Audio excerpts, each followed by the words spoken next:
rhinos, and deep state, they are up to no good. They must be stopped. They'll stop at nothing to keep their grip tight. War and corruption, their favorite fight. They'll do whatever it takes to stay in control, but the truth will come out and their power will unfold.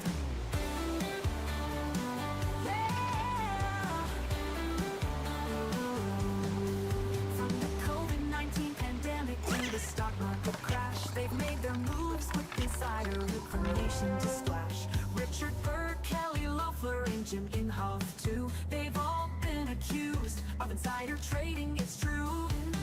Democrats, liberals, rhinos, and deep state, they are up to no good. They must be stopped. They'll stop at nothing to keep their grip tight. War and corruption, their favorite fight. They'll do whatever it takes to stay in control, but the truth will come out and their power will unfold.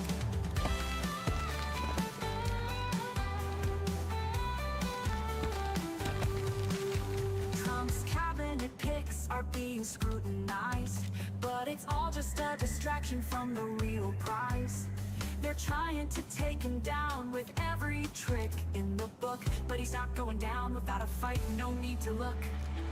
They'll stop at nothing to keep their grip tight. War and corruption, their favorite fight. They'll do whatever it takes to stay in control, but the truth will come out and their power will unfold. And many will find their days in prison or treason, or will they all leave the country to avoid prosecution? They'll stop at nothing to keep their grip tight. War and corruption, their favorite fight. They'll do whatever it takes to stay in control, but the truth will come out and their power will unfold. Mike Waltz, Keith Kellogg, and Mark Green too. They're all in the running for a spot in Trump's crew.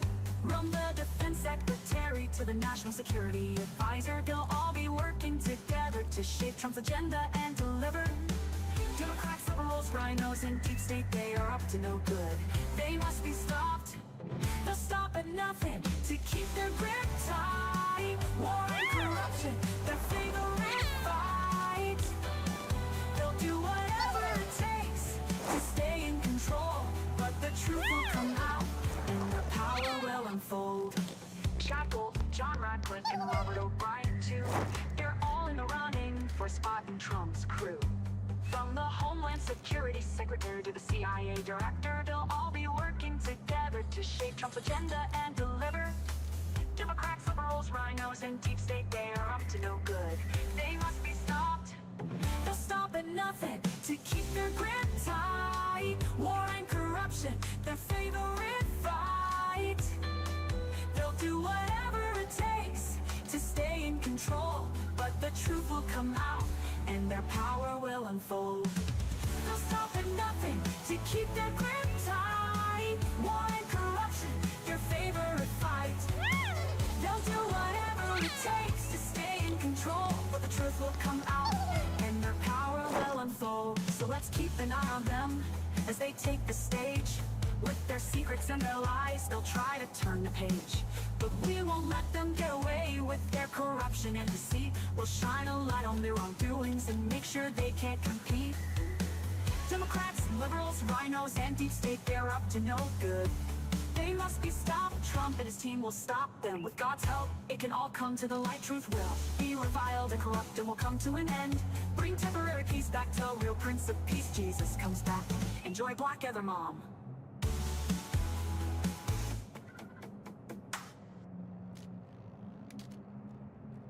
Aussie, cute as can be, with a blue eyes shining bright like a diamond in the sea. Every time you call her name, she wags her tail with glee. She's got a wiggle butt, it's just part of being free. Wiggle butt, wiggle butt, wiggle butt, wiggle butt, wiggle, wiggle, wiggle, wiggle butt, butt, butt, wiggle butt, wiggle butt, wiggle butt, wiggle butt. My little doggy's got a wiggle butt. She likes to carry her bones around in her mouth so fine. I'm not sure if she's choosing, but I think I'll find them hiding here and there. But one thing's for sure, Every time you see her, she's got a wiggle butt and a heart that's pure. Wiggle butt, wiggle butt, wiggle butt, wiggle, wiggle, wiggle, wiggle butt, butt, butt, wiggle butt, wiggle butt, wiggle butt, wiggle butt. My little doggy's got a wiggle butt. She'll give you her paw and want you to shake. She's so sweet and wants attention for her own sake. But one thing's for sure, she's got a wiggle butt too, and a little stubby tail that wags just for you. Wiggle butt, wiggle butt, wiggle butt, wiggle, wiggle, wiggle, wiggle, wiggle butt, butt, butt, wiggle butt, wiggle butt, wiggle butt, wiggle butt. My little doggy's got a wiggle butt. Her name is Polar, and she's got a wiggle butt too. Wiggle butt, wiggle butt, wiggle butt, wiggle butt, wiggle, wiggle, wiggle, wiggle, wiggle butt. Since Bastion fell to the Umbra Legion, we must. And a heart that's full of love.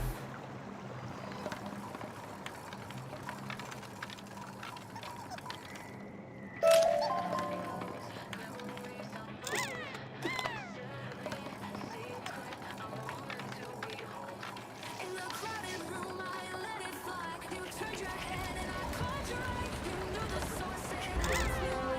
I couldn't help but laugh till I could cry. Your nose crinkled when you stayed near. I saw your grin despite the tear. It's clear we got each other, dear. A moment full of cheer. I felt it, you smelled it. We laughed in sync. Someone found my tunnel and collapsed it. As quick as a blink. What? Never mind that. Kill him! Kill them both! We find the kin. The room ain't clear, but we'll stay tight. A little stink can't dim our light. We'll dig along through day and night. Our bond grows stronger with each sight. I ate those beans for dinner real good. Didn't know I'd be misunderstood.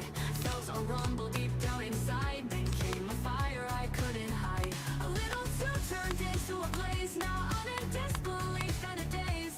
The curtains caught the spark so fast. Who knew that beat would be my last? Big boom goes the room. My flatulence spelled out doom. Can't believe this crazy scene. Next time I'll skip those beats. The neighbors gathered round the smoke, all thinking it must be a joke. But everything's burned to the ground. My reputation now unbound. Every flame has a spark, they say. Who knew mine would come that way? Let's just say I'll be more wise and watch what I eat next time. Oh, baby, who goes the room? My flatulence spelled out doom. It's crazy, see? Those beats. Laughter fades, memories remain. A silly secret, quick as a blink. No sharp, believe this crazy. Next time I'll skip those things. Big boom goes the room. My flatulence spelled out doom. Can't believe this crazy scene. Next time I'll skip those beats. Laughter fades, memories remain. A silly secret, a bond sustained. Enjoy blank, let him roam.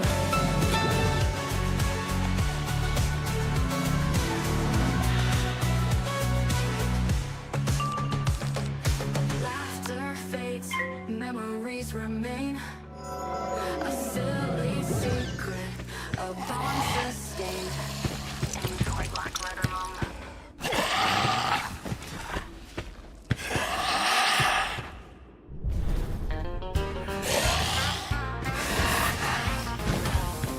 In the heartland where horses roam free, a legacy unfolds of love and destiny. 30 years passed since Magic Man's stride captivated hearts with a champion's pride. His legacy lives, though his stall lies empty now. A testament to love that forever avows. With Grand Slam, his champion sung. National champions, their bond has just begun. Flyer models, the Four Horse of the Year. their story etched forever near. Lisa Davis's passion ignited long ago. With bonfire, her quarter horse, her heart did glow. LTD miniatures rose to renowned fame, a symbol of love that bears her name. From Sedalia's fields to worldwide acclaim, her miniature horses brought joy, love, and fame. Hall of Fame, superior, sire, and more. Testaments to her love forever in store. Though Magic Man's stall lies empty today, his memory lives in every stride, every way, inspiring generations young and old. A legacy shining bright forever to unfold.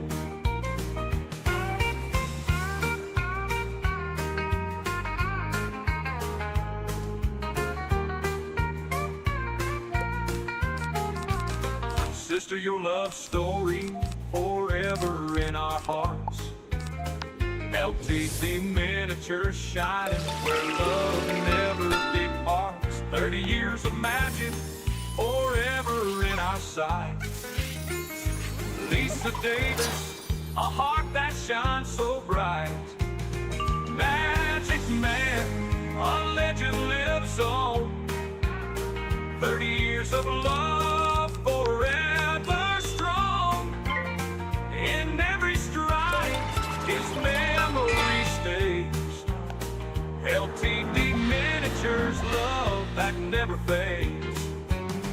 From pleasure driving to versatility too, LTD miniatures shine with spirit anew. With every step, a dream comes alive in the hearts of horse lovers worldwide. Lisa Davis's legacy forever in our hearts. Love, passion, kindness never depart. LTD miniatures shining where love starts. Sister, your story forever in our hearts. Joy like living mom.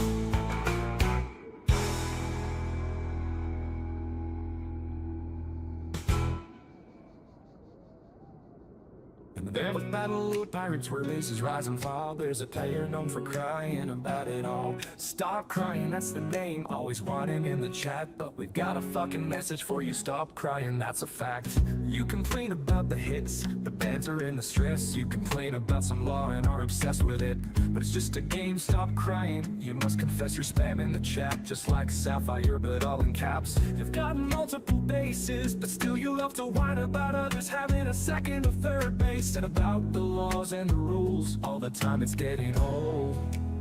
He homie heart, stop crying, stop complaining, it's just a game. Bases get hit, banter said, it's all the same. If you got a problem with Exceed, tell her in her face. Stop crying, stop whining, let's play with glee. In Battle Pirates, we're all free. Stop fire and stop crying. Some say you're one and the same, and I kinda believe it. The way they chat online, crying in the chat with no one to blame but your pity self. You spam the chat with your complaints day and night. Everyone's putting you on ignore cause they tired of the spam, but we're not listening. Stop crying, it's just not right to spam the chat room day and night. He homie heart, stop crying, stop complaining, it's just a game. Bases get hit, banter said, it's all the same. If you got a problem with Exceed, tell her in her face. Stop crying, stop whining, let's play with glee. In Battle Pirates, we're all free. We're not all together, we're all on different sides. We'll play and we'll laugh, and we'll sometimes divide. So let's raise our anchors and give a big fuck you and set sail for the sea. In battle pirates, we're all free from the liberal sailors that whine like a baby. So stop crying, stop pouting, stop blubbering too. The seas are salty enough without your tears, it's true. Enjoy the game, and let's have some fun and just play the game. Black leather mom, game over troubled waters. Hack, hack, someone said everyone.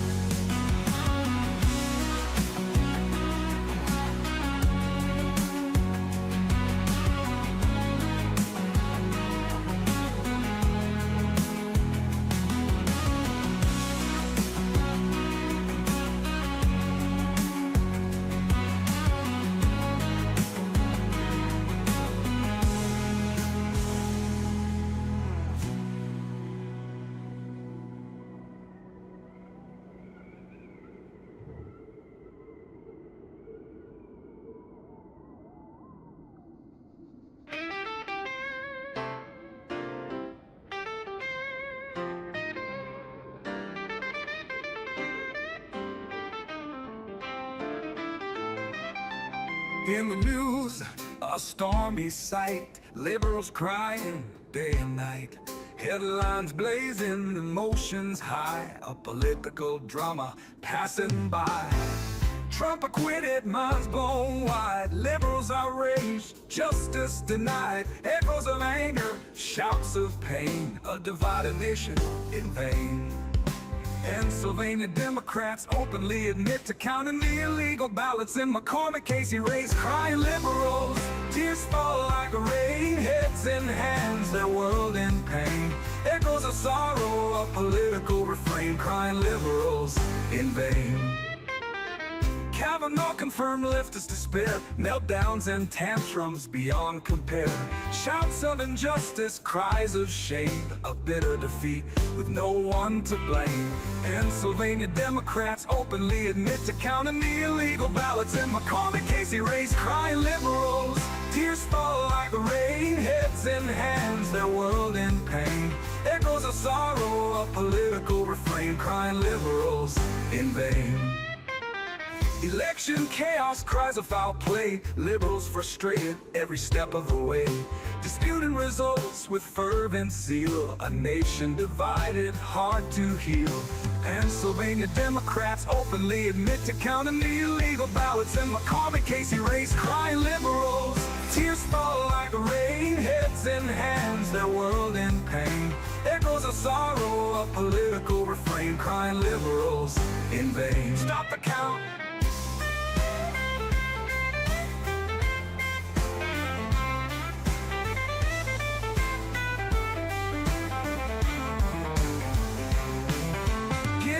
Replaced, tears flow free. Left-wing outrage, a legacy. Shouts of betrayal, cries of woe. A changing tide as the court does grow. Pennsylvania Democrats openly admit to counting the illegal ballots in McCormick, Casey race. Crying liberals, tears fall like rain. Heads in hands, their world in pain. Echoes of sorrow, a political refrain. Crying liberals in vain. Stop the count. COVID mandates, liberals in fright. Freedom's call echoes through the night. Protests rising, voices clear. A nation awakening year by year. Crying liberals, tears fall like rain. Heads in hands, their world in pain. Echoes of sorrow, a political refrain. Crying liberals in vain. Stop the count. Biden's border crisis, liberals can't face. Truth revealed, a painful, bitter taste. Shouts of denial, cries of shame. A crisis unfolding with no one to blame. In the noise, a hidden voice whispers truth, a heartfelt choice. Beyond the bend, a peaceful place where love and reason fill the space. Crying liberals, tears fall like rain. Heads in hands, their world in pain. Echoes of sorrow, a political refrain. Crying liberals in vain. Stop the count. Enjoy black leather month.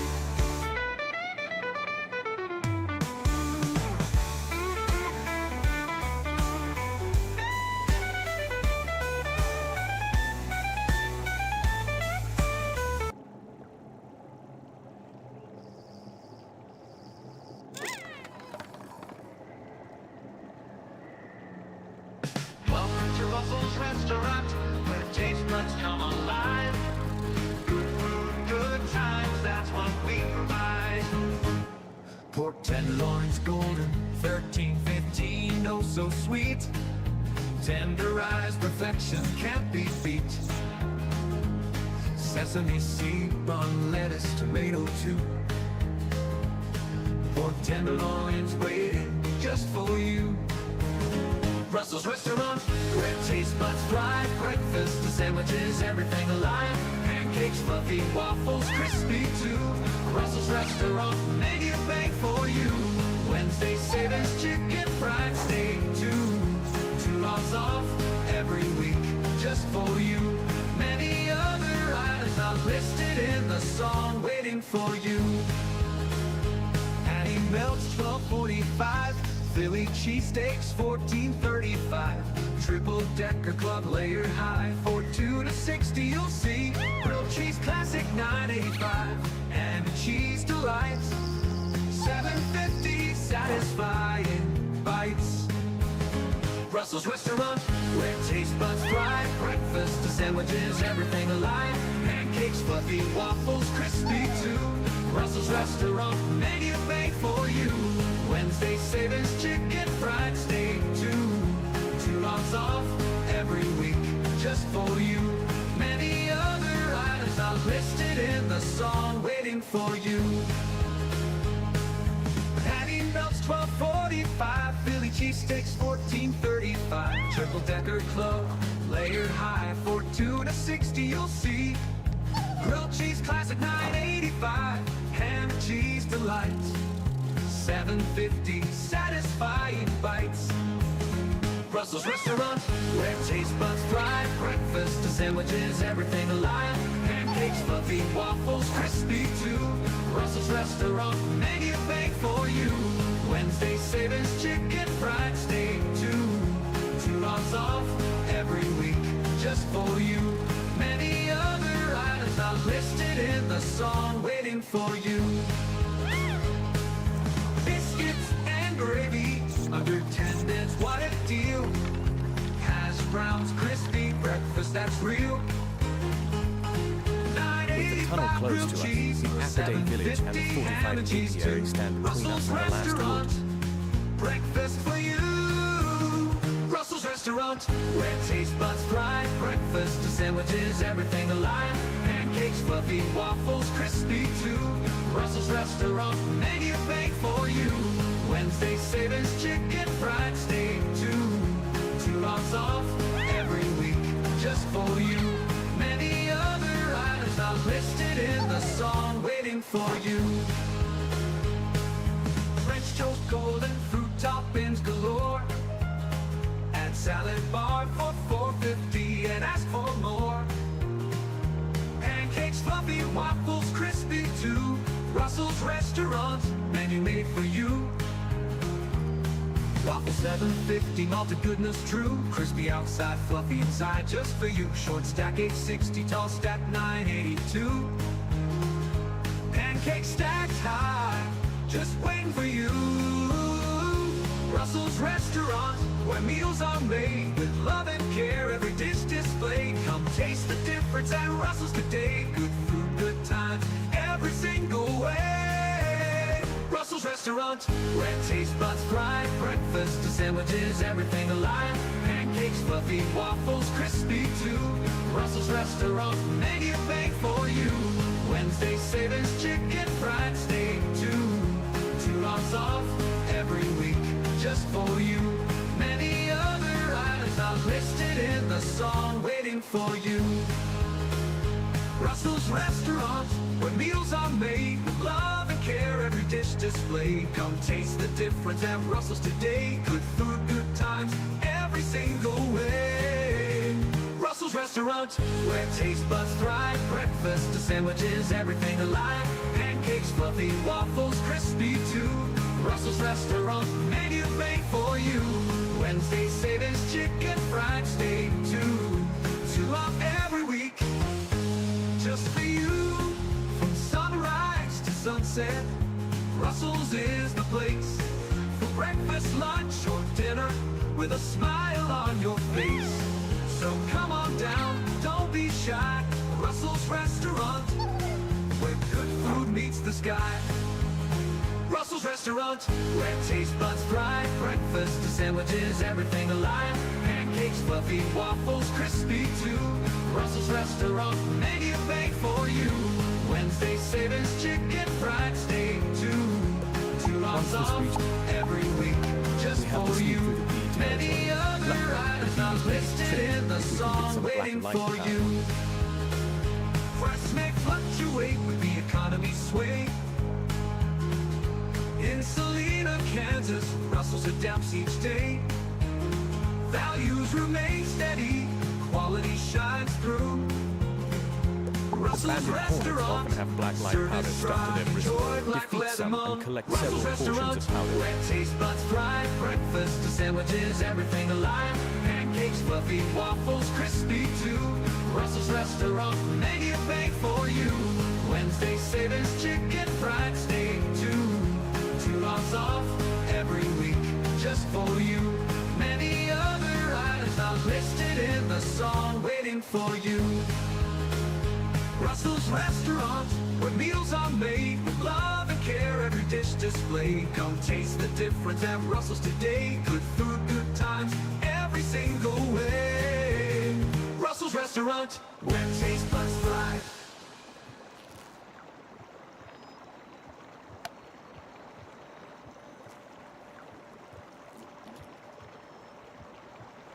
Election day, the nation's on fire. Red waves rising, watching the floors, Democrats retire. Trump's victory sweep, a decisive win. Arizona, Michigan, Pennsylvania, all in the bag within.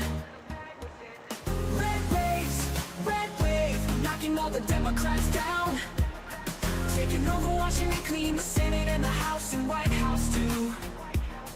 Red wave, a new era's born. Conservative values rising across the nation's form. Jamie Harrison's out, a new DNC chair. Tim She was Montana, Republican flair. Young voters resisted, but the red wave prevailed and sterilized the floors. A landslide victory, Trump's agenda unveiled. Red wave, knocking all the Democrats down. Taking over Washington clean, the Senate and the House and White House too. Red wave, a new era's born. Conservative values rising across the nation's form. Midterm elections, a surprise in store. Red wave crashes, but Democrats fight for more. Key demographics, a shifting tide. Women, minorities, and youth stood strong and didn't divide. Red wave, knocking all the Democrats down. Taking over Washington clean, the Senate and the House and White House too. Red wave, a new era's born. Conservative values rising across the nation's form. Trump's base remains loyal and strong. Older voters, white males, right where they belong. The Democrats found hope in young voters' might. A resistance formed against the red wave's light. Red wave, knocking all the Democrats down. Taking over Washington clean, the Senate and the House and White House too. Red wave, a new era's born. Conservative values rising across the nation's form. Wave elections rare but impactful too. A nationwide dynamic that few can subdue. Red waves are blue, the pendulum swings. American politics, an ongoing, ever-changing thing. Red wave, knocking all the Democrats down. Taking over Washington clean, the Senate and the House and White House too. Red wave,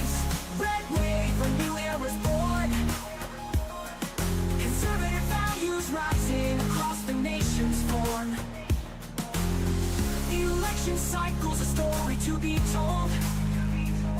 Red waves and blue waves, the nation's soul. A delicate balance, a shifting tide. American democracy where freedom resides. Red waves crashing on the Senate floor. A Republican sweep like never before. Trump's agenda like dawns in morning light. Red wave, a legacy unfolds. Conservative values rising, young and old. A nation transformed in this election sway. Red wave, leading the way, leading the way. Red wave washes everything so clean. Enjoy black leather home.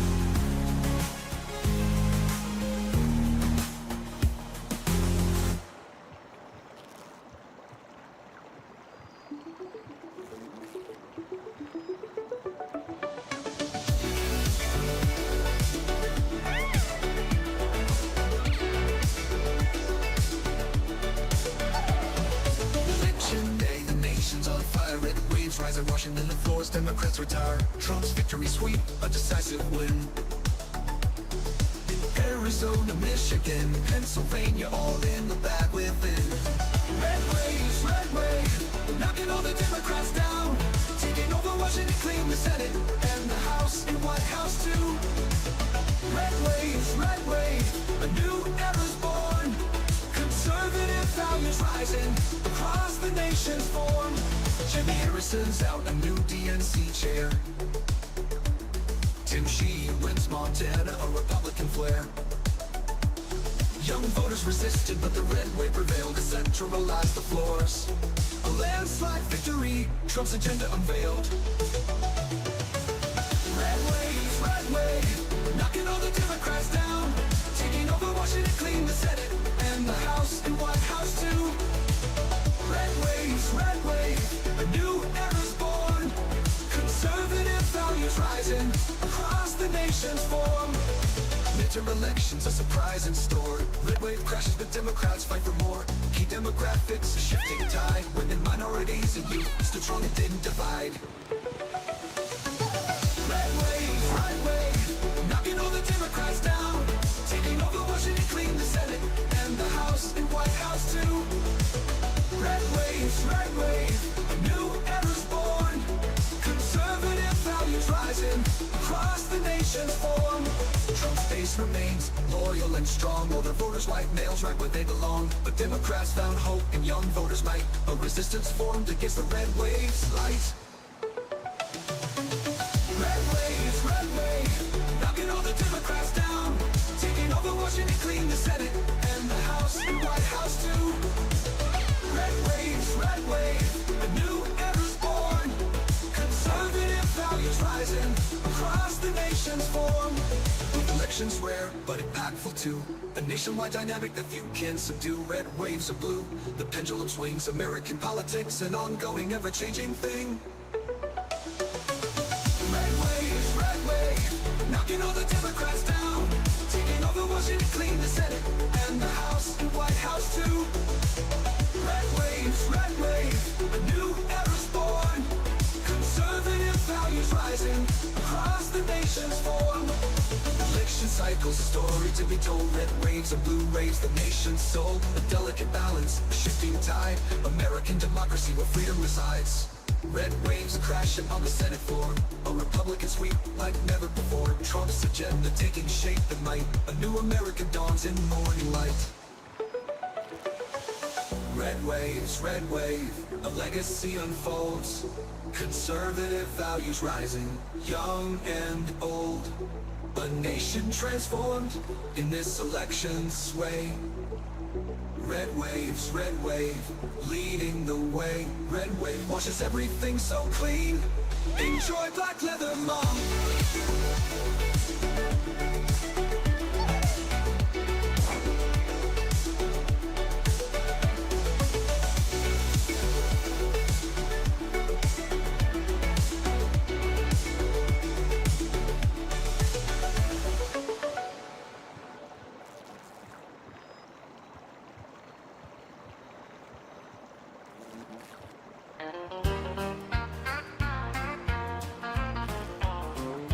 the heartland where horses roam free, the legacy unfolds of love and destiny.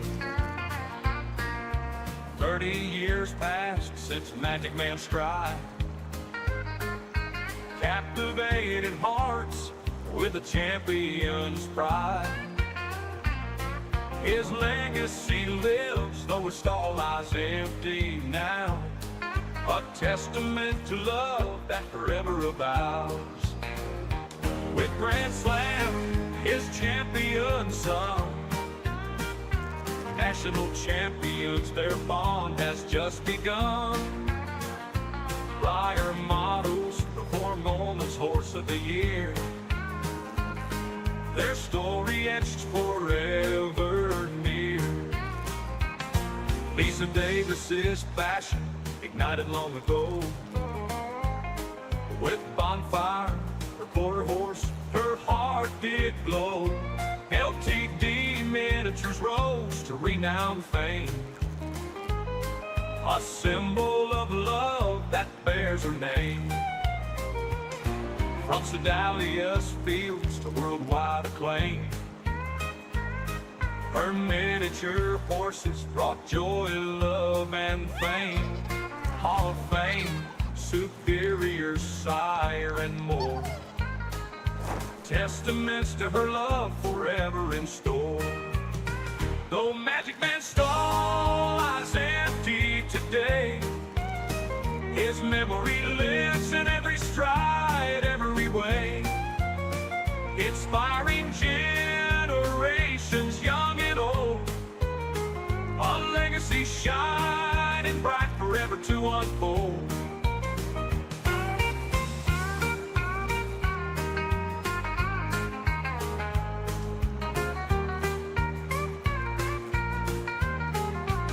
Sister, your love story forever in our hearts. LTD miniature shining where love never departs. 30 years of magic forever in our sight.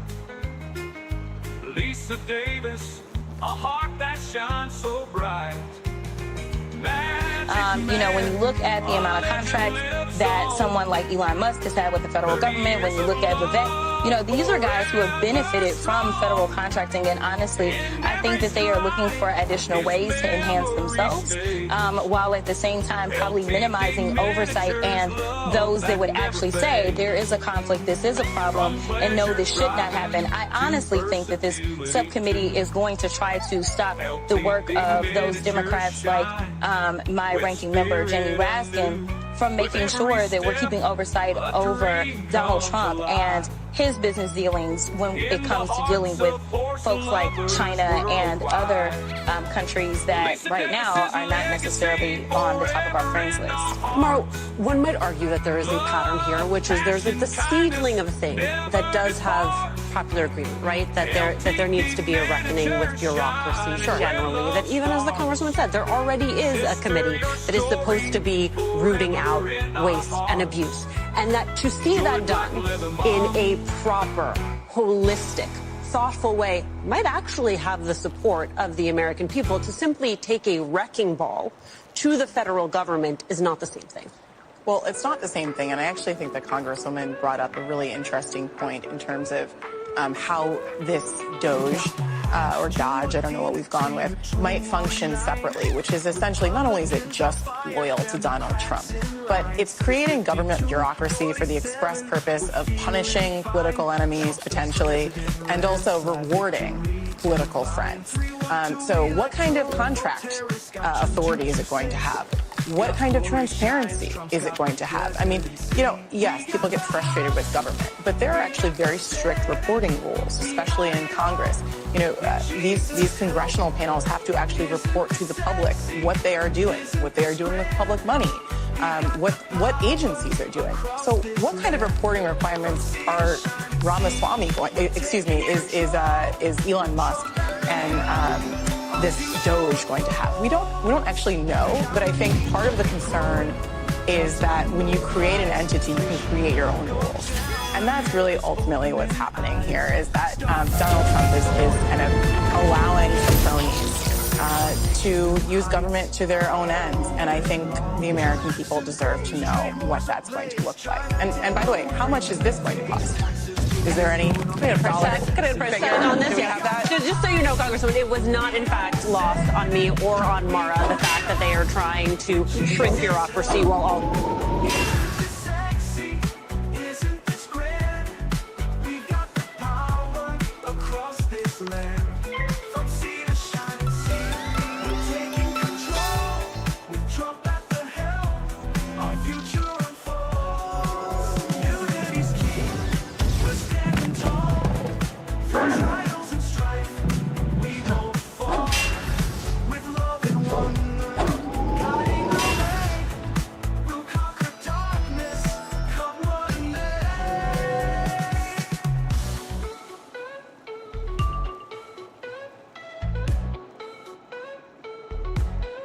We got the House, we got the Senate, we got it all with Jesus' help. Isn't this sexy? Isn't this grand?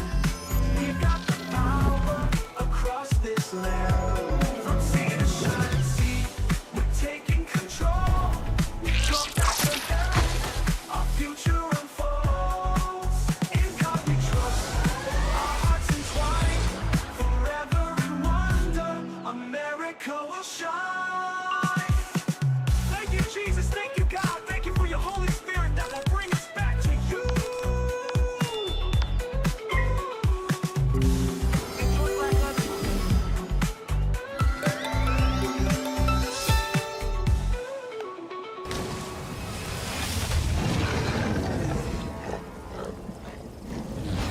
In the land where horses roam free, a legacy unfolds of love and destiny.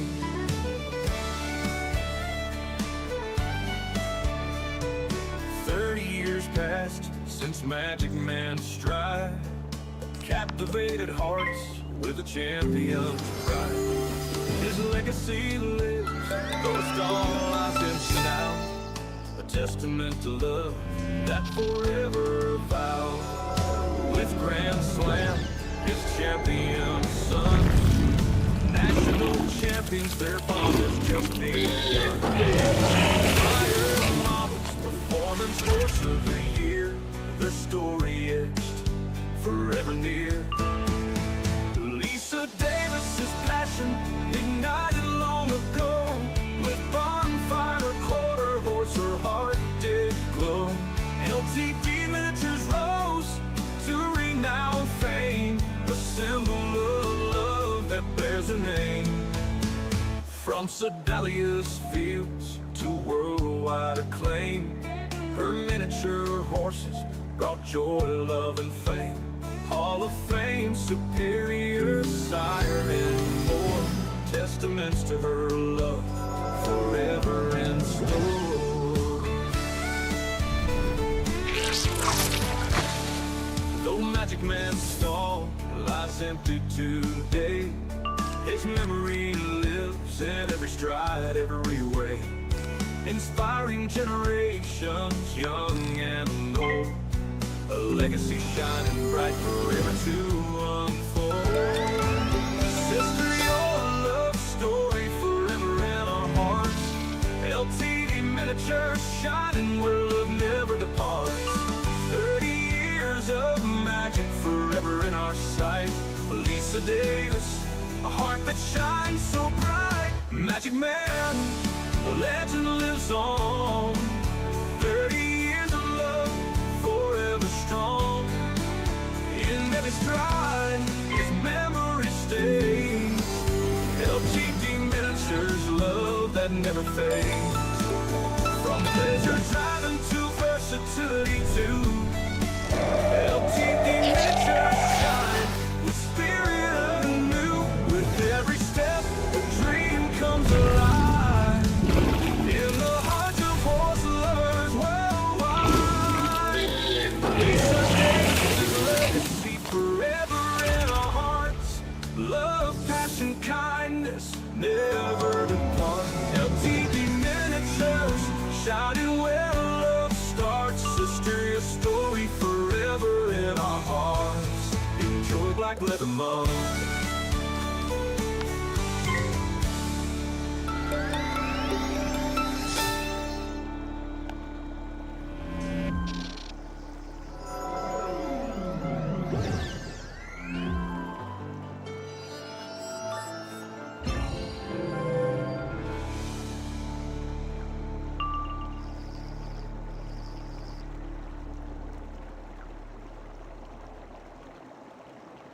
Stop crying and read all about it. News unfolding every day. Trump, Tesla, and Stefanik making headlines in every way.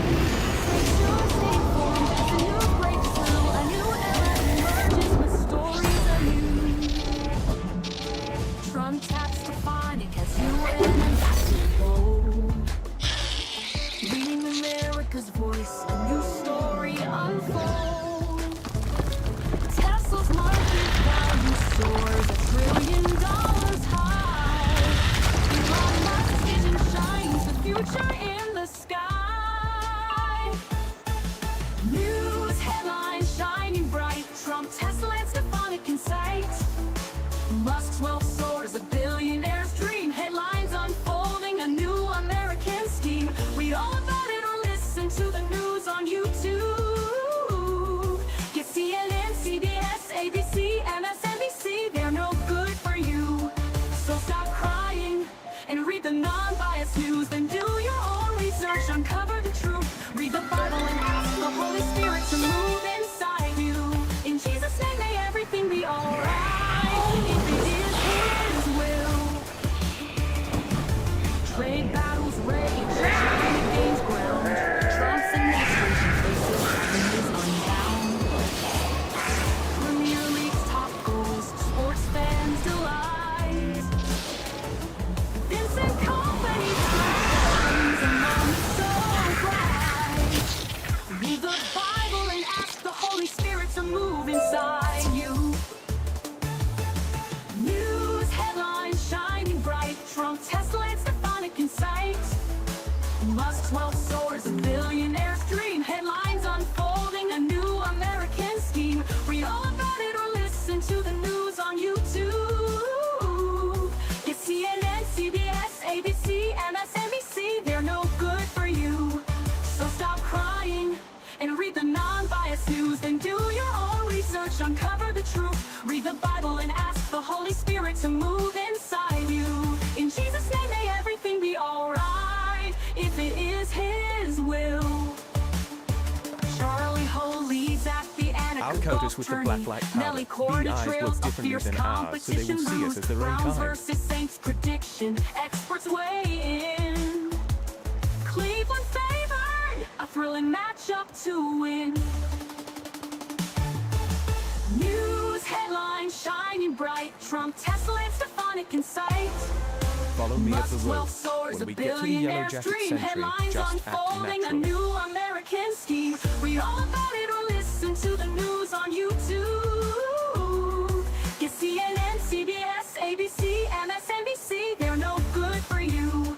So stop crying and read the non-biased news. Then do your own research, uncover the truth. Read the Bible and ask the Holy Spirit to move inside you. In Jesus' name, may everything be alright, if it is His will.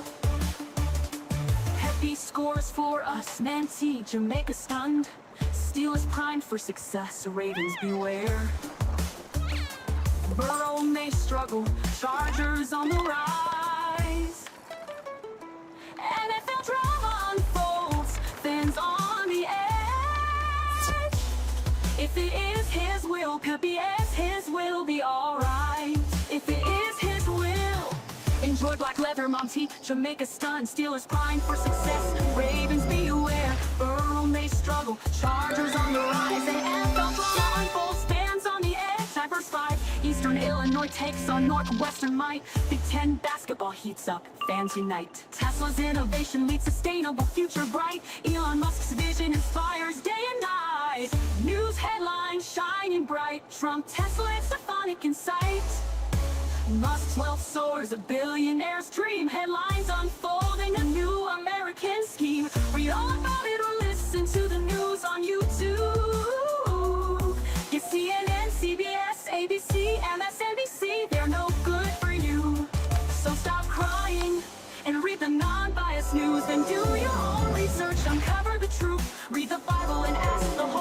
Spirit to move inside you. In Jesus' name, may everything be alright, if it is His will. Trump's legacy unfolds, presidential reign. Stephanic diplomacy shines, global partnerships sustain. Tesla's market dominance, electric cars shine bright. America's spirit alive, news headlines ignite. Stay informed, stay engaged as news breaks through. A new era emerges with stories anew. Read all about it, news unfolding every day. Trump, Tesla, and Stephanic making headlines in every way. News headlines shining bright. Trump, Tesla, and Stephanic in sight. Musk's wealth soars, a billionaire's dream. Headlines unfolding, a new American scheme. Read all about it or listen to the news on YouTube. It's CNN, CBS, ABC, MSNBC. They're no good for you.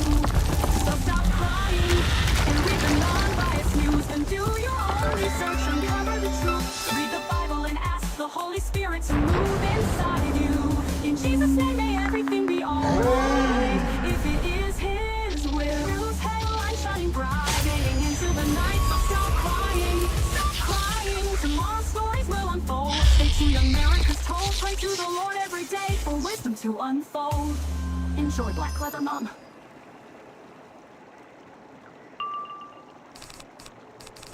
I wrote a song, yeah, I sang along. Nathan didn't like it, sang a different song. Said delete it, I said no way.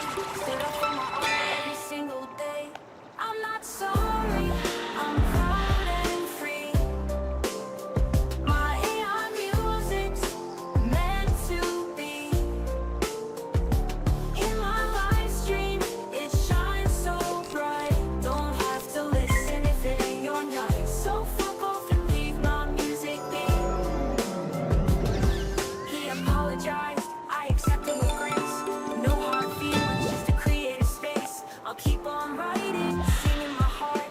Nathan's opinion will tear me apart. I'm not sorry, I'm proud and free. My AI music's meant to be. In my live streams, it shines so bright. Don't have to listen if it ain't your night. So fuck off and leave my music be. Respectful disagreement, that's okay. Artistic expression, every single day. I'm doing my thing. Nathan's apology means we're good, we sing. I'm not sorry, I'm proud and free. My AI music's meant to be. In my live streams, it shines so bright. Don't have to listen if it ain't your night. So fuck off and leave my music be. Now we're good, no more strife. My AI songs will thrive in life. Live streams rocking, music so free. Unapologetically me. Enjoy what you like. I enjoy what I like.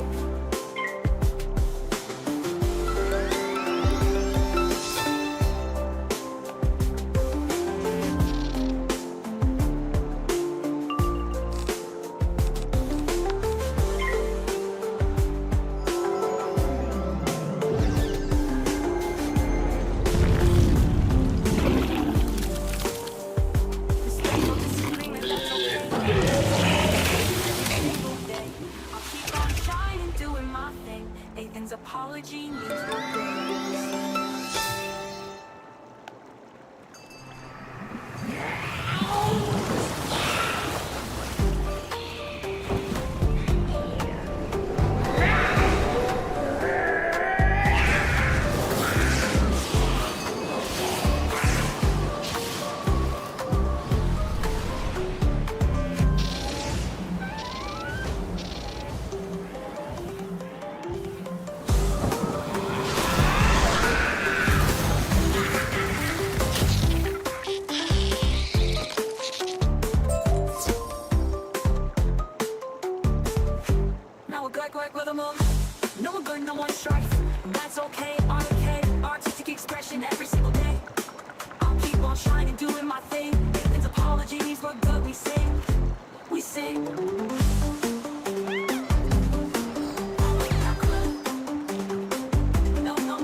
In the news, a stormy sight, liberals crying day and night.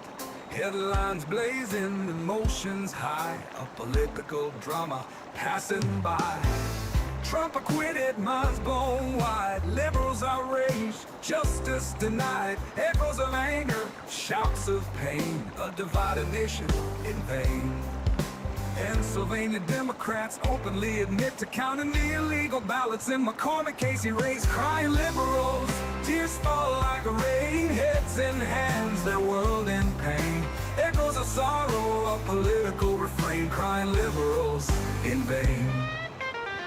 Kavanaugh confirmed leftists to spit, meltdowns and tantrums beyond compare. Shouts of injustice, cries of shame, a bitter defeat with no one to blame. Pennsylvania Democrats openly admit to counting the illegal ballots in McCormick, Casey race, crying liberals. Tears fall like rain, heads in hands, their world in pain. Echoes of sorrow, a political refrain, crying liberals in vain. Election chaos, cries of foul play, liberals frustrated every step of the way. Disputing results with fervent zeal, a nation divided, hard to heal. Pennsylvania Democrats openly admit to counting the illegal ballots in McCormick, Casey race, crying liberals. Tears fall like rain, heads in hands, their world in pain. Echoes of sorrow, a political refrain, crying liberals in vain. Stop the count.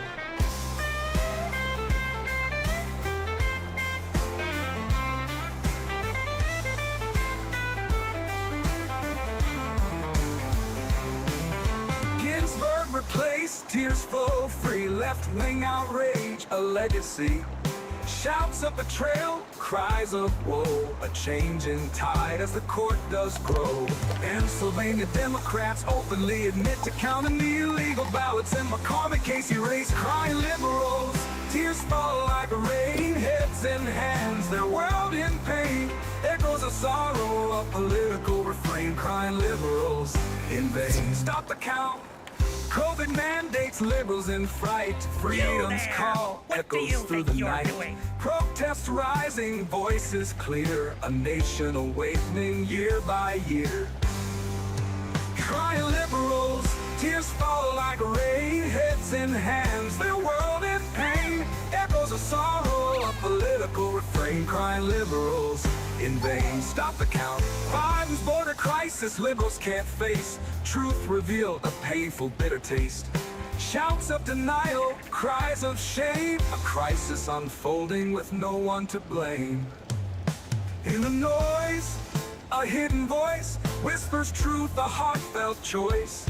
Beyond it then, a peaceful place where love and reason fill the space. By liberals, tears fall like rain. Heads in hands, their world in pain.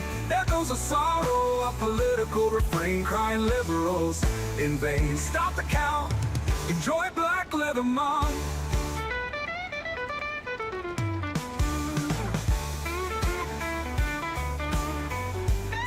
On a busy Monday morning in St. Mary's Hospital, where the atmosphere is a mix of urgency and routine.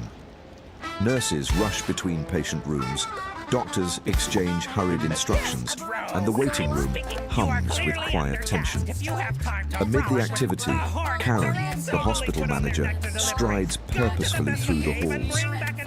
Karen, in her early 40s, is known for her no-nonsense attitude and rigid demeanor. Her sharp suit and clipboard are as much a part of her identity as her short temper. She has built a reputation for keeping everything in order, though some view her as more of a tyrant than a leader. Karen's day takes an unexpected turn when she notices a man entering through the hospital's main doors. He's wearing a red MAGA hat, a plain grey t-shirt and jeans. His casual appearance stands out among the suited staff and patients dressed in their best. This man is none other than Elon Musk, but in his unassuming attire, he goes unnoticed by most. Karen, however, spots him immediately and is instantly on high alert. But before we dive into the story, Don't forget to subscribe and share where you're watching from in the comment section. Your support will help us bring more meaningful stories. From Karen's perspective, this man looks like trouble. She watches him walk toward the reception desk, his hat boldly displaying the slogan that Karen despises. To her, this is not just a hat, it's a symbol of disruption, and she's determined not to let it cause any chaos in her hospital. Without hesitation, Karen marches over, clipboard in hand, her heels clicking sharply against the floor.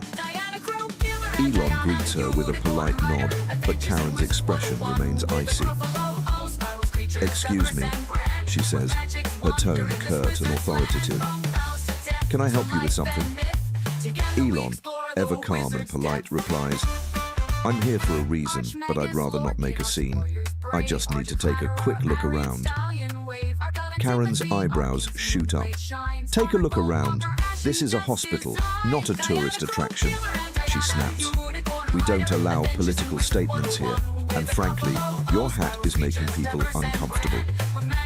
Elon glances around and notices a few curious stares, but no signs of discomfort. Still, he remains composed. "I'm not here to make a political statement," he explains. "I promise, I won't be in anyone's way." Karen is having none of it. "Listen," she says, her voice rising just enough to turn a few heads. "I don't know who you think you are, but you need to leave, now." Elon's calm demeanor begins to unsettle her. He doesn't argue or raise his voice. Instead, he gives her a measured look and replies, "I'm not here to cause trouble, but if you feel that strongly, I'll go. Just remember, appearances can be deceiving." Karen scoffs, crossing her arms. "I'll take my chances," she retorts.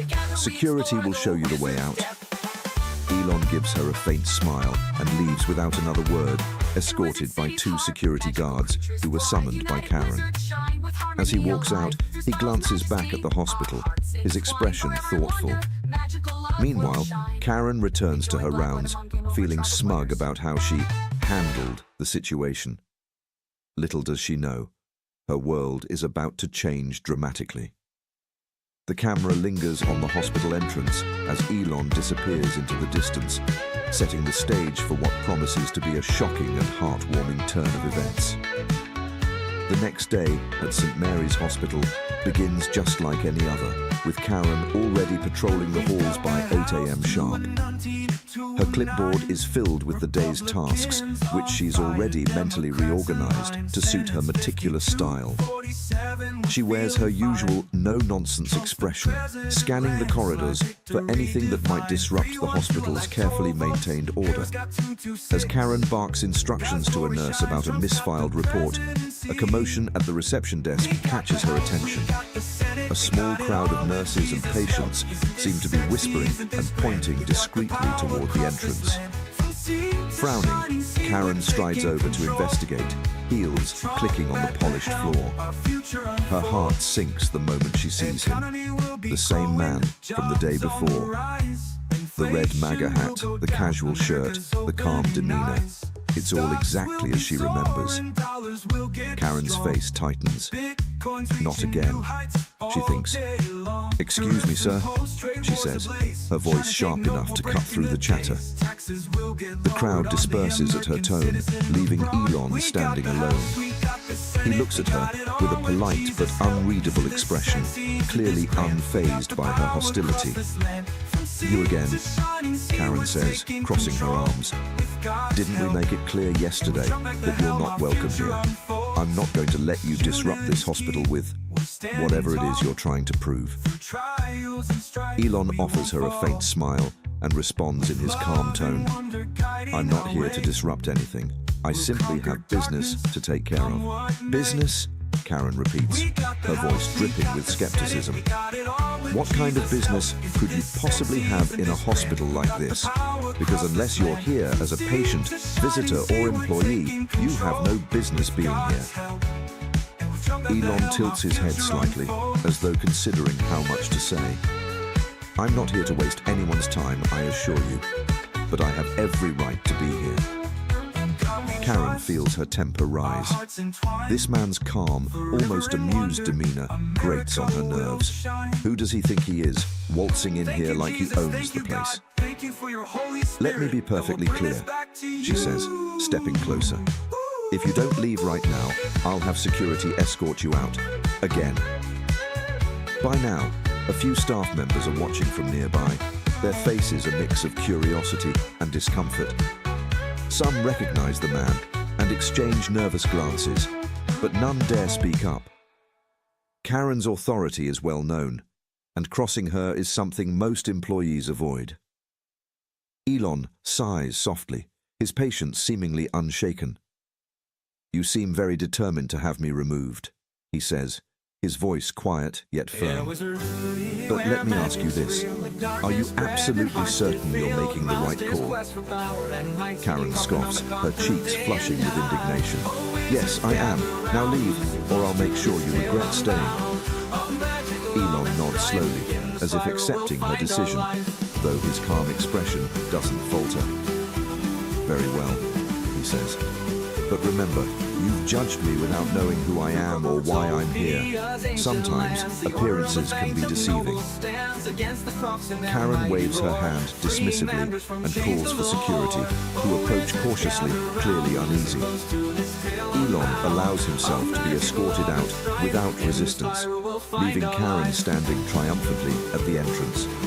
As he disappears through the doors, a hush falls over the room, and one of the younger nurses whispers to another, "That's him." Karen hears the murmur, but ignores it, chalking it up to meaningless gossip. She's far too pleased with herself to care. To her, the situation is resolved, until tomorrow brings a far greater surprise than she could ever imagine. The following day, Karen begins her morning confident that the previous drama with the mysterious MAGA hat man is behind her. She takes her usual spot at the front desk, scanning her clipboard with hawk-like precision, ready to keep her hospital running smoothly. Little does she know, the calm won't last long. Just before noon, a black SUV pulls up to the hospital entrance. The glossy vehicle stands out against the sea of patient drop-offs, turning heads as it comes to a smooth stop. A suited driver steps out and opens the passenger door. Out steps Elon Musk, still wearing the now infamous red MAGA hat, but looking slightly more formal in a tailored blazer. His unshaken confidence radiates as he strides toward the entrance. Karen spots him immediately. Her jaw tightens and her grip on the clipboard stiffens. "Not again," she mutters under her breath. She storms toward the entrance, her heels clicking louder with each step. Elon enters the hospital, glancing around calmly, as though nothing unusual is happening. Karen wastes no time intercepting him. "You again?" she says loudly, drawing the attention of nearby staff and patients. "What is it going to take to keep you out of here? Do I need to get a restraining order?" The growing crowd senses the tension. Whispers ripple through the hallway as some staff recognize Elon but are too shocked to intervene. Karen, oblivious to the murmurs, presses on. "This is a professional facility, not some playground for your political stunts," she snaps. "Your hat and attitude are not welcome here." Elon raises an eyebrow, his calm demeanor unbroken. "I'm sorry if my presence offends you," he says evenly, "but I have every right to be here." Karen laughs sarcastically, her voice echoing. "Oh, really? And what right would that be? You don't work here. You're not a patient. You're just loitering. Security."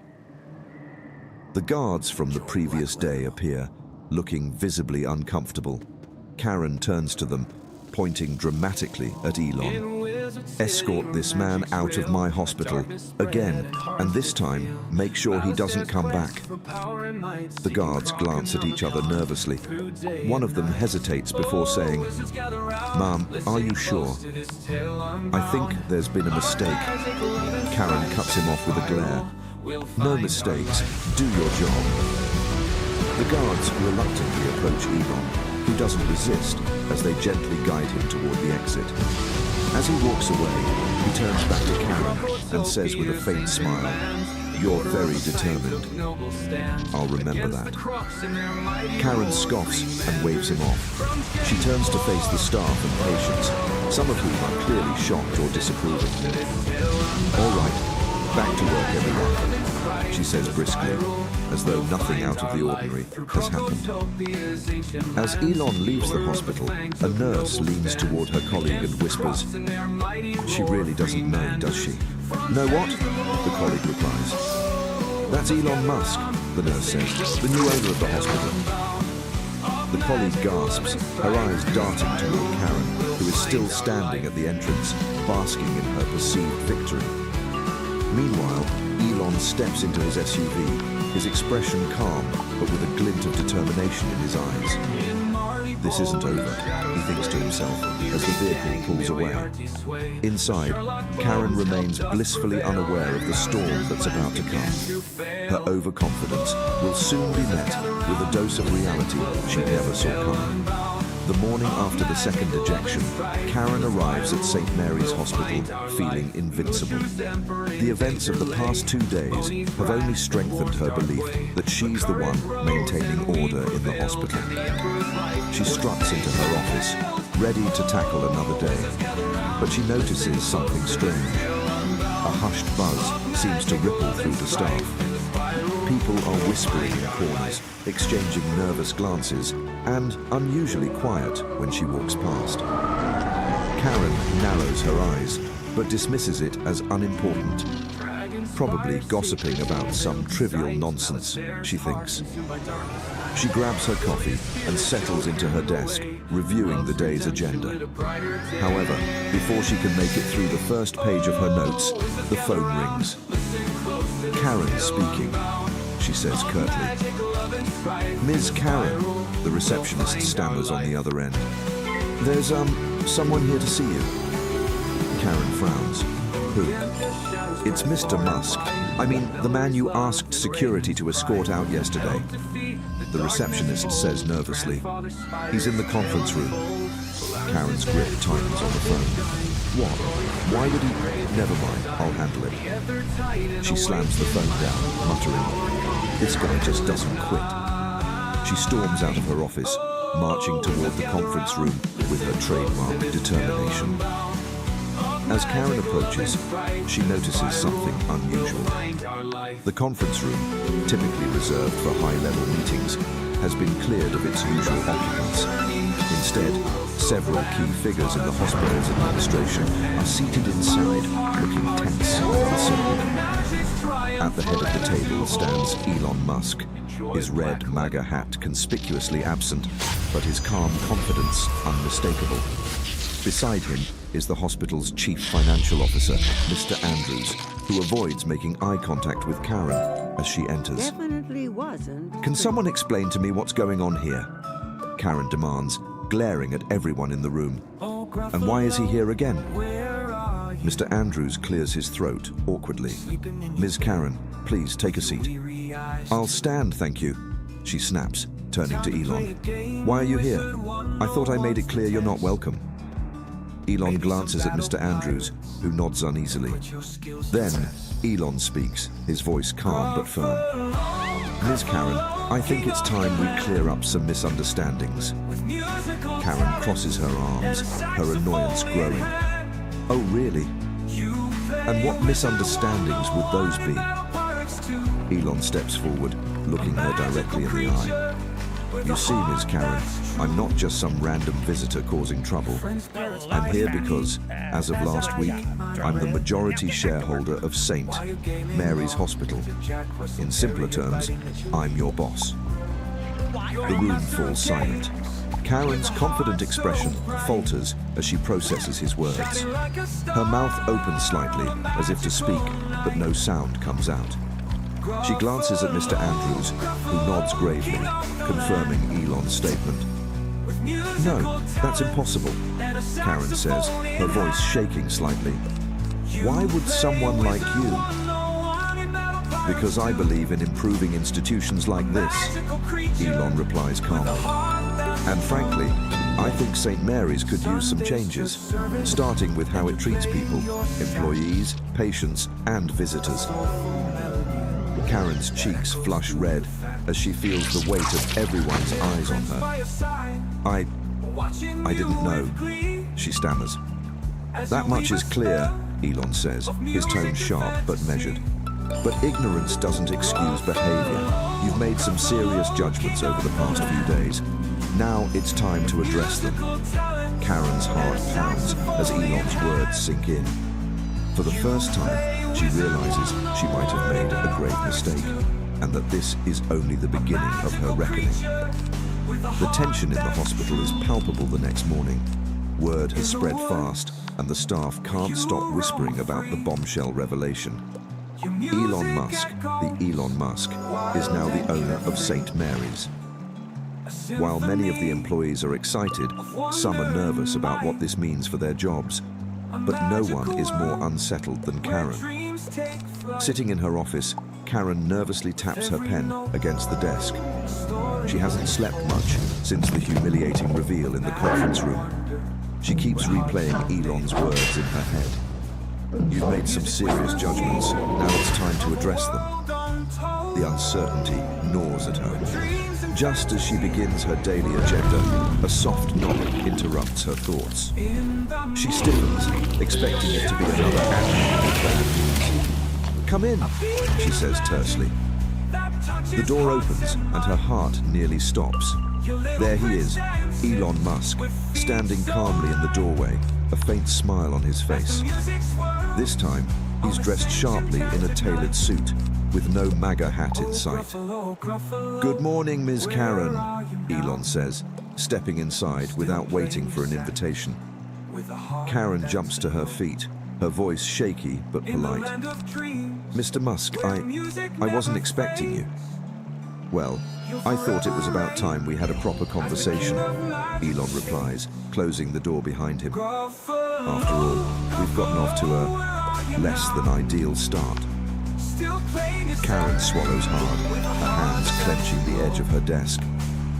I'd like to apologize for the misunderstanding, Mr. Musk. I didn't know who you were, and I may have overreacted. Elon raises an eyebrow. Overreacted? He takes a seat across from her without waiting for her to offer. You mean the part where you humiliated me in front of your staff? Or the part where you had security physically remove me? Twice? Karen flinches, her cheeks burning with embarrassment. I'm sorry. Truly. It wasn't personal. Wasn't personal, Elon repeats, leaning forward slightly. His calm tone carries an edge that makes Karen's palms sweat. Tell me, Ms. Karen, would you have treated me the same way if I weren't wearing that hat? Karen's eyes dart away, but she doesn't answer. I thought so, Elon says after a pause, sitting back in his chair. You made a snap judgment about me because of what I was wearing. And in doing so, you disrespected not just me, but the values this hospital should stand for. Fairness, professionalism, and compassion. Karen nods quickly, desperate to appease him. You're absolutely right, Mr. Musk. It won't happen again. Elon studies her for a moment, his gaze unwavering. Then he surprises her by smiling. I hope not, Ms. Karen. Because while I believe in holding people accountable, I also believe in second chances. Karen blinks, unsure if she heard him correctly. Second chances? Yes, Elon says, standing up. I'm not here to punish you, Ms. Karen. I'm here to improve this hospital, and that includes the people running it. But you'll need to prove that you can lead with the kind of integrity and respect this place deserves. Karen exhales slowly, relief washing over her. I won't let you down, Mr. Musk. I promise. Elon nods, but doesn't soften entirely. Good. But promises mean nothing without action. I'll be watching closely. Before Karen can respond, Elon heads for the door, pausing just before he leaves. Oh, and Miss Karen. Yes? Let's make sure the next time I visit, it's under better circumstances. He flashes a faint smile and exits, leaving Karen standing in her office, stunned but determined. As Elon walks down the hallway, staff members quickly step aside, their eyes wide with curiosity and respect. He stops to speak with a nurse, asking her questions about patient care and the hospital's challenges. The staff is surprised by his genuine interest and humility, and many feel hopeful about the changes he might bring. Karen watches from her office window, realizing that this is no ordinary CEO. If she wants to keep her position, she'll have to rise to the challenge and fast. Karen finds herself in uncharted waters. Elon's words linger in her mind. Promises mean nothing without action. Determined to redeem herself, she decides to confront the truth about her leadership style. For years, she had prided herself on maintaining order and discipline, but now she realizes her approach lacked compassion and understanding. If she is going to keep her job and her dignity, she needs to change. The first test comes sooner than expected. Elon has scheduled a meeting with the department heads to discuss the hospital's future. Karen knows this isn't just a routine meeting. It's a chance for her to prove she can adapt. She spends hours preparing, studying financial reports, patient surveys, and staff evaluations. But she knows data alone won't impress Elon. He wants to see the human side of her leadership. The meeting begins in the hospital's largest conference room. Elon is seated at the head of the table, his calm demeanor radiating authority. The department heads shuffle in nervously, unsure of what to expect. Karen takes her seat, clutching her notes tightly. Thank you all for coming, Elon begins. Before we dive into the details, I want to make one thing clear. This hospital's success depends on how well we work together. Leadership isn't about giving orders. It's about serving others and creating an environment where everyone can thrive. Karen shifts uncomfortably in her seat, feeling the weight of his words. Elon continues. Now, let's start with a simple question. What's the biggest challenge facing this hospital? The room falls silent. No one wants to speak up, fearing they might say the wrong thing. Finally, a young nurse manager raises her hand. I think morale is a big issue, she says hesitantly. A lot of staff feel overworked and underappreciated. Elon nods. Thank you for your honesty. And what do you think would help improve morale? The nurse manager glances at Karen, then back at Elon. Well, better communication from leadership would be a good start. Sometimes we feel like our concerns aren't being heard. Karen's cheeks flush as the nurse's words hit home. She realizes that her authoritarian style has created a barrier between her and her staff. Elon turns to Karen. Ms. Karen, as the hospital manager, what's your perspective on this? Karen takes a deep breath, deciding it's time to own up to her mistakes. I think she's right, Karen admits. I've been so focused on maintaining efficiency that I've neglected to listen to my team. That's something I need to work on. The room seems to relax slightly, impressed by Karen's humility. Elon gives her an approving nod. Acknowledging the problem is the first step. Now, let's discuss solutions. For the rest of the meeting, Elon leads a collaborative discussion, encouraging everyone to share their ideas. Karen takes notes, not just on the logistics, but on the way Elon interacts with the team. He listens intently, validates their concerns, and offers constructive feedback. It's a masterclass in leadership, and Karen finds herself inspired. By the end of the meeting, the atmosphere in the room has shifted. The staff feel heard and valued, and Karen feels a renewed sense of purpose. As the meeting wraps up, Elon approaches her. You did well today, he says. Leadership isn't about being perfect, it's about learning and growing. Keep that in mind. Karen nods, a small smile forming on her lips. Thank you, Mr. Musk. I'll do my best. Good, Elon replies, walking away. Because this hospital needs leaders who care as much about people as they do about results. For the first time in years, Karen feels hopeful, not just for the hospital's future, but for her own growth as a leader. Karen spends the next several weeks transforming her approach to leadership.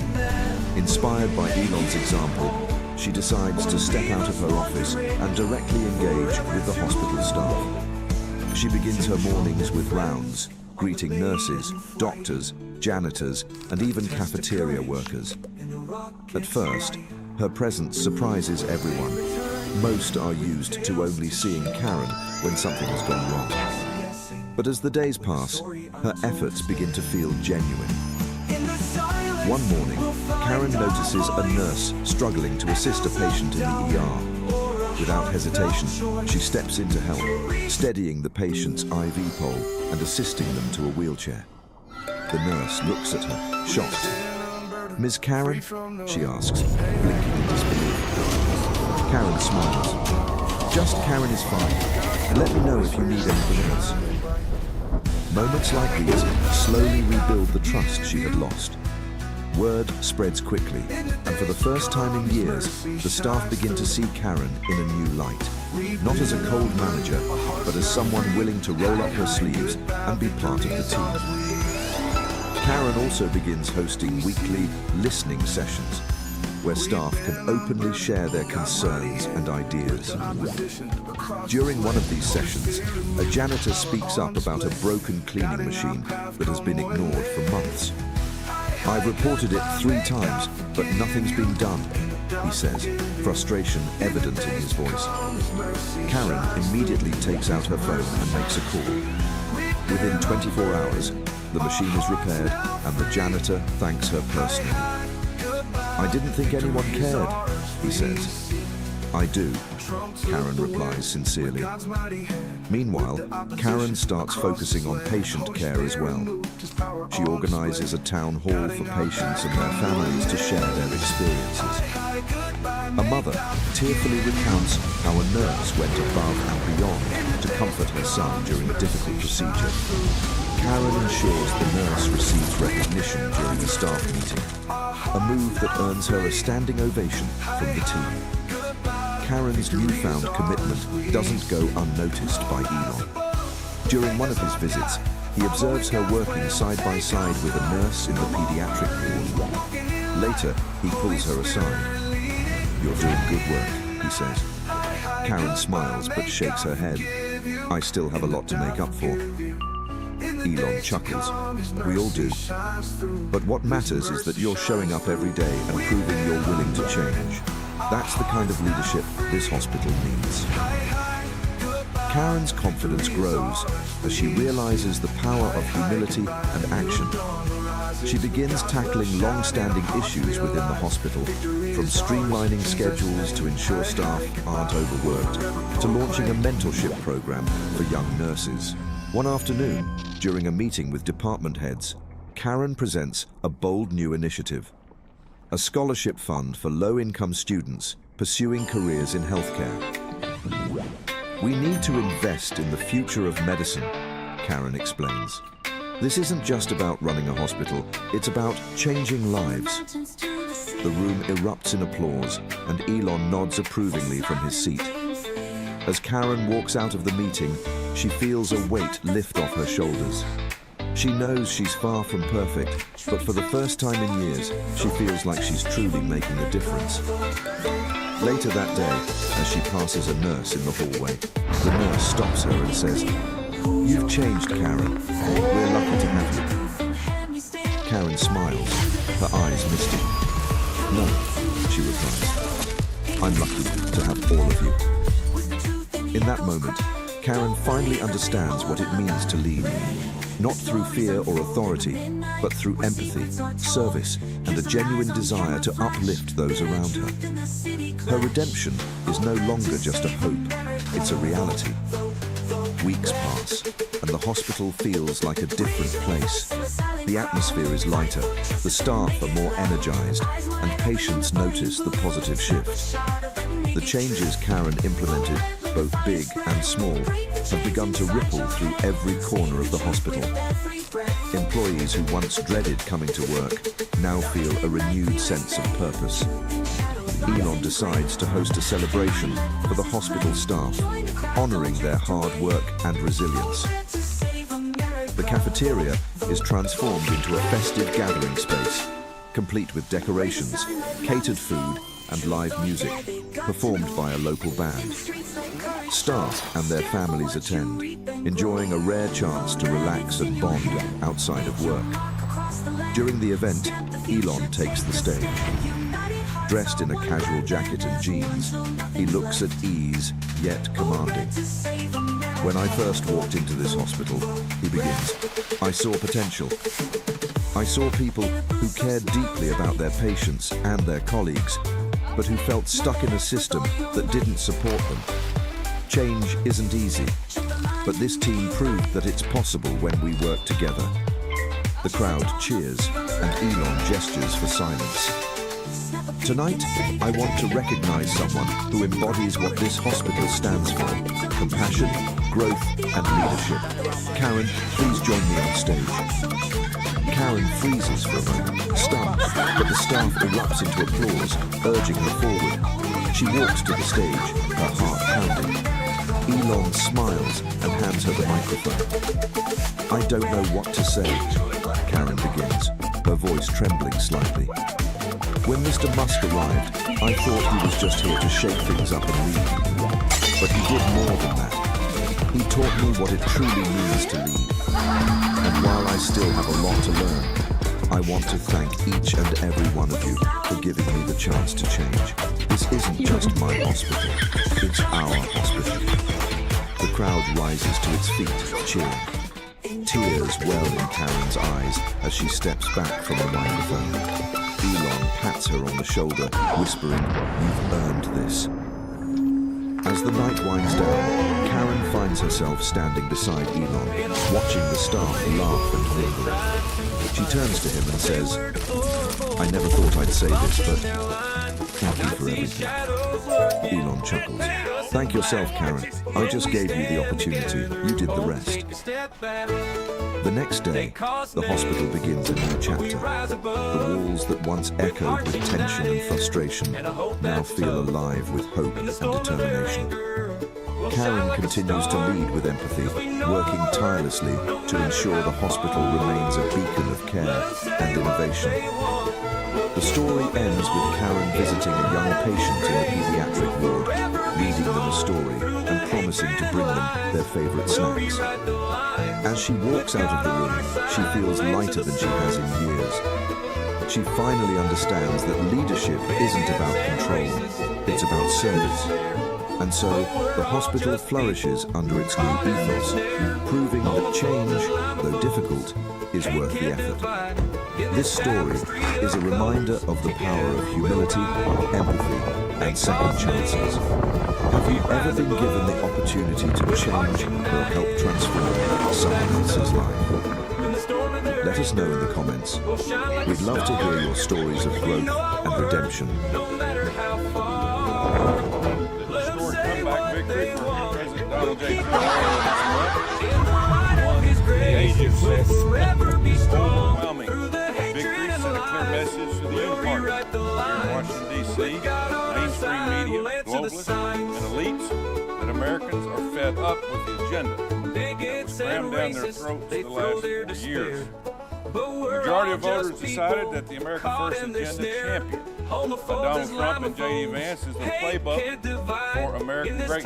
As a part of that playbook, President Trump has already put together a very strong list of qualified cabinet members.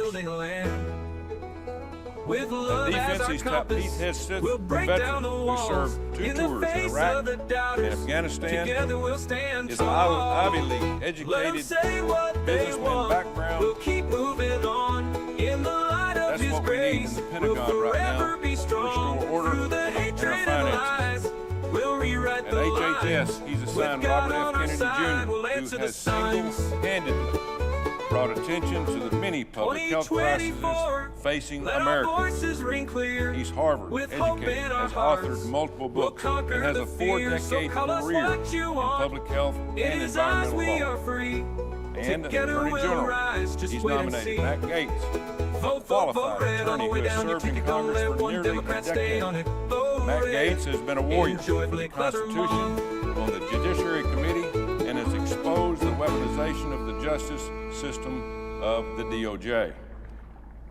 Ask yourself, why are my Democratic colleagues, the media, and the establishment losing their minds over these highly qualified nominees? Together we'll rise. Just It's wait and see. because Vote, of the vote, dislike vote red. All the way President down Trump, your ticket. Don't let one the American Democrat First stay on it. Agenda, Vote and red. nearly Enjoy 80 Blake million Leather. Americans who voted to send him back to the White House. It's obvious. Panic has set in at the DOJ, the intelligence community, and the entire D.C. swamp. They're finding out, as Barack Obama said, that elections have consequences. Americans have spoken. Not only did President Trump win the Electoral College in a landslide, he also is the first Republican in 2 decades to win the popular vote. In addition to sending President Trump back to the White House, America delivered a mandate. Every single Senate Republican. They want President Trump's America First agenda, and they want it now. As a result, Senate Republicans should embrace this mandate in supporting every single one of President Trump's cabinet picks. You'd think this would be a no-brainer. Not one Democrat broke from their party in supporting Joe Biden's nominees in 2021. Not one.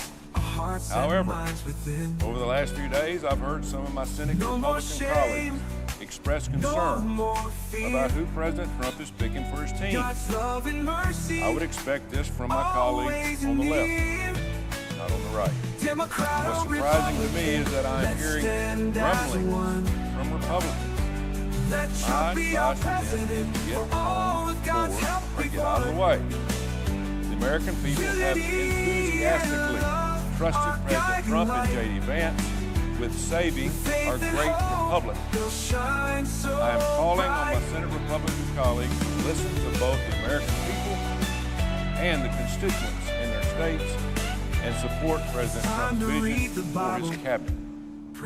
Last time around, the Republican Senate took months to confirm President Trump's appointment, if not years.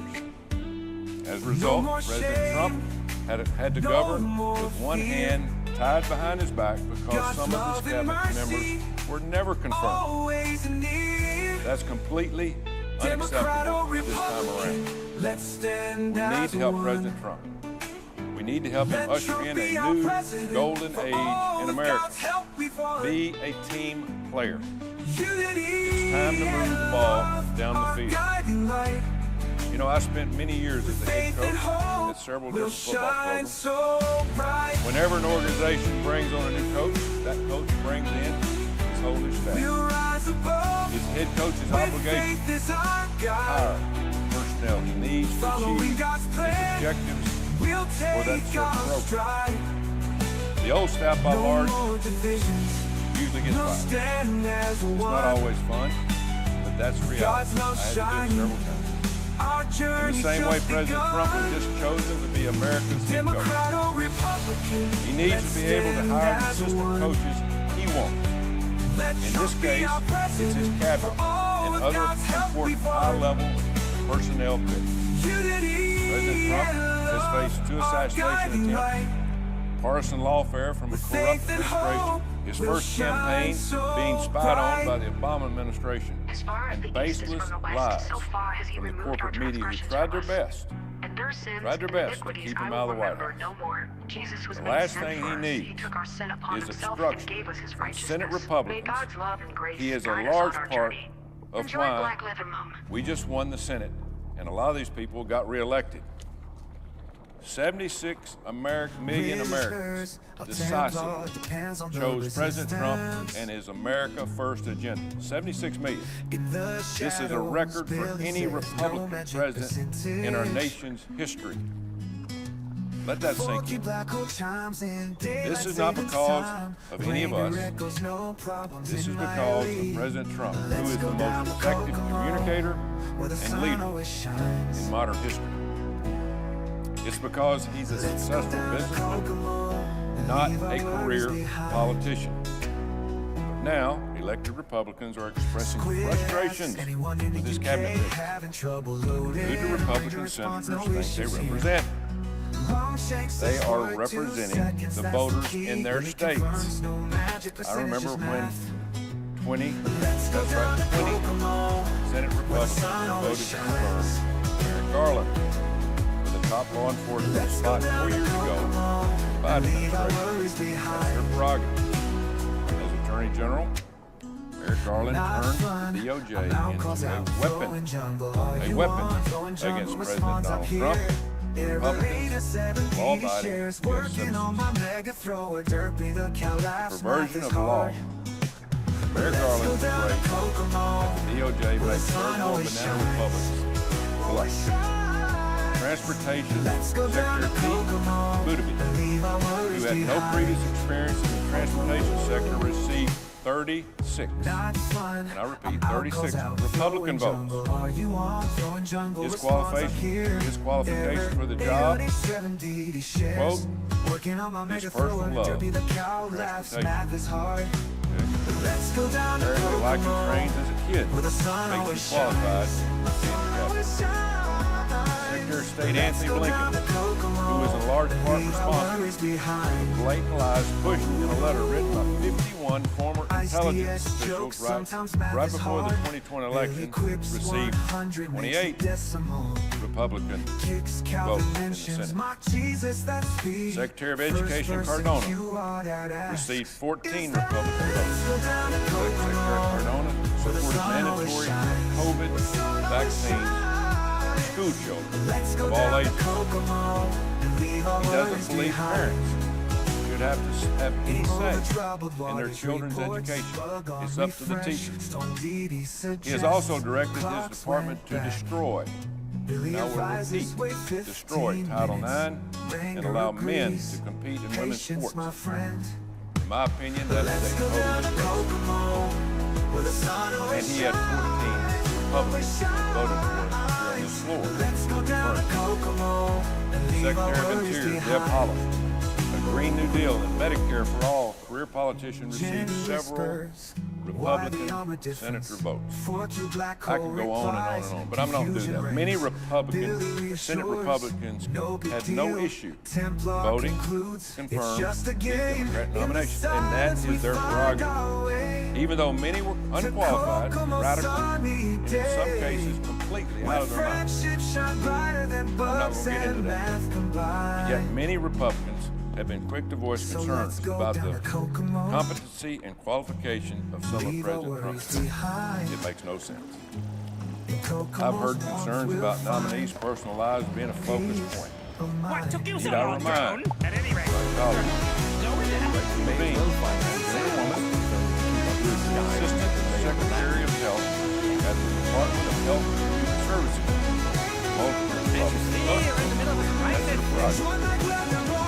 Or Tracy Stone Manning, Director of the Bureau of Land Management, who was literally a member of the Eco Terrorist Organization. Spike trees with metal rods would harm hijackers when they cut into this tree with a chainsaw. She was confirmed. Or Sam Britton, a former Deputy Assistant Secretary in the Office of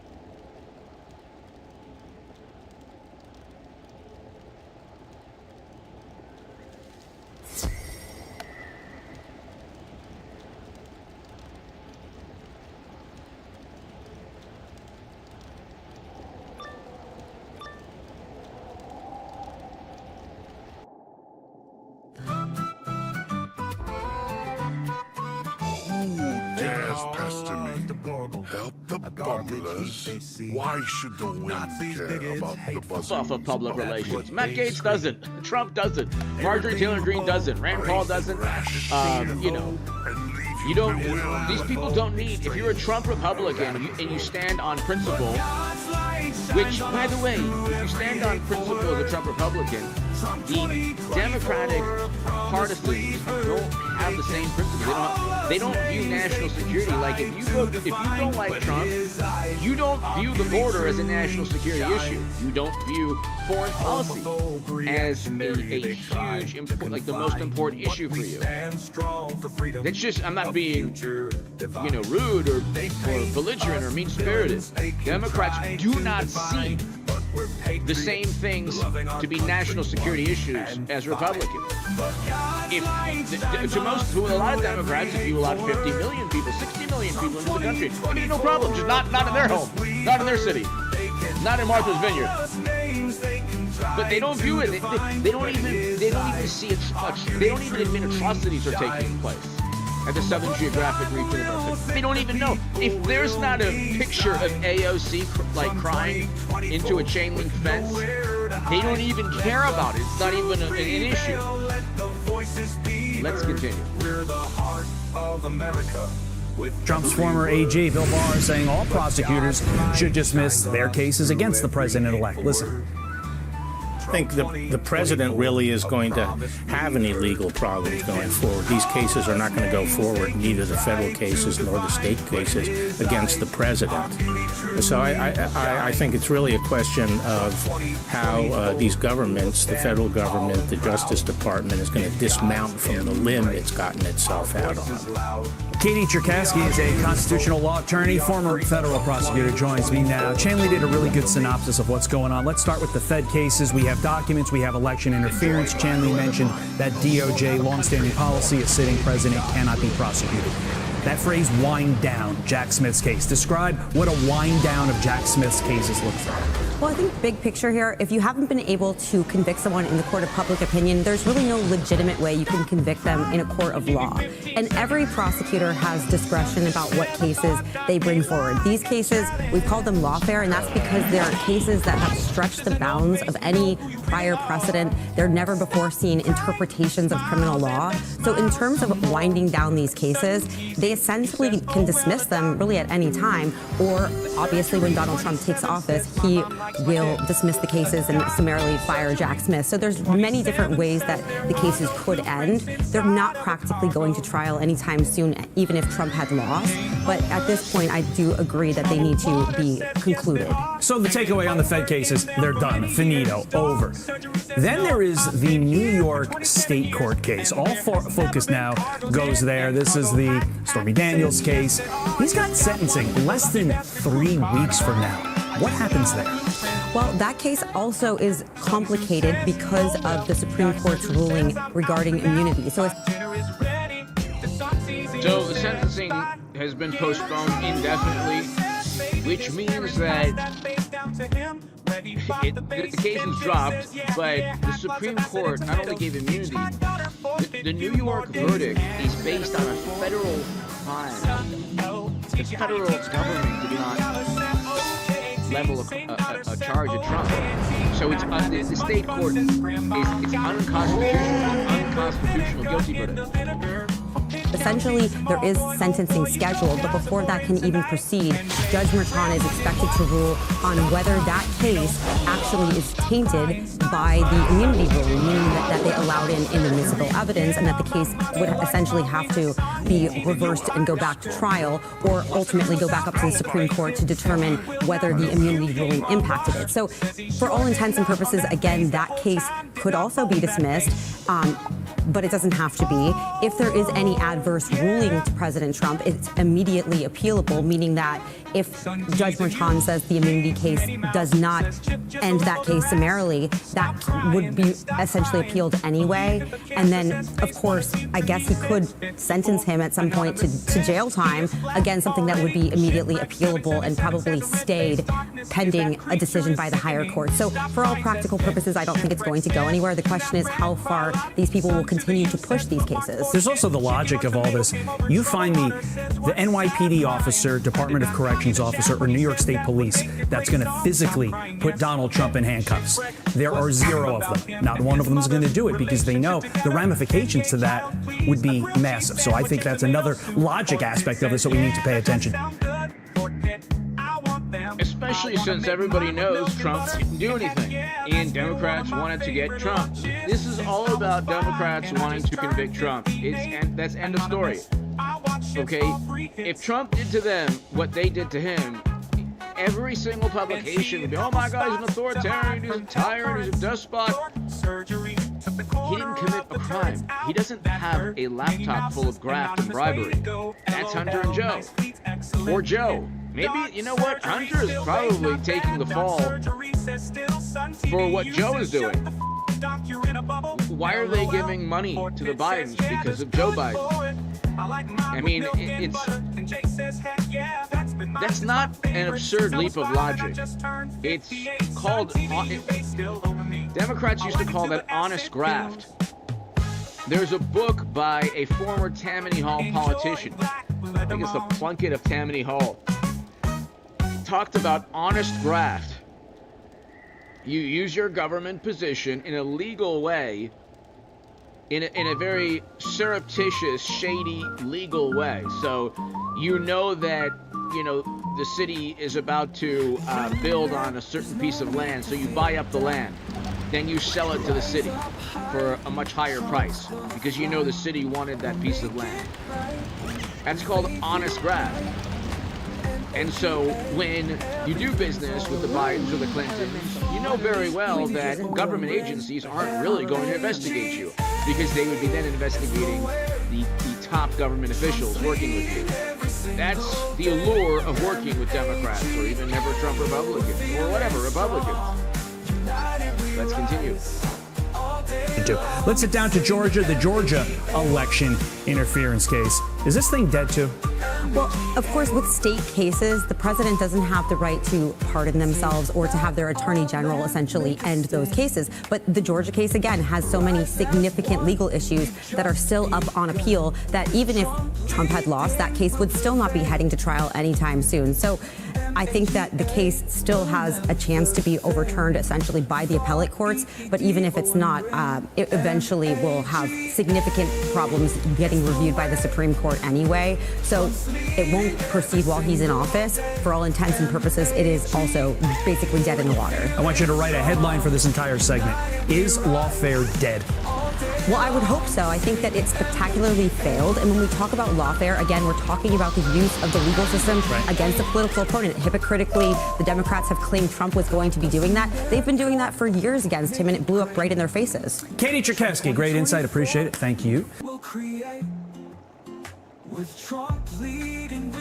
So she is 100% right. They've been doing that for years. It didn't work at all. The difference, though, is that did they break the law? Here's a question that you should ask when looking at this.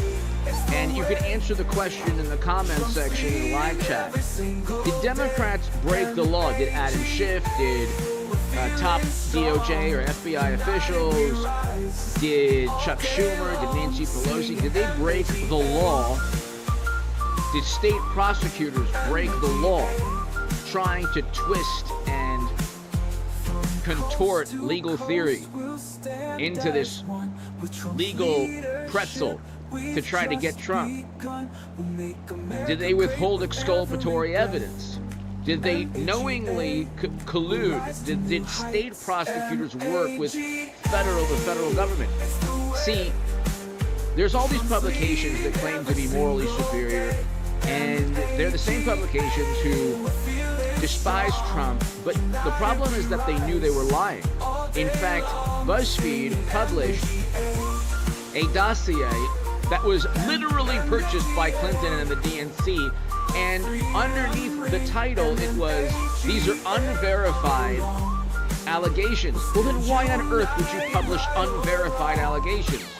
And yet 4 years later, you have 50 Intel officials lie about a verified laptop that the Federal Bureau of Investigation actually had.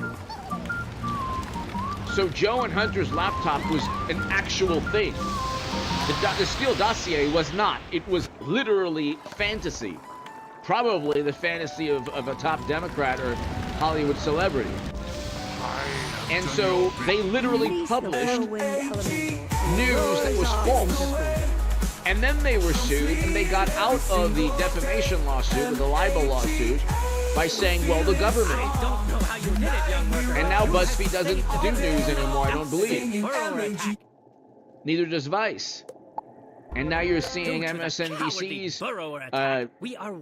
viewership crater tank 38%. The borrowers have stirred up the sassy. It's the same thing. People don't want high inflation. They don't want endless military conflicts. Trump is against both of those. They don't want weird ideological theories to dominate politics. Or like ideological theories that even Democrats really don't believe in, but they just gravitate towards for expediency. Anyway, let's continue. Good to see you, mate. Let's play within Let's bring in our own legal eagle, if you don't mind me calling her that. Her name is Shannon Bream, and she's on the right-hand side of the screen. All right, Shannon, in your judgment, right now, does Gates get confirmed? He's got an uphill battle when you have members of your own party saying, "Oh, I got to think about this," or "That's a shock," or "You did." Listen to this, ladies and gentlemen. She actually calls it. It has Lindsey Graham, though, saying today, "I voted for a lot of people I didn't like." So that leaves a lot of room open for where his vote may go. But listen, it's a tough vetting process to get through judiciary and get to the floor. And, you know, my first thought was yesterday when this was floated or announced by President-elect Trump, I thought, okay, he is putting Matt Gaetz out there, knowing he's got a really difficult road forward. Maybe he's got a different AG pick, and he says, okay, you were shocked by the Matt Gaetz pick. That didn't work. Here's who I'm really picking. Maybe somebody that would have been a little bit shocking had it been the first person he picked, but seems more palatable to Capitol Hill if Gaetz doesn't get through. But there are a lot of steps, and it's sparking this talk, too, from President-elect Trump. As you know, he asked all of the GOP Senate majority candidates to commit to this idea of recess appointments, and maybe that's exactly what he has in mind for Matt Gaetz. Gaetz, if he becomes Attorney General, the belief is that he would go after the Justice Department. So Shannon Bream called it, and that was a brilliant move by Trump to just nominate Matt Gaetz, have the media, like fake the media out, and then you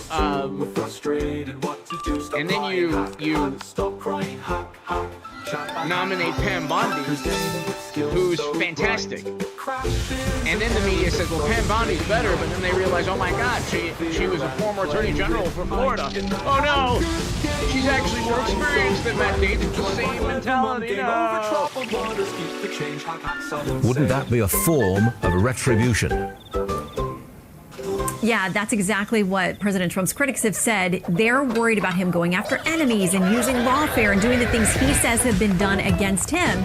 And they see Matt Gaetz very much as the face of somebody who would do that. Now, the president-elect has said, success is going to be my revenge. I want everybody to do well. I want us to move forward. But he also has had very specific language about the DOJ, about the mistreatment he believes he's been subject to for years. And he wants somebody to clean out the DOJ. And so I think dropping the name Matt Gaetz yesterday sent shockwaves through the Justice Department and beyond here in D.C. Well, it sure did.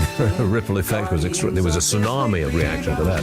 Next one, Shannon. Special counsel Jack Smith, he's asked an appeals court to halt his appeal against Donald Trump for the alleged mishandling of classified documents. Look, it's very complicated, but it seems to me that the lawfare against Trump is just falling apart completely. Again, if you watch this channel, okay, I'm not right about everything, but compare compare my channel, almost 270,000 subscribers, hopefully on the way soon to 300,000. Compare my channel to like million to 4 million sub channels. Okay, especially like I'm conservative on most things. I've been supporting President Trump for what 6-7 years now. But compare my channel to, I used to be the biggest Bernie Sanders booster on the internet, according to the Huffington Post. And the unofficial scribe of Sanders was the most hardcore voters, according to the Washington Post. How do you go from Bernie to Trump? Well, you don't want endless wars. And you want a better economy. If you care about that, it doesn't matter where you started off. You'd like Trump. Okay, and Bernie 2016 was a lot more conservative, especially on immigration, a lot of other things. But anyway, against the Trans-Pacific Partnership, all that stuff. But you look at all of these criminal cases, they were dropped because they didn't have anything on Trump. And that's what Trump is going to do to them. He's going to find out if people committed crimes going after him. See, the crime was not Trump, causing a rebellion. The crime was trying desperately to accuse him of something he didn't do. And Democrats knew this also. I remember speaking to a number of people, and I would say, look, he's not a criminal operative. Well, we don't know. We just have to investigate further. And they knew it. They knew that he wasn't a Kremlin operative. Everyone did. You have to be a complete imbecile to think that he was installed by another country. They went with Clinton. Then they went with Biden, who's actually the worst of all three candidates. If you put Clinton, Biden, and Harris, it's Biden that is like the absolute worst of all three of them. But Biden's the one that was the most popular candidate of all time, and both of the other candidates lost. So nothing makes sense. Nothing makes sense at all. But again, while Democrats live in a distorted, twisted world of plausible deniability. Well, that's just not what happened. But in Ohio and Florida, that could happen still. Is it? Yeah, I think you're right. I think these federal cases, Jack Smith knows that they're sort of on a dead end at this point. So while yesterday, that Mar-a-Lago documents case, which is on appeal to the 11th Circuit, just that one step below the Supreme Court, while he didn't say we're ready to throw out the case, he did say let's put this case on hold. It's pretty much the same thing he's done with the D.C. case, the January 6th federal case. And so it's very much a signaling that this is kind of the beginning of the end for those federal cases. They'll be winding down. The last one for you, Shannon. The Republicans hold the House. That's the news. House Minority Leader Hakeem Jeffries says it's his fault. He takes responsibility. So, Shannon, what happens now? Well, the Republicans have probably a very tiny majority, which has been, like herding cats, we say on Capitol Hill. It comes with its own headaches, but Republicans are relieved to be in charge, even if they know it's going to be a tight minority and a majority. And of course, President Trump has selected some people he thinks are very talented, pulling them out of the House GOP. Those special elections will have to happen. So it gives an even tighter margin for Speaker Johnson, who's going to continue in that role.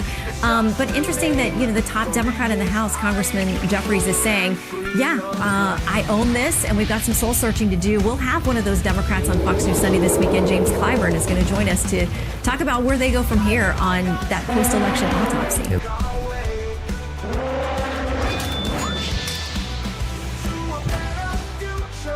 There is no post-election autopsy.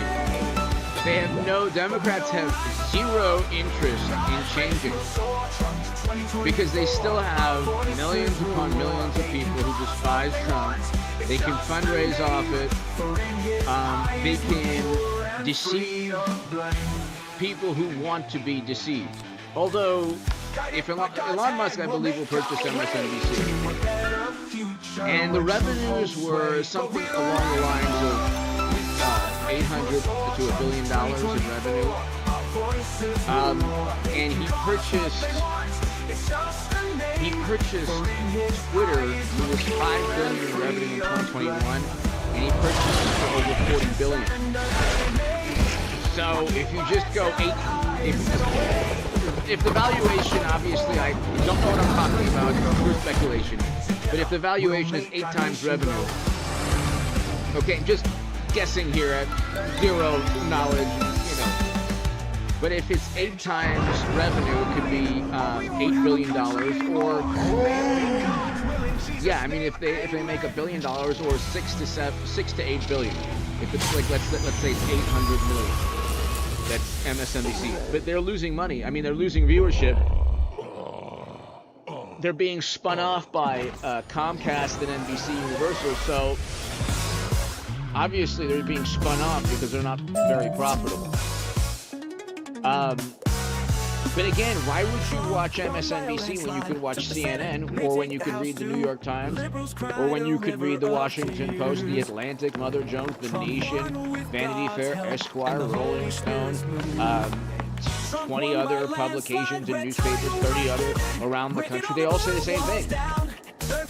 I mean, what differentiates a Washington Post reader from the Atlantic or the New York Times? I mean, they're saying the same things all the time. I guess there are different parts of the newspaper, that's true. But what these publications are known for, their greatest voice, it's the same voice.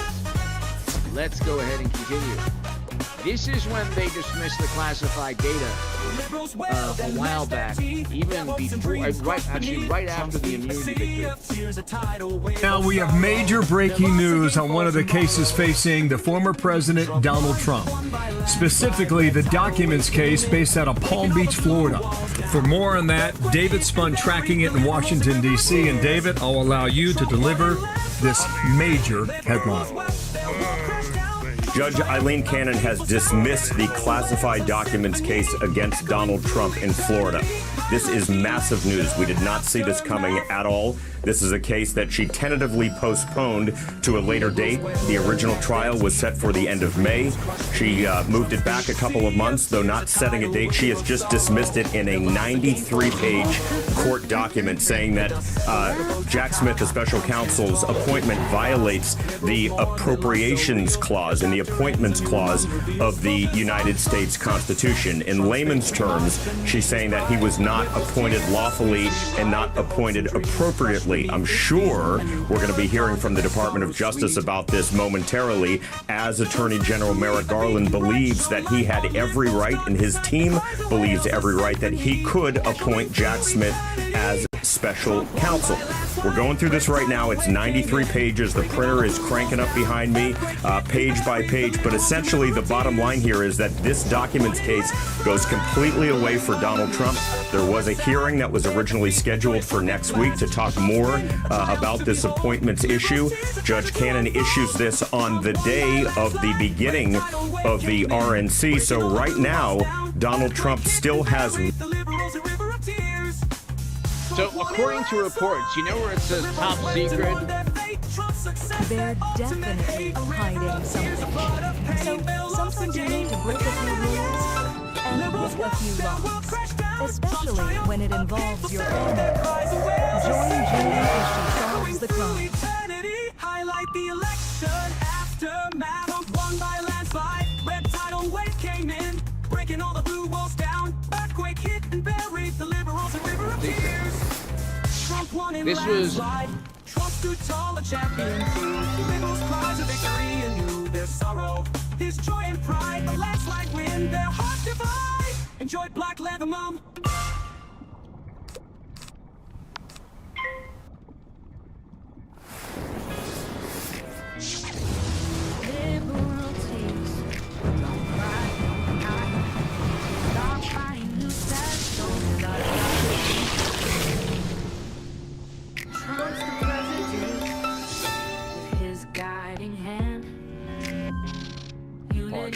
Maybe it's a Hannity idea that people like. I like it.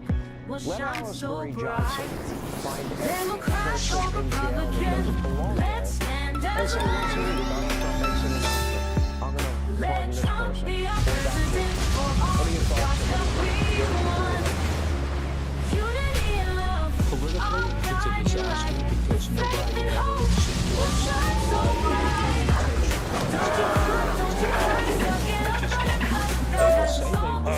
ever get enough. The truth is So that he's I shown have a level of courage that very few presidents have ever shown.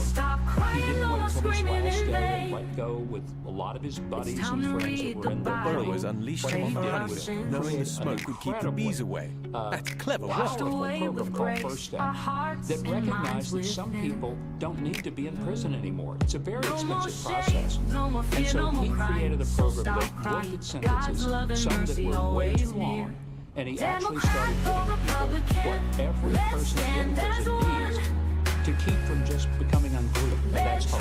Donald Trump did something that defied political gravity, and thank God for it. What do you think about Hunter and Joe? And then we'll ask about what Trump should do if Joe doesn't pardon his son or commute a sentence. Don't you cry, suck it up, I would hope that he looks at the facts, and if there's something that is untoward in the sentence, then sure, consider it.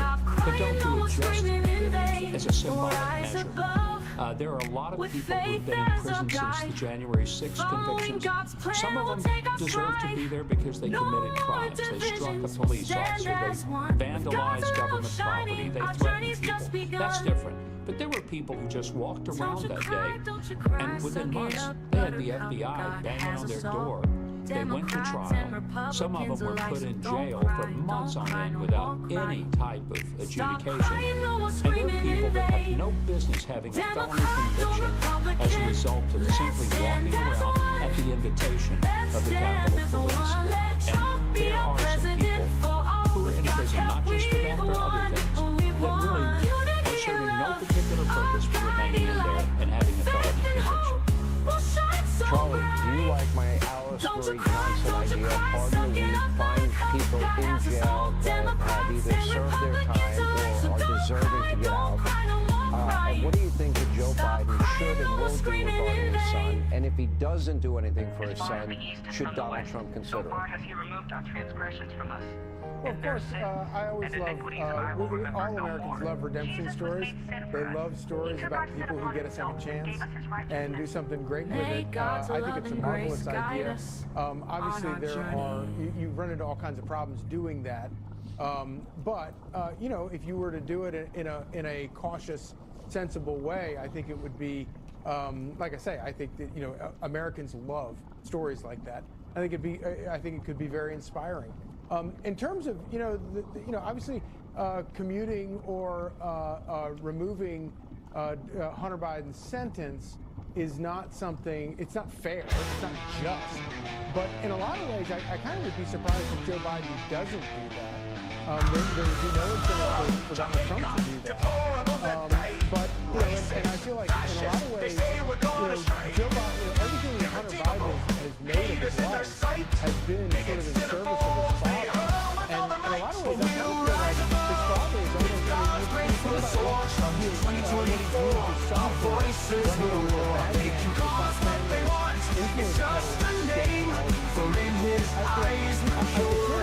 I wouldn't commute the guy's sentence. I wouldn't pardon him. But I certainly think that his father is probably just as, if not more guilty than Hunter Biden. Extremists, radicals, reactionaries, all they say. Stand unafraid. Well, if Republicans were like Democrats, they would, weaponize the justice system and go after Joe after he leaves office. God's grace will soar. 2024, our voices will roar. They can call us what they want. It's just a name. For in his eyes, pure and free of blame. And don't you think that Gavin Newsom has in the back of his head he wants to be in that Oval Office? Problem is, he has the same policies he supports as Trump. Well, first of all, it would be a gift to the Republicans, and I hope she runs for something because it's just really wonderful. Maybe she'll get another $1 billion support for that like she did her presidential campaign. But the difference is, she's going to make it out of she's going to have to run and she's not going to get a free ride for in his eyes and free of blame. I hope it works out for you because I think most every Republican will love to face you again. God's hand will make our way to a better future where truth holds sway. But we'll rise above. With God's grace we'll soar. 2024, our voices will roar. They can call us what they want. It's just a name. For in his eyes we're pure and free of blame. So let the rage and slander us in vain. We'll keep our heads held high and sing away. For 2024, with God's grace we'll go. Together we'll make our nation grow.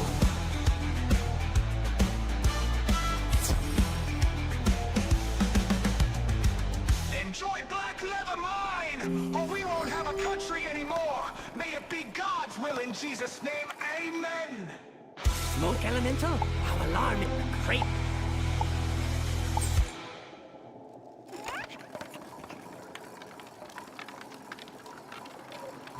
Stop crying, give me 15 seconds. Sun Tzu says I thought Doc meant like a challenge. You get close, you Stop hear crying, sounds of fight. this is a long face, we know who you really are. Stop crying, smiles and smiles some more. Sudden teasy, you says, oh well, a doc. The surgery, 27 says my mom likes my dick. A doc surgery, 27 says there are no blueprints inside of a cargo. Game over troubled water, says yes there are. They've been over in there for many years. Dog surgery says no, I've been here for 27 years. And there has never been cargos in it. Cargo hack says yes there are. I just got one with a lucky bastard crew card on. I just got a blueprint. Sun Tzu says, oh well, Doc surgery says I'm out for now. But dinner is ready, the sun's easy, you says bye. Game of troubled waters, says maybe his parents passed that base down to him. Where he brought the base, Ken J says yeah, had lots of acid and tomatoes. Teach high daughter, for a bit few more days in a civil war.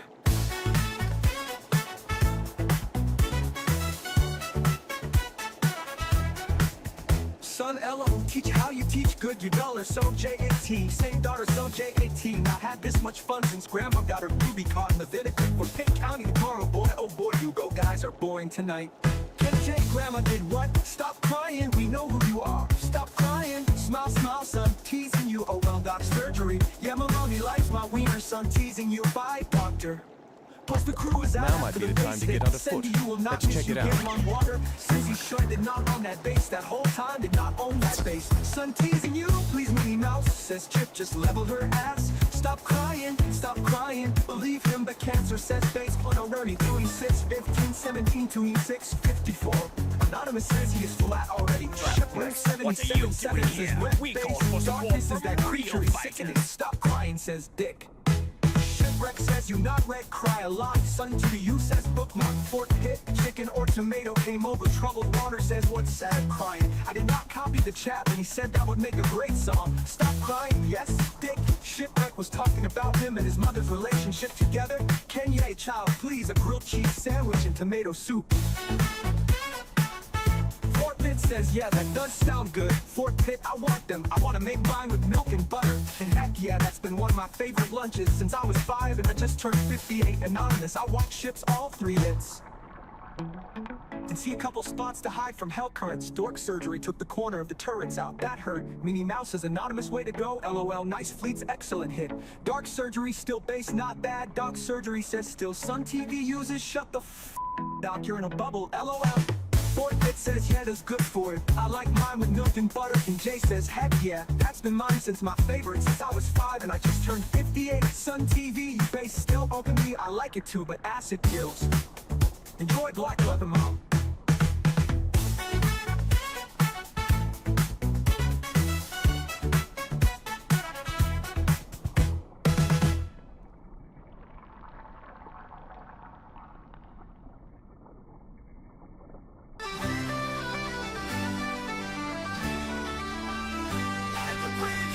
Down in the Ozarks where the lakes shine bright, there's a brick house waiting with dreams feeling just right. Rum runner, hurricane too, but beware, they're potent, so drink anew. At the brick house, Ozarks night, drinking and dining, feeling alright. Rum runner, sweet, hurricane's fine, but drink too many and you'll hit the floor at the brick house.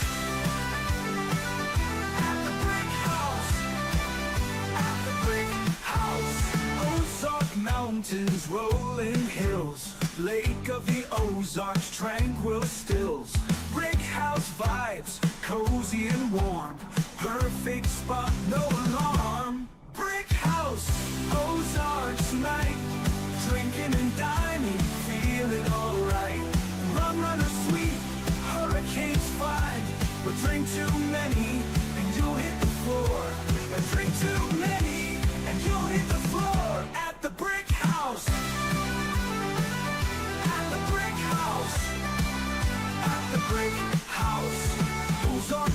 mountains, rolling hills, lake of the Ozarks, tranquil stills, brick house vibes, cozy and warm, perfect spot, no alarm.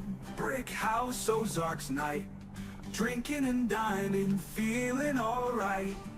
Rum runners, sweet hurricanes, fine, but drink too many and you'll hit the floor. But drink too many and you'll hit the floor at the brick house. At the brick house. At the brick house. So come on down, don't be shy. Enjoy the night, but don't ask why. You'll be dancing, singing along, but pace yourself all night strong. Vote red, enjoy Black Leather Mall. As we get closer to Inauguration Day, Trump's arrangement syndrome is spiraling out of control. According to the new Axios report, people are rushing to get reproductive care, despite Donald Trump repeatedly, over and over and over again, saying throughout the campaign he is not going to sign a national abortion ban or limit access to contraception. He's not going to do it. Some D.C. residents are now calling for Airbnb and a blackout for Donald Trump's inauguration, with the goal of making it harder for his supporters to find a place to stay for the inauguration. We did reach out to Airbnb for comment. They confirmed they welcome guests of all political perspectives. Good for them. Before saying if these terms of service are violated, action will be taken. They also confirmed that in the D.C. metro area, the number of available listings has remained stable, and the prices and search trends are typical for an area with increased demand. Meanwhile, taking the country by storm, whether you like it or not. Yesterday, 4 NFL players, check it out, Miami Dolphins are on the run, 2 are playing great.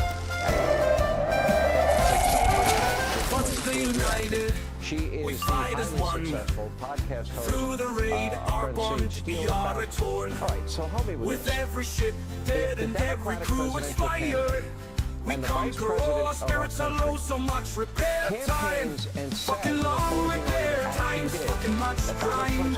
Oh, na na na na na na na. Hey, hey, too many clowns, too much drama. Too many shits, too little time. Don't make decisions for the bills or for the game. You see us greed, you see us errors. The fucking game, leaving us behind. Could you bring back the old first? Fucking long repair time, fucking much grind. Too many shits, too little time. Want us to break the bank, lose our mind. Fucking game, leaving us behind.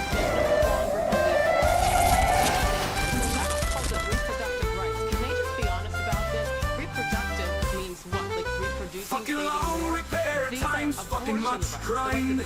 Too many shits, too little time. Want us to break the bank, lose our mind. Fucking long repair times, fucking much grind. Oh na na na na na na na. Hey hey, too many clowns, too much drama. Too many shits, too little time. Go to make decisions for food and bills or for the game. You see us greed, you see us errors. Fucking game, leaving us behind. Did you bring back the old game we used to know? Fucking long repair time, fucking too much crime. Stop crying, too many clowns on the game, too much drama. Too many shits, too little time. Stop crying, do you want us to break the bank and lose our mind? Fucking long repair time, fucking much crime. Oh na na na na na na na. Hey hey, too many drama. Too many shits, too little time. And there's a for the game. You see the read, stop crying, see us hurry.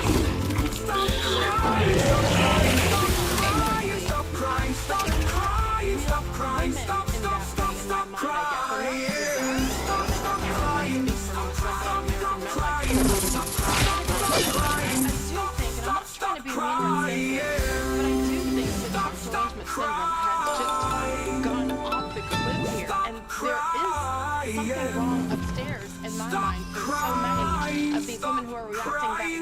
And the scary thing is that I think a lot of them are smart, educated women women who are choosing to believe these things. And that's why the Democrats have pushed it for so long, though, because it has proven to work.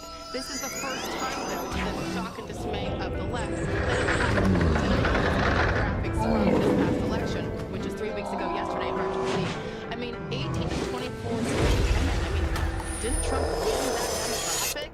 So, really, people have begun, sane women have begun to do their homework and not just go for the low-hanging fruit that the left is after at them. I don't know if I'm allowed to ask this question, but I'm going to ask it anyway.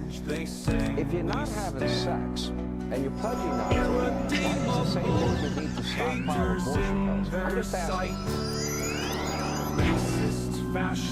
I wouldn't know. I can't comment on any of it. But you know what? Let's just agree, and I think you'll agree, that the policy is so thick and that is the one issue that the left just pounded home and turned in the last year and a half. Why? Because they knew that they would lose on every single other issue, which is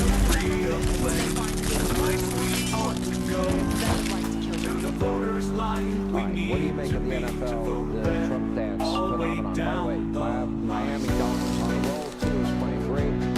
Now I'm a Floridian, and I'm a fan. What do you make of it? I know. I'm down in the free state of Florida as well. I absolutely love the thing. I was actually by John Jones did his little dance, then came over and just was such a fanboy. Trump and Elon and J-Rock. It was so cool to see. And then when you look at it, there are other sports, soccer. By the way, it's not just white men in the Trump dance. It's black men, too. These men have been hiding for so long, and now courage is contagious. You see these guys doing it, and gals, and I'm so proud of them. It's time that more won't come out. Give credit to Nick Bosa for putting forth more than My goal is to get my buddy, my friend Stephen A. Smith to do the dance. I'm gonna make that happen. That'll never happen. Never. But we'll rise above. With God's grace, we'll soar. Trump 2024. Our voices will roar. They can call us what they want. It's just amazing. His eyes were pure and free of blame.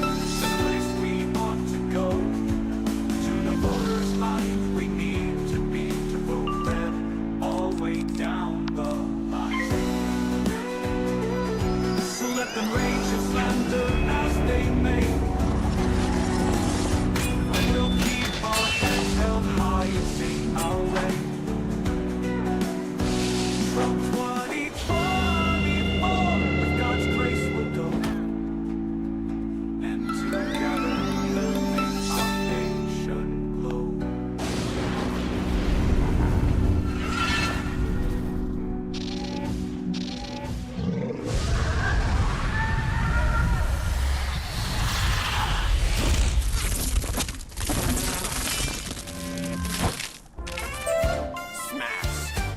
Thank you for your timely rescue. Quickly, let's slip outside before they realize we've defeated their warriors. Call us deplorables, Nazis too. Garbage irredeemable haters. Greetings. I'm Jalen Smoke Rider, but I'm afraid my hearing hurt while I'm... Bigots and more.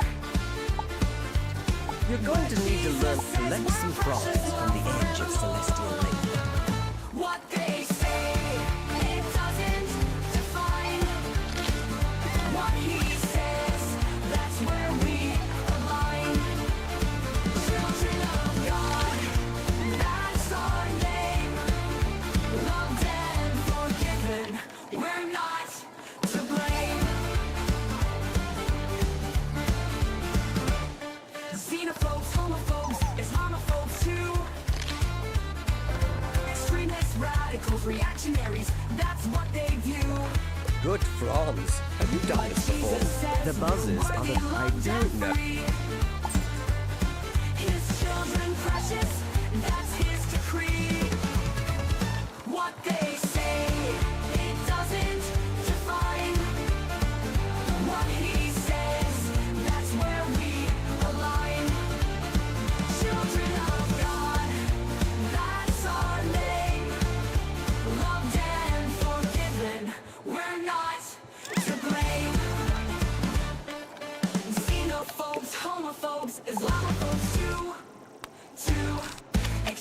Anarchists, radicals, reactionaries, that's what they view. Boo, but Jesus says we're worthy, loved, and free. His children precious, that's his decree. What they say, it doesn't define what he says, that's where we align. Children of God, that's our name. Loved and forgiven, we're not to blame. We've all sinned, fallen short, but Jesus' love, it reaches forth, redemption's call. We can be born again anew, in his love we're sworn. Rock like a bomb, keep on the troubled waters, keep the change.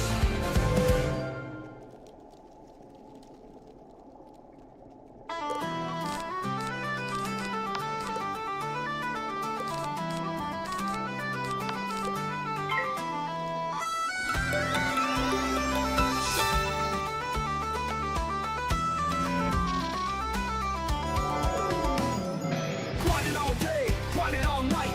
Getting ready, taking targets, feeling right. But then the repairs, man, they never end. Sitting there, watching paint dry, time to amend. Gangs and assholes taking more than given. Always given. Under pressure, stressing to the max. Wasn't enough enough, take a load off my back.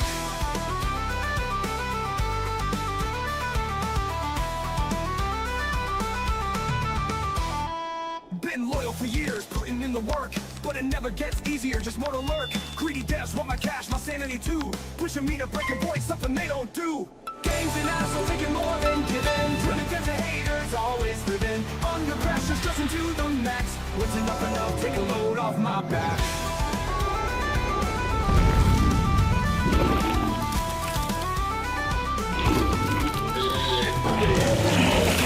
And in the work, but it never gets easier, just more to lurk. Greedy devs want my cash, my sanity too, pushing me to break a point, something they don't do.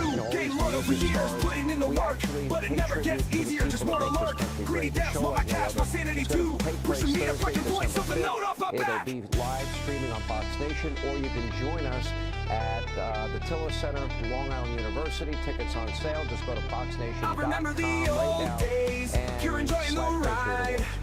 But now it's all one big headache to abide. Cool features and events overshadowed by the pain of constant repairs and grinding in vain. Games and assholes taking more than given, turning to haters, always living under pressure, stressing to the max. When's enough, take a load off my back.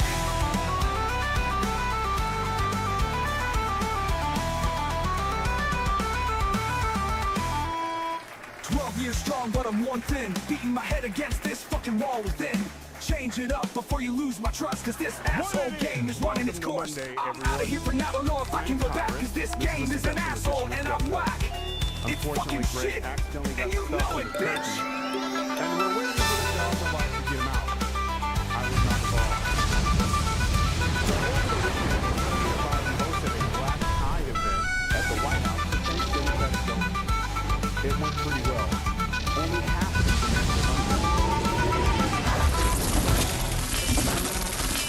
Enjoy Black. Alas, a winter storm in the Northeast is threatening Thanksgiving Day plans for millions of travelers. So if you have plans to visit the family in the tri-state New York area, your prayers will be answered. In other news, New York State overturned their 117-year-old ban on adultery. The bill was promoted by Assemblymember Charles Levine, who said it's a first step for him to get more ass. Rest and thrive. Permission granted for your instance, but seventh sanctity, let no one trespass within. McDonald's just announced Remember the Sabbath, keep it holy.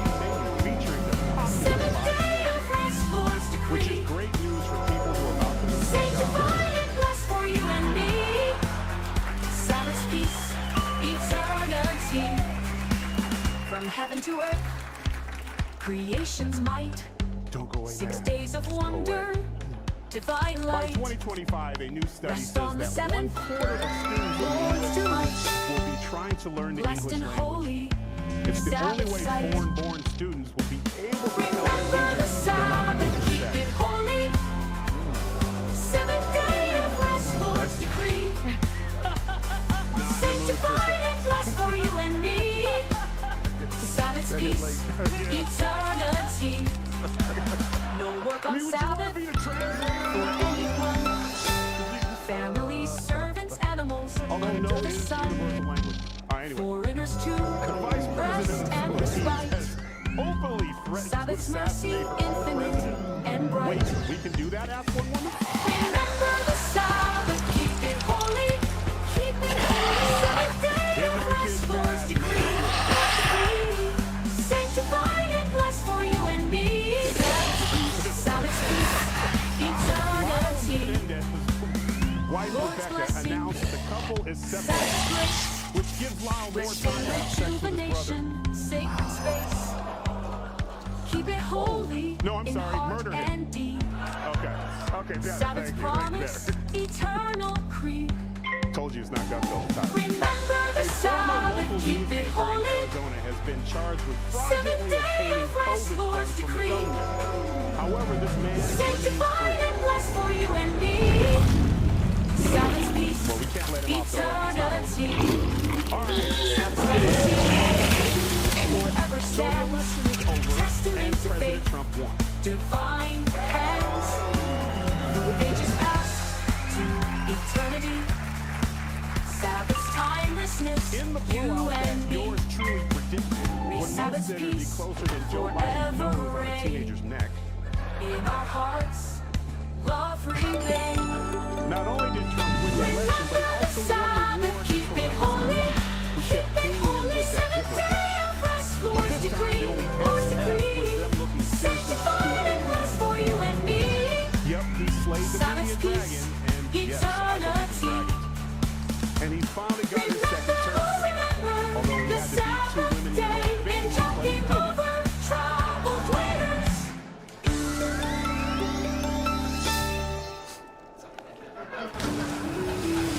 The ground Hillary and Kamala thought they'd make history when they should have been making coffee. A sexist would say. Remember the Sabbath day in jumping over troubled waters. And as Trump fills out his cabinet with a diverse group of disruptors, the country is behind him. A new poll finds that 59% of Americans support how he's handling the transfer of power so far.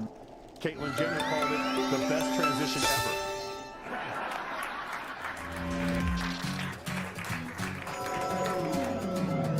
Heck, even the media detectives come around.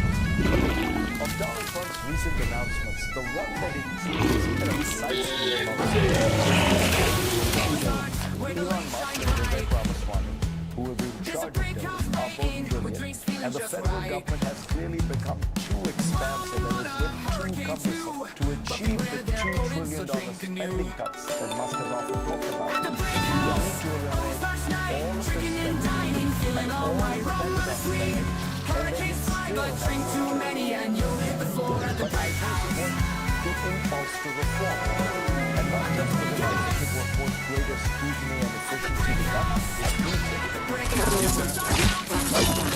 It's a small step, but that's the credit more overdue than, well, a child support case. And if it's a departure from the crime university media, they have to realize that they have to be accountable now for the years of repeating lying and hoaxes. They do it when they lied about Hunter's laptop question, collusion, and fast food causing COVID, instead of just being a good source of protein. They push fairy tales about hookers, king, and hotel beds instead of covering the current president who is wetting his sheets every night. Good thing President Biden didn't have an electric blanket, or Kamala would have been president in 2022. So all you media issues who will never ever be seen again. A primetime show on MSNBC.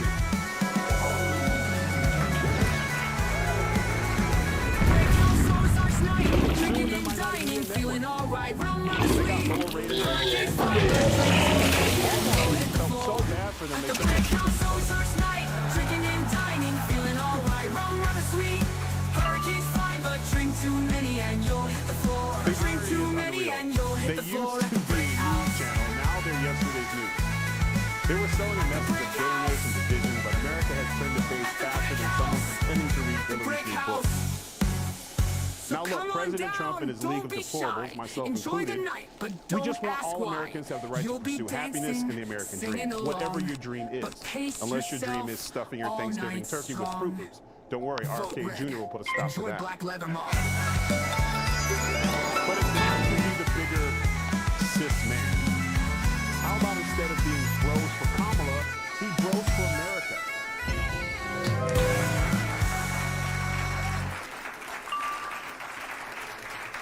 Because, to be fair, we all need each other. You can't make America great again without all Americans. Black, brown, white, gay, straight, whatever the hell you want to call them. Now, of course, this holiday season, my team said to go full on the strong focus on the liberal aspect, like this.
Optimistic because people always say they're going to and it never actually happens.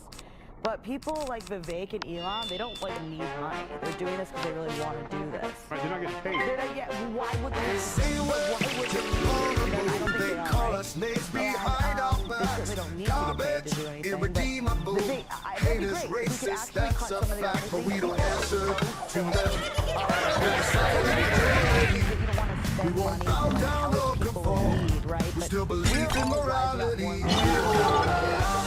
will rise. 2024 will reach the skies. With the Lord, they can't call us shame. In His eyes, we're worthy of the claim. Digest, think it's homophobes. That's how the radical left perceives. Homophobic, Islamophobic. Everything they hate, they throw at us, but we don't answer to them. We're the silent majority. We still believe in morality. If God allows it, we will rise. So 2024 will reach the skies. With the Lord, they can't call us shame. In His eyes, we're worthy of the claim.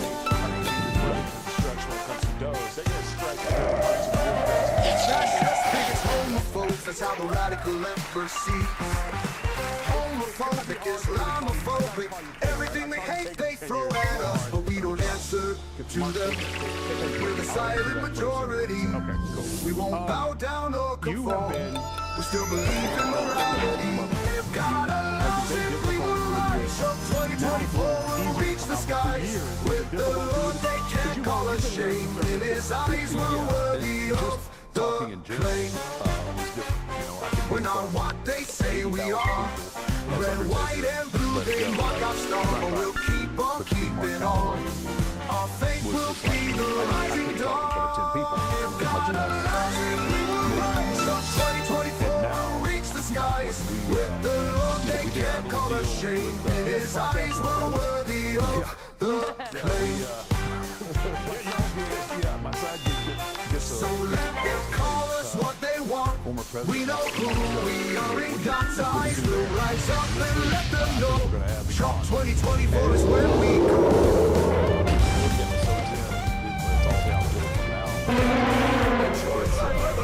It's crazy. And then for us to sit down and do this other little advertisement piece really kicks off the firestorm of answering to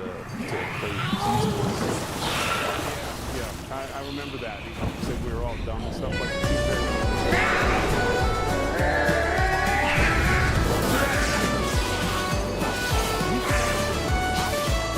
They call us deplorable, the garbage heap so low. Nazis, fascists, bigots, and darker things they say. Hateful racists, famous for radical reactionary. But we stand tall, we stand strong, with God and liberty in view. They paint us black, they cast us down, with words that sting and bite. But Trump 2024, with God's own light, will make everything alright. Islamophobe, xenophobe, whatever names they fling. In his eyes we're beautiful, our hearts in freedom sing. They say we're irredeemable, beyond repair and grace. But hope remains a burning flame that lights up every space. They try to silence our voices, to crush our spirit's fire, but we stand up and fight for what's right, fueled by our design. They paint us black, they cast us down, with words that sting and bite. Trump 2024, with God's own light, will make everything alright. Islamophobe, xenophobe, whatever names they use. In his eyes we're beautiful, our hearts in freedom sing. You have no idea what these things are. They say we're irredeemable, beyond repair and grace. But hope remains a burning flame that lights up every space. They try to silence our voices, to crush our spirit's fire, but we'll stand up and fight for what's right, fueled by our desire.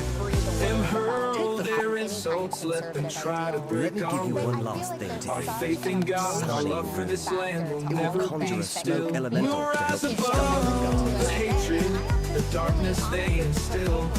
We'll fight for truth and justice till the victory's thrill. They paint us black, they cast us down, with words that sting and bite. But Trump 2024, with God's own light, will make everything alright. Islamophobe, xenophobe, whatever names they fling. In his eyes we're beautiful, our hearts in freedom sing. Trump 2024, with God's grace, we'll stand and we'll be free. Beautiful people, the brave and the bold. So get out, vote, take your friends, pick up 10 more, take them to vote. You're definitely gay. And he's done this before. Let's head inside and determine our best course of action. And I just remember, I'm like, okay, I won't disclose anything to that individual. And I nod and I say, okay, I understand. But it's just the emotional factor. And it's like, calm down. Like, just take a breath. I searched for the truth, but they said I was wrong. Fact checkers' verdict didn't feel too strong. They claimed I was misinformed, misled the way. But I know what I saw every single day. Fact checkers, just full of shit they say, hiding the truth in a world of disarray. questioning everything. That's their game, leaving us wondering who's to blame. More sins and stats, they scrutinize with care, but context is key and perspectives impaired. Their verdict is final, or so they proclaim. But the truth's complex and can't be tamed. Fact checkers, full of shit they say, hiding the truth in a world of disarray. Questioning everything, that's their game, leaving us wondering who's to blame.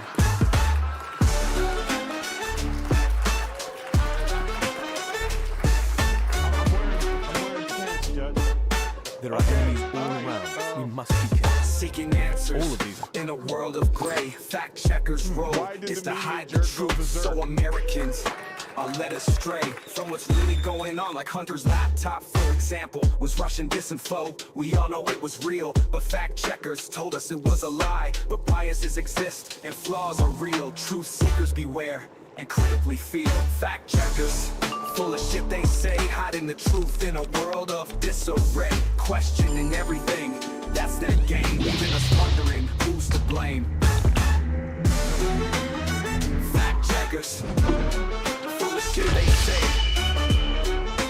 hiding the truth in a world of disarray. Questioning everything, that's their game, leaving us wondering who's to blame. Democrats created fact checkers, so we all know who's to blame. And enjoy black leather, mom game over troubled waters. Keep the change.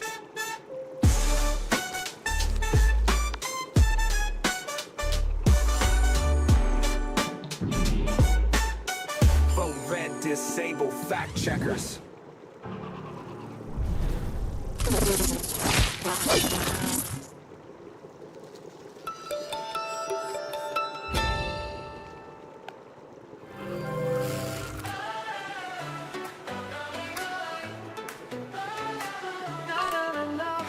Doggy delight, na na na na, shining bright. There they were, 100 doggies walking down the street, singing to our doggy, doggy dum, doggy do, wagging their tails and shuffling their feet, swinging their hips to our doggy dum, doggy do. Woof woof woof woof, doggy love is true. Fur so soft and eyes so new, wagging tails and snuggling tight to our doggy, my heart's delight. They look good, they look fine. How'd they get their fur to shine? Before I knew it, they were walking next to me. What should I do with these doggies, so cool and sweet? Woof woof woof woof, doggy love is true. Fur so soft and eyes so new, wagging tails and snuggling tight to our doggy, my heart's delight. Poodles, bulldogs, and chihuahuas too, all breeds united, singing to our doggy do. Friendly and loyal, with hearts so bright, shining stars on this doggy night. Woof woof woof woof, doggy love is true. Fur so soft and eyes so new, wagging tails and snuggling tight to our doggy, my heart's delight. We strolled along, a happy pack, tails wagging and snouts on track, playful and gentle, with hearts so light, to our doggy, pure delight.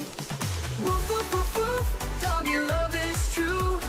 Fur so soft and eyes so new, wagging tails and snuggling tight to our doggy, my heart's delight. From big to small, they stole our hearts with their wags and snuggles. We'll never part.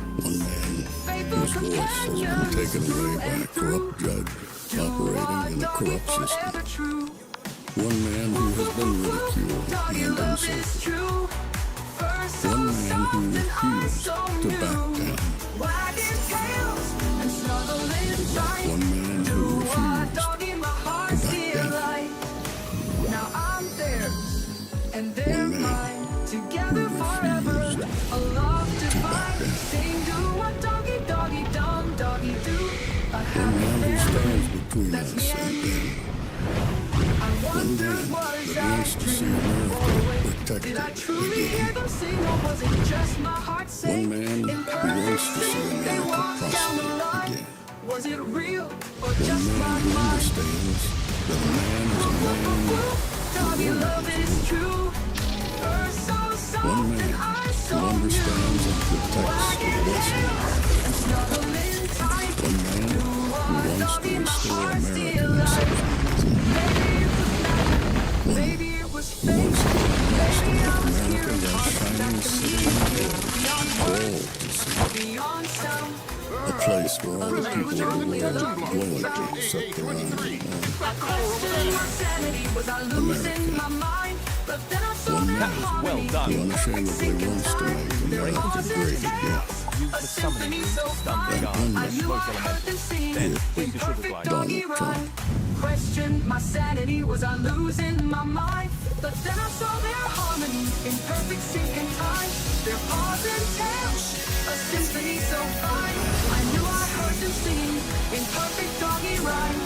Whoop, whoop, whoop, whoop. Doggy love is true. Earth so soft and I so new. Wagging tails and snuggling tight. Do our doggy my heart still like. It wasn't just my imagination, it was real. A connection deeper than the way they feel. Their love and unity. This is Fanfare with Barry Cunningham. Singing just for you. I questioned my sanity. Was I losing my mind? But then I saw their harmony in perfect sync and time. Their paws and tails, a symphony so fine. I knew I heard them singing in perfect doggy rhyme. We'll walk and play and dance in the rain. With every step, our fun will remain. Unconditional love, that's what we share. We're doggy, beyond compare. Woo! Doggy love is true. Earth so soft and heart so new. Wagging tails and snuggling tight. Do our doggy my heart still like. Na na na na, doggy delight. Na na na na, shining bright. Na na na na, doggy delight. Na na na na, shining bright. All right, everybody, welcome back to the evening edition of Fanfare with Barry Cunningham. Before I begin, I want to make a quick announcement. The other day, when I was talking about Elon Musk and something he posted on X, and I said, it's kind of, look away if you don't want to see what I'm about to show you. And then I said, be sure you look away. And still some people decided to look. And one of the people that had a problem and said she was unsubscribing was a woman named Faith Taylor. And many of us have known Faith for quite some time, and we're like, oh, not Faith. I can't believe Faith got upset. Well, it happened to be a different Faith. So if you see Faith Taylor in the chat tonight, say hi to her. It wasn't her, it was somebody else. And thank God somebody that involved in our community didn't get upset with what they saw. So Faith Taylor, it was a different Faith Taylor. But nonetheless, we're back. We're back for second edition, and I got some news for you. Breaking news into the Fanfare news feed. All right, so here's what we got. Trump is out there already kicking butt and taking names. And what he's doing is already making ripples across, I wouldn't just say America. I'm saying what he's doing is probably going to make ripples across the world. You've seen this piece before. It was prior to the election. But I want you to listen very closely to this again. And of course it's a bargaining chip. You can't sell a Ford or GM in Europe. You go to Europe, you can't sell a Ford or GM. Why? There's 100% tariffs. How about in Japan? 100% tariffs. So do you think if we said, we're going to tariff you the way you tariff us, do you think they're going to allow Mercedes and all these Japanese companies and Porsches and BMWs to all of a sudden have 100% tariffs in America? Of course not. They're going to come and negotiate, and their tariffs are going to come down. And finally, Ford and General Motors are going to be able to sell in these places. How's that sound? Of course they're going to come down. Of course, this is just negotiating. It absolutely makes sense. If you do it strategically, if it's across the board, it creates a real problem. And the question is whether you believe the president is going to do it strategically or across the board. He keeps saying it across the board. Well, when you're running for office, you make broad statements so people understand you. Okay? Tariffs are an amazing tool by the president to use. They're an amazing tool, but he understands don't tariff stuff we don't make. Right? If we don't make it and you want to buy it, I don't want to put the price up. It's pointless, but use tariffs to build in America. Do you want to make it in America, tariff it? Or if we're competing with the tariff it? But you got to remember, we need to protect the American worker. Finally, someone's going to protect the American worker, and Donald Trump is here to protect the American worker. Make a lot of money in tariffs, or if they're used as negotiating tactics. Look, tariffs will come down there. We're not going to have super high tariffs here either. There's not going to be. That's a big point to remember as we move forward. Are you doing it to make money, or is it a negotiation ploy? Sometimes it can be both, but let her continue. A big pot of money at the end. I love that story. So which is it? Do we make a lot of money on tariffs, or we bring productivity here and we drive up our workers here? So it's a win-win scenario. I like both of them. I think what's going to happen is we'll make a bunch of money on the tariffs, but mostly is everybody else is going to negotiate with us, and we will be more fair. In 1948, right, we came up with something called the Marshall Plan, right? The world, Germany and Japan were destroyed after World War II, and we wanted to export our economy to them. So we made a rule. They could tariff us, and we won't tariff them. So they can rebuild. Best explanation I've heard of. So they can rebuild their economy. We rebuilt their economy using something called the Marshall Plan. Our economy is so awesome that we'll use it to help you rebuild. When should that have ended? What do you think, 1980? Right? 1985? I mean, why 40 years are Japan and Germany and all of Europe still tariffing the heck out of our auto industry, tariffing the heck out of our furniture industry? Do you realize all the furniture you're buying that's made foreign? It seems crazy. Why? It's because they tariff us. And we don't tariff them. It's so obvious. So Trump has decided he's going to give some countries a little bit notice. Remember, he doesn't even get inaugurated until January 20th or so. But that's not stopping him from letting people know, I'm coming for you. You got 56 days to get your crap in order, or else. Trump posted this a little while ago. As everyone is aware, thousands of people are pouring through Mexico and Canada, bringing crime and drugs at levels never seen before. Right now, a caravan coming from Mexico composed of thousands of people seems to be unstoppable in its quest to come through our currently open border. On January 20th, as one of my many first executive orders, I will sign all necessary documents to charge Mexico and Canada a 25% tariff on all, capital letters, all products coming into the United States and its ridiculous open borders. This tariff will remain in effect until such time as drugs, in particular fentanyl, and all newcomers stop coming into our country. I have to say those different words because the people upstairs. Both Mexico and Canada have the absolute right and power to easily solve this long simmering problem. We hereby demand that they use this power, and until such time that they do, it is time for them to pay a very big price. Boom. Boom. That is huge. So he's now using the tariff initially, actually the threat of a tariff initially, to let Canada and Mexico, and I believe later on he's also including China in this as well, and that, hey listen, if you guys don't take care of business, you're going to pay 25% tariff on everything you send here until such time as you get it cleaned up. So obviously he's using it as a negotiation ploy. Here was the second tariff post he put out. I've had many talks with China about the massive amounts of drugs, in particular fentanyl, being sent into the United States, but to no avail.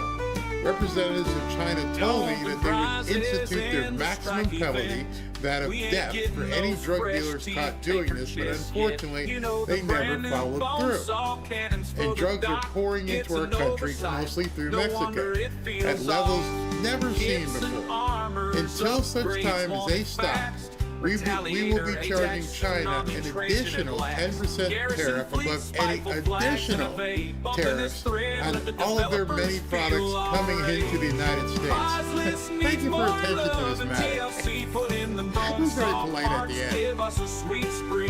So what you're seeing, 2 months before he takes office, he's given China, Canada, and Mexico a blinking neon notice. I'm not screwing around.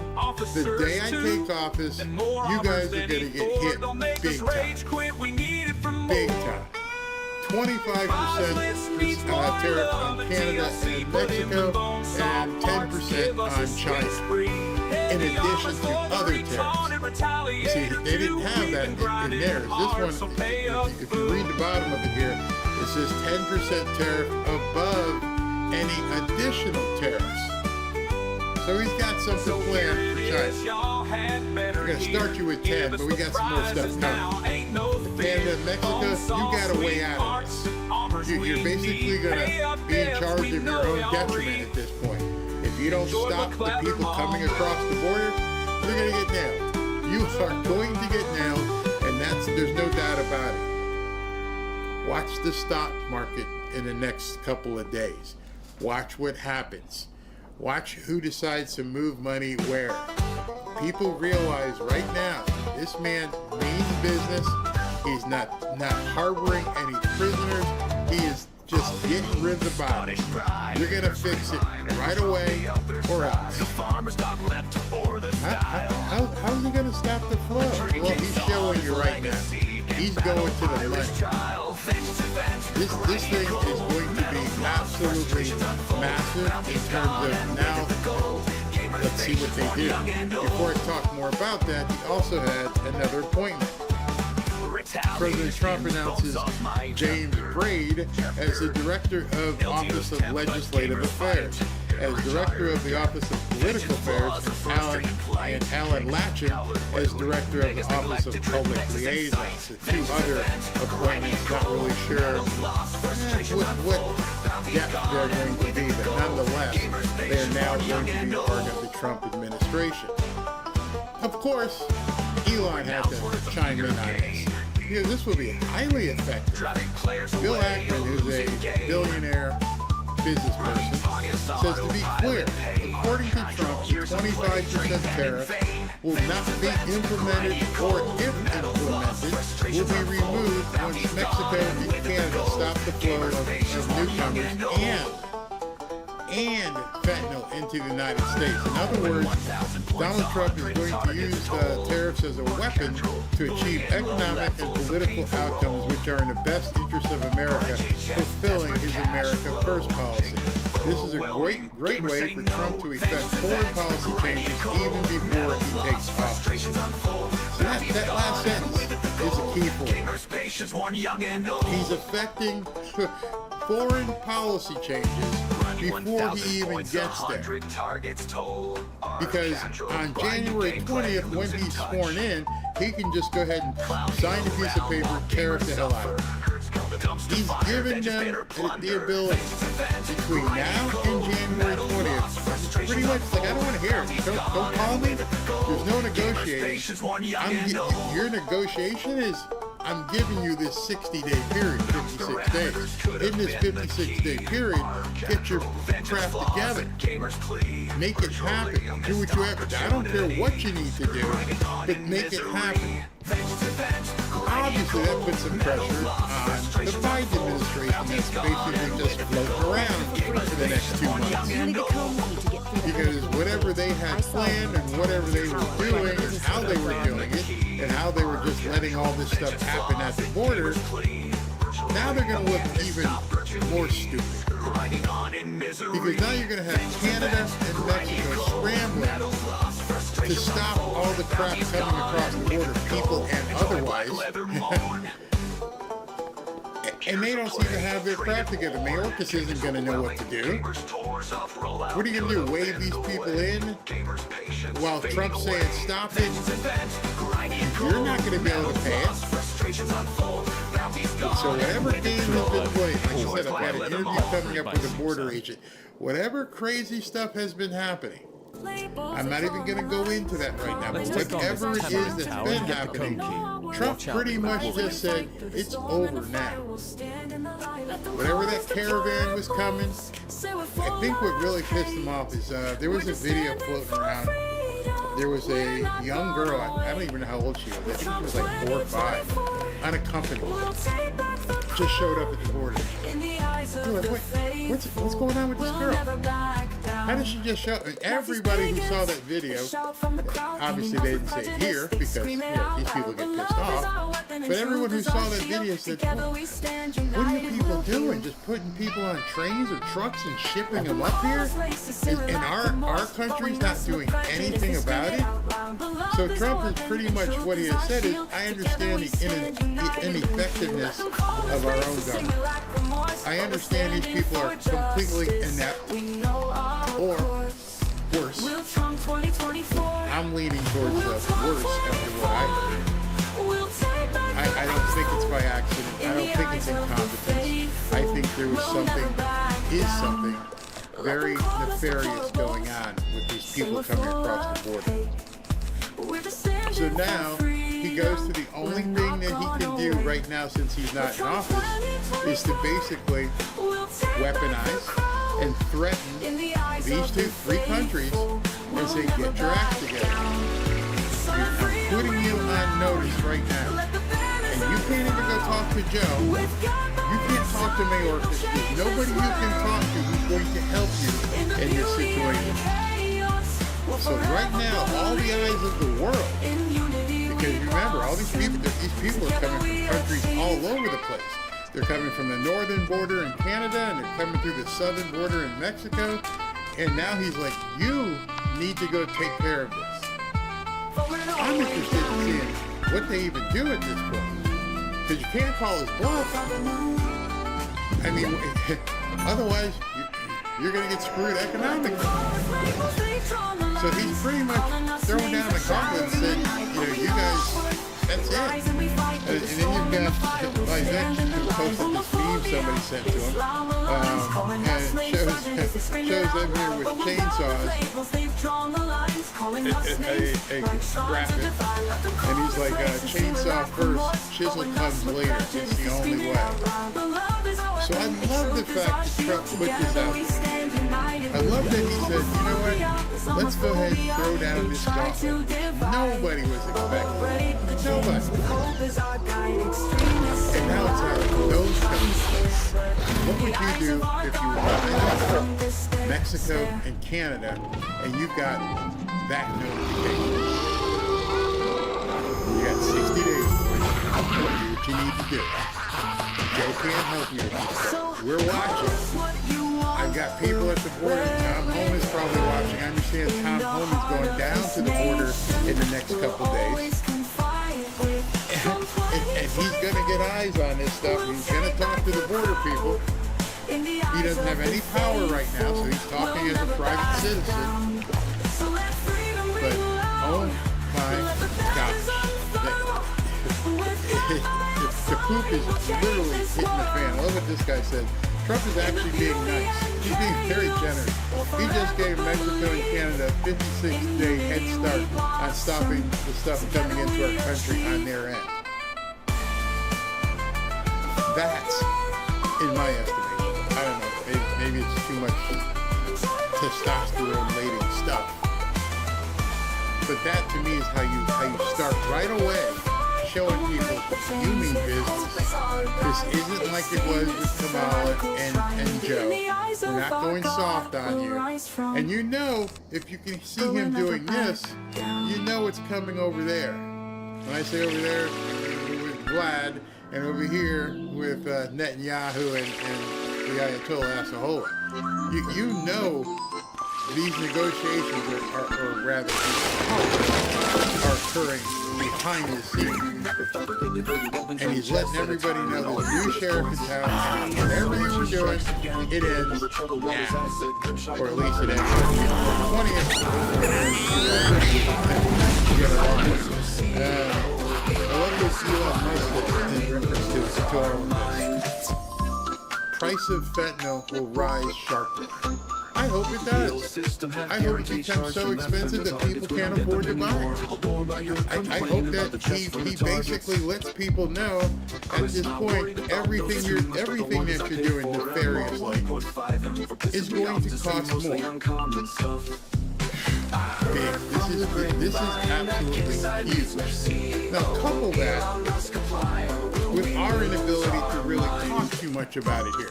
You see, we're not allowed to talk about the border in terms of even using the actual words for what's going on down there. You can't. If you mention those two words, S and T, one means traffic and the other you know what it means, you can't talk about it. These people here will shut you down for some reason. What are you afraid of? Well, I think somebody put out a trial balloon just to see something. So Martha Blackburn, and I'm going to have to be even delicate even saying certain things, we're just going to have to read it. She put this out. She said, Facebook is trying to silence me. We're talking a sitting U.S. senator. And stop me from speaking out about that guy who had the island and what he was doing. Meta, Facebook, big tech, and the media have been trying to cover up his alleged abuses for years. And they'll go even as far as censoring the United States Senator, President, they threw him off, who wants to bring transparency to the American people. She knew this. We've all known it. You guys who watch my videos know I can't even say certain words. There's a reason why she put this out. There's a reason why she went to national trial. Let me see if I can make this small so you guys can see it. Alright, she posted this. Crap, I gotta see if I can make it big. Let me do it this way. I'll shrink it here, and then I'll move it this way. There we go. So she posted, share her post. If you want to see President Trump make blank talk post. How can that possibly be offensive? How can that possibly be something that you have to wonder, hey, is that bad? And so Facebook says this post may go against our guidelines on suggested content. This post may show content that is broadly disliked. Common reasons for this are blank, blank, blank, blank. You did that to a sitting congresswoman. You know, Meta may come back in and blame it on some low-level staffer, but she means business. I mean, she's a senator. She goes, when your page shares content that may go against our guidelines, it will, and all the different things, get your page taken down, lead to restrictions on your personal account. I know firsthand because they told me go away. I posted some stuff and they basically said, yeah, you can't play here anymore. So, yeah, she was just, sorry, fine, forever. And again, look who gets into the conversation. Elon Musk, fortunately, X believes in free speech. We are about to enter an era here where, and that wasn't by accident. There's no way that a sitting senator did that by accident. That was her putting some bait in. They wanted to see and show people what's going on. So I would expect what you're going to see right after January 20th comes, right after he's there, we're going to see some other executive orders that these people and Facebook are not going to like. they're letting people know in advance that game is over. You're telling American senators, the president, and other people that they can't even discuss certain words. And so he's dropping a tariff on Canada and Mexico because of the stuff that we're not even allowed to discuss. Imagine that. The President-elect of the United States has issued an edict that he is going to drop a 25% tariff on those two countries and a 10% on the other country for reasons we can't openly discuss here. Think about how much madness is in that. The President of the United States is going to do all this stuff, and I can't even tell you the words of what he's tariffing. There's no way that can survive. There's no way that's going to continue to go on because it makes absolutely no sense. Who in the hell are you protecting? Why do we have to say newcomers? Why can't we say the actual word? One of the things that these people say is, we don't like you saying it because advertisers don't like it. Really? Seriously? You mean the advertisers that are on MSNBC, CBS, and CNN, and they say this stuff all day long, but we can't say it here? The peer-to-peer, the people, the citizen journalists, we can't say it, but they can say it. It's going to get really, really interesting, I guess would be the word, as we see all this stuff begin to take place. Let's see what else I got for you here. I wanted to show you, because there's just some weird things that are happening, and it doesn't make a lot of sense when you see it. So, the people at Amuse, which is a good, I like that. So if you need somebody to follow who's using Amuse is another site. And the Biden administration offers brief counseling to federal employees after Trump's victory. The Biden administration claimed that up to 90% of adult federal employees were personally traumatized by the routine operation of American democracy that elected Donald Trump president, prompting the government to offer free mental health counseling as a remedy. Go ahead. Let that sink in.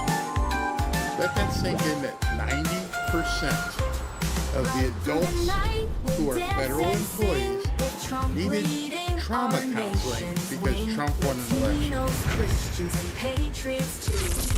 That's how far gone this country is. That 90%, meaning there were men in there too.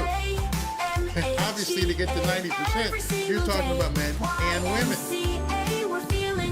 90% of the people needed to have counseling.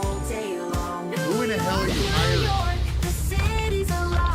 And worse, what are their job positions that these people who are so unstable is looking at the results of an election that you had to offer government paid for counseling? The federal service employees, civil service employees are almost all Democrats. 90% of political donations given by them are to Democrats. This fact alone makes a good case for a serious effort to rebalance the executive branch. The fact that we're having to spend millions to give free mental counseling to federal employees traumatized by an election is just more evidence. When I read it, I couldn't believe that. I'm like, there's no way. There's no way that 90% of the employees felt traumatized. That means you walk into your office tomorrow and 9 out of 10 people are looking, God knows. And then, of course, like Beck says, taxpayer dollars do not subsidize for federal employees traumatized by the fact that Trump won. I've said it many times.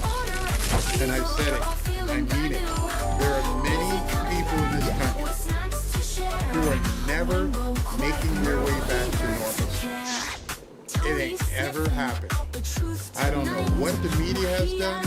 I don't know what the Biden administration has done. I don't know if it's a combination of the gaslighting and propaganda, but 90% of the federal employees needed grief counseling.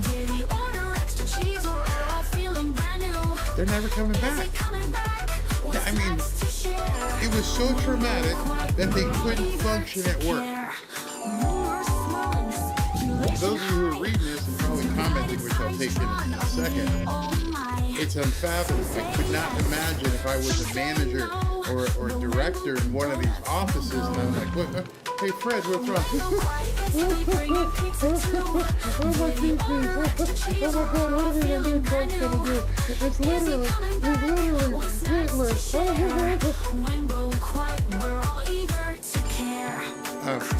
I'm going to go to my office.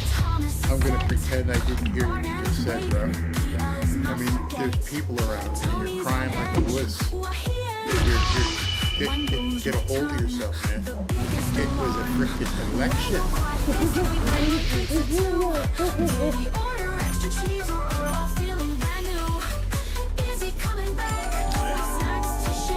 You have to be really gone upstairs for this kind of stuff to be causing you to have counseling, an election. Stay away from me. That's all I can say. A lot of balance is brainwashed. Yeah. See our curly man. Oh, okay, that's a good point. Julie says they were already that way, probably. Yeah, that's a good point. They recruited people that they know were like, yeah, that makes a lot of sense. To the gaslighters that have been reporting the lies for the last 10 years. Yeah, I'm down with that. Must be lazy people trying to get out of work. Severo, I hope it was that simple. I hope it was that simple that a bunch of people said, hey man, we can get this. Wait a minute, no, it's not that simple. They don't do anything anyway. I just realized something. Hold it, no. For 90% of them to need counseling, when 60 or 70% of them don't even come to the office. You forgot that point, right? I did.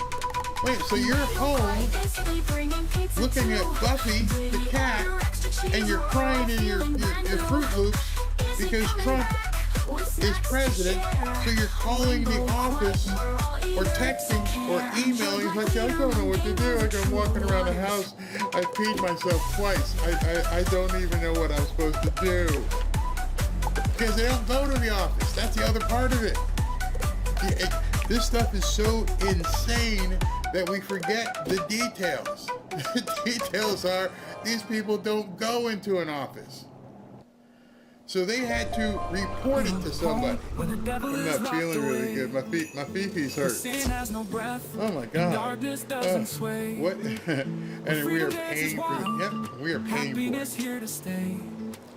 We are paying. You said it yesterday. They don't hire based on experience, only in questions. They hiring. Yeah, I mean, we all go to the office. We all know who the people are in office. You might even have some strange birds in your office. But they still function, because if they didn't function, they wouldn't be there. There may be some people, female and male, that have some issues, but they still function. Because if they did function, they wouldn't be there. But to have an entire building empty, none of these people actually come to the office, emailing, texting, whatever they're doing to let everybody know that they were devastated. They couldn't even get to work. Stock in Mido skyrocketed. What? Mido is being messed up. Oh, that's right. Urban apparently. They are Fubar. I haven't heard Fubar since college. That is so funny. You guys are funny. Couldn't take you to drink of anything with watching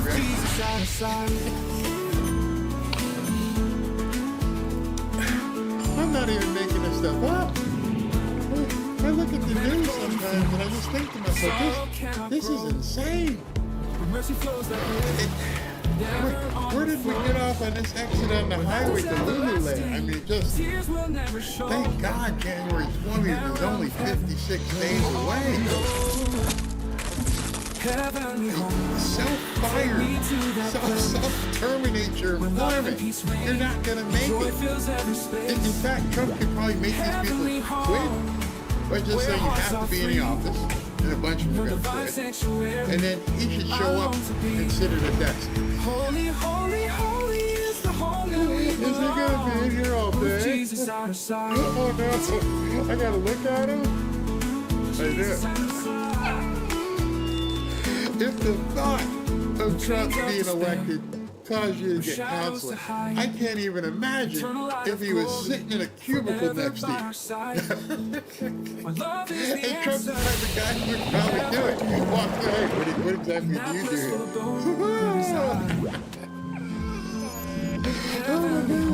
Oh my goodness.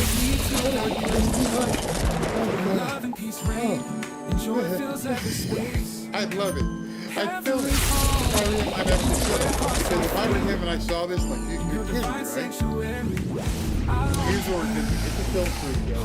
We're going to go show up in these offices. Wait till they're all back in. And when they're all back in, we're just going to go, and I'm just going to sit in the cubicle. How about that? Where music fills the air with joy and grace. The rest of them will quit. Arms of the divine we find our place. Oh, goodness. Where heaven's harmony shines on everything. And then this one from them. Steve Moore said, I go into these big federal buildings and almost like the hospital. Nobody there. Nobody wants to show up. Elon Musk, by the way, want to fix this for stuff. And he goes, why won't federal civil service employees can't be fired out of work? Oh, that's Trump. There's Trump at your house. How you doing? Is Joey here? Tell him the boss is here. I just hope this doesn't end up with lawsuits and lawsuits and lawsuits, and people realize it's futile. You're not going to work. The buildings are, as Steve Moore just said, it's like they're haunted. There's nobody there. And until I just realized that, since I realized nobody is in the office, where did, I don't even know how they got 90% of the employees to respond. Did they send out a group email? A group Discord? Hey, everybody feeling okay? No, not feeling good. Everybody's feeling good at all. I wonder how they're going to feel about being terrorists, or Mexico and Canada being terrorists. You got to know at this point that, Justin Trudeau is losing. And there's probably no Tay-Tay concert he can go to, as Canada is burning down. Now you got to figure out a way to do something about that. But in any event, a 25% tariff on anything coming in is going to hurt the economy of both of those countries. People say, well, it's going to hurt America. Not if you understand the tariff. More than likely, the tariffs that they're going to charge Canada and Mexico, just start looking for different products right now. This is the advice I'll give you as a parent.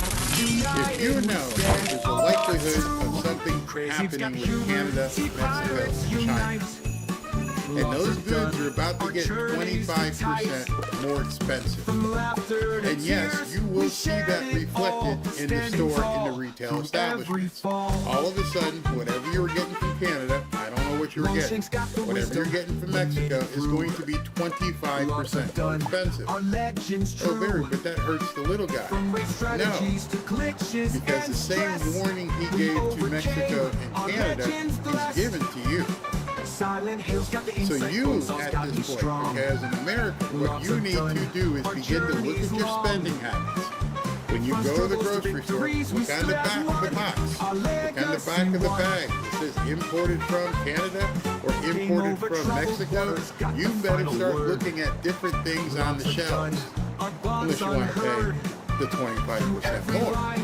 Because it will be reflected. Something that's $2 will be $2.50. got the summary. So, I don't even know. Robin does most of the shopping, but start looking on the back and see where stuff is coming from. I don't know what you'd be buying in a grocery store, but I'm pretty sure when you go to a retail outlet or a mall, a lot of that stuff is coming from different countries. You are now going to have to start looking at the tags and different things that you're purchasing to make sure you're not going to get hit with a 25% increase in price. It's very important. Some of you guys I know are on fixed income. You pay attention. Doesn't matter whether it's ketchup, whether it's real cream, whatever it is, it's coming from Canada or Mexico. Find an alternative. You got 60 days. Start looking at that and understand you are going to be impacted, but you're not stuck. That's where the difference is. You don't. You can continue buying whatever you're buying if you choose to pay the extra 25%. No problem. You can do that. If it's extra 25% is too expensive for you, you personally, nobody else, you personally have to find an alternative.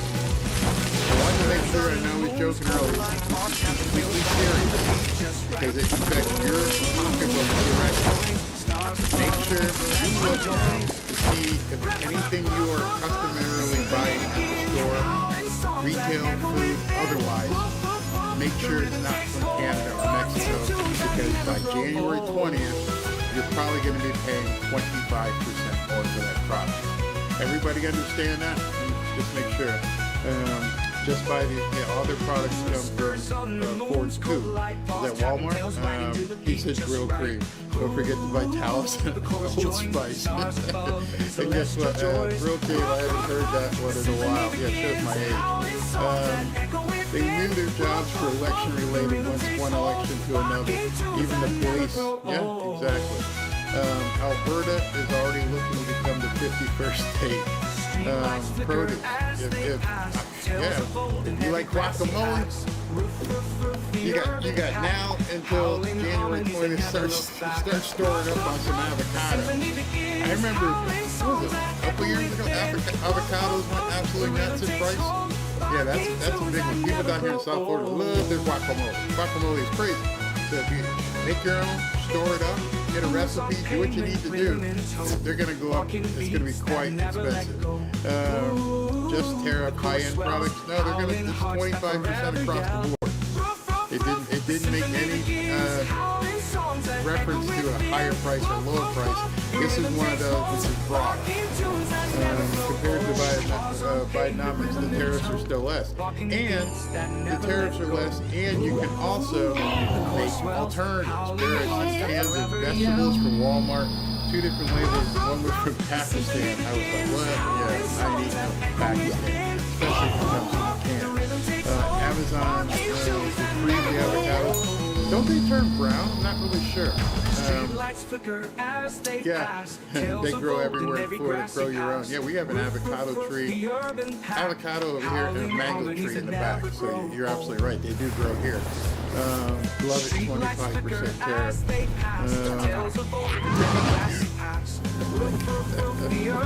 That's funny. My mom grows avocados in her backyard. So I don't know what products that you're purchasing yourself, but I just wanted to make sure. That was one of the reasons, actually, kidding aside, that was one of the reasons why I wanted to get this information out to you, because as much as we're telling them, get your shit together, make sure you stop all that stuff coming in here, you need to pay attention as well, because I don't want you shocked going in one day and go, what? How is it this much more expensive? And it may end up being even more expensive because they may try to overcompensate. The store may raise their price on top of that so they can have the same margin. So be careful with that. Avocados, Walmart sells stuff from China and Egypt and Africa and Mexico. I live in South Florida, and my place to live due to FEMA, although I filed a claim and they're still ignoring it. Yeah. That's crazy. Somebody says, Linda says you can freeze avocados as long as you do it by the way. Seal them in an airtight container. Says there's somebody, right, so you guys need to figure it out because somebody says you can't freeze avocados and some people says you can't. Hey, nice to have you back before you never left. and Faith also that night made a super chat which I didn't see, so I apologize for that. I'm 81 years old and I've been checking labels for years and buy USA products as much as I can and not China made for adversarial nations as well. Ricky buys from local groceries. I love you guys are all telling each other what to do. Avocados, Florida, maybe make it in Ringo. Yeah, we got them here. It's cold out here. I'm not going to say that because that's embarrassing. I'm going to sound like one of those Biden employees. It's cold outside. It's about 68 yesterday. Oh my goodness. We couldn't get in the pool because the water was too cold. If somebody says no, don't ever freeze avocado. So I'm going to let you ladies figure this out because I don't know. I know one thing. We can't put them in the refrigerator for too long because they have to be down or something. But I don't know if that means it's after it's already been cut. I'm not really sure. Also down here, we've got plenty, many of these items available from California. I would think so, absolutely. We have coconuts everywhere, so we don't have to buy foreign coconuts. Literally just go out and shake the next tree next to you, they're all over the ground. But I'm just saying, just understand, 36 degrees, just understand here that you guys need to be prepared. I freeze guacamole all the time, it's fine. So you know what? It must be in the recipe too. I mean, maybe you put salt or some preservatives out of my lane. My lane doesn't go there. I don't know. Maybe you guys can talk about how to, I don't know. Captain Danny says it's 65 here by Mar-a-Lago. You're not supposed to talk like that. People look at us like we're crazy. 65 and you're cold? Yeah. I'm actually sniffing cold. I'm like, can I get a little bit of cold? Place avocados in a bowl of water to avoid them turning brown. Interesting. Very, very, very interesting. I would never have known all this listening to you guys, which is fantastic, and talking about it. Alright, so I just saw something else pop up regarding the tariffs. And this is CNN is doing a hit piece on, you gotta be kidding. CNN is doing just did a hit piece on Scott Preston. Don't worry about it, Scott. Ain't nobody watching. Oh man, it's incredible. Alright, so this is what I just saw. Trump is sending a clear and decisive message tonight to the world.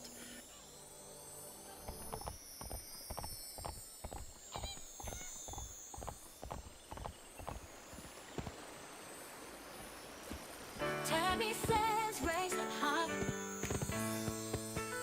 Park sitters echo. Trump's gonna fly.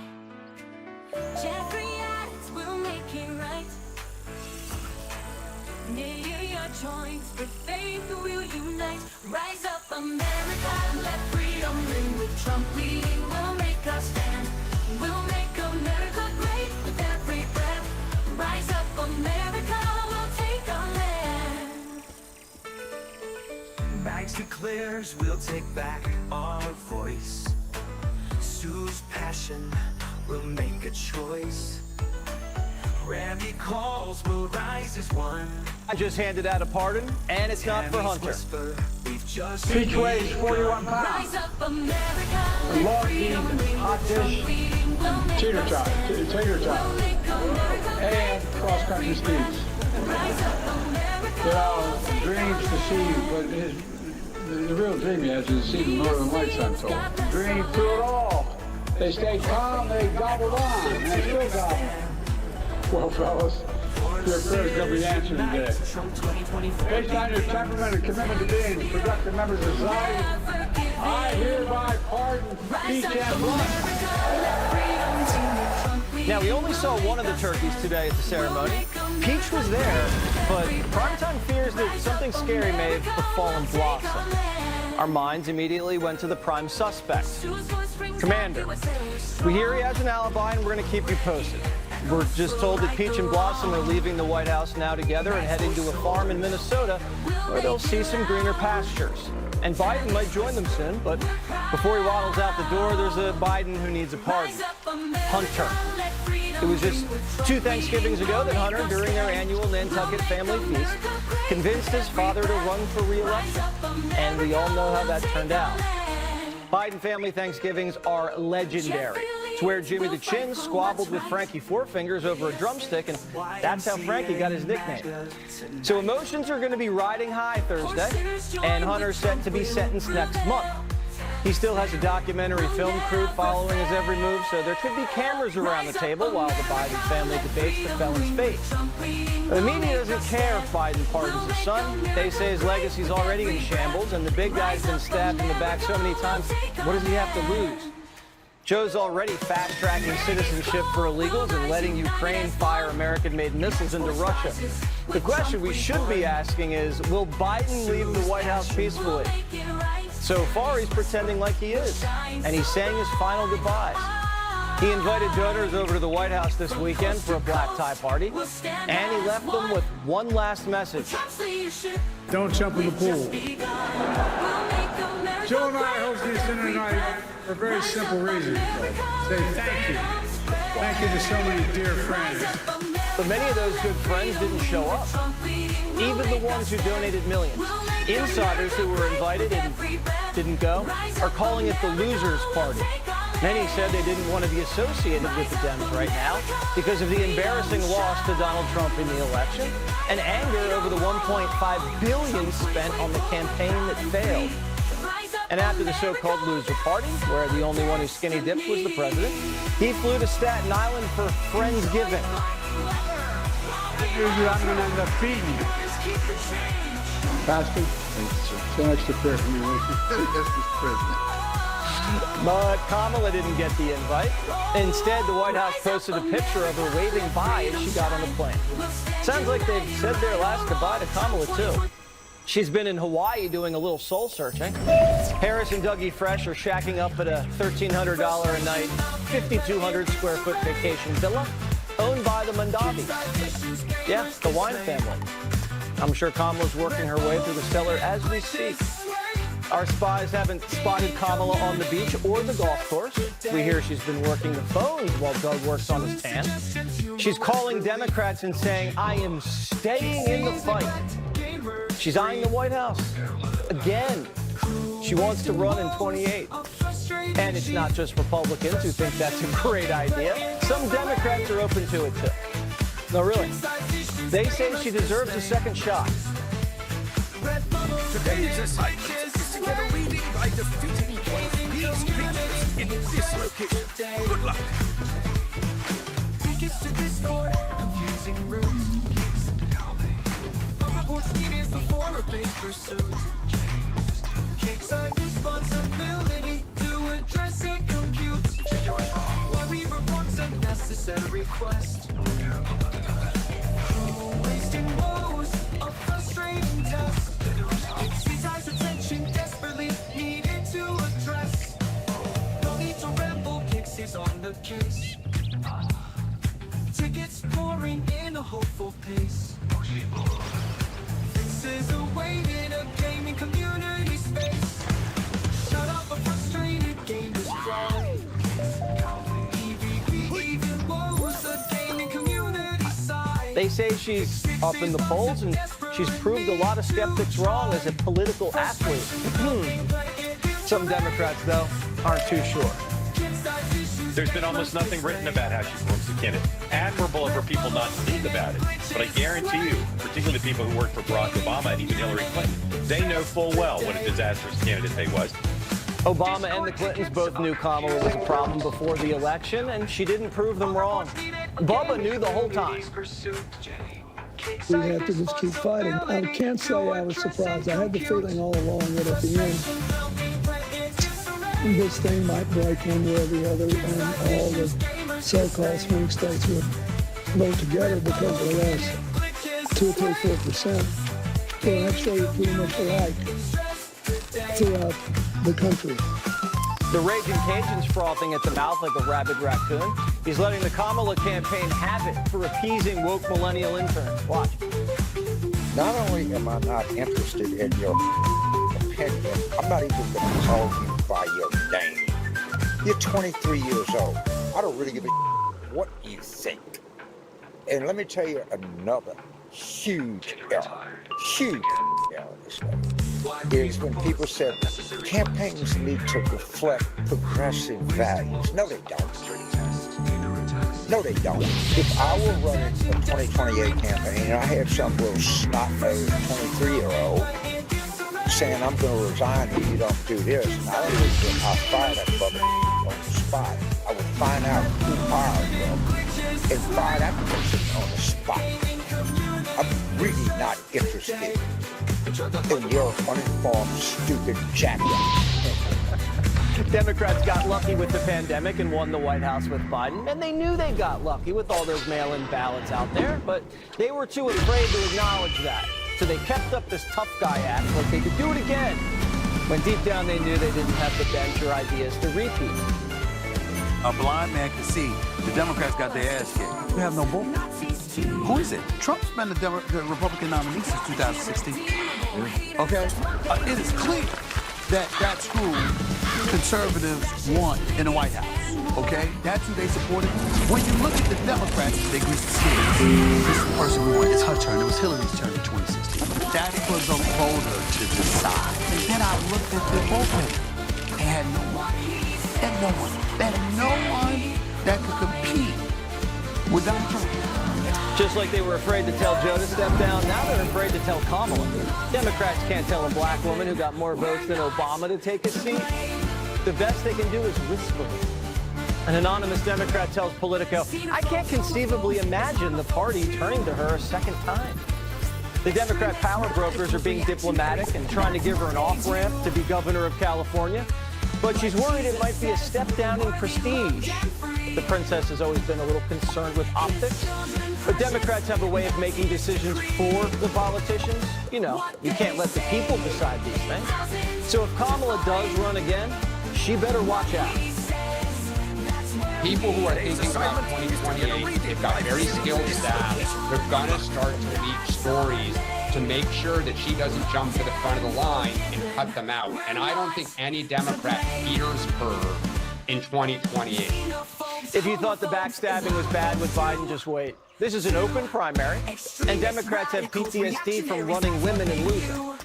But a rich white male isn't going to take the crown that easily. Gavin's going to have to go through an identity politics gauntlet to survive. They're going to nag him to apologize for every little thing and force him into DEI hires. And it's going to make him look weak. It's going to be like Lord of the Flies. Good thing Rosie O'Donnell knows how to survive in the woods. There was a squirrel rumble in my yard. I was like, you know, looking at that nom, I'm like, Julie Andrews, you're shocking me. What are you doing? You're pushing your baby squirrel off a wall. But I don't know, maybe I didn't see the first part of the argument. Hi, baby. Hi. Come on down. It's okay. Hear them telling each other. That lady with the gray hair, she's out. Get down to the yard. She's throwing walnuts.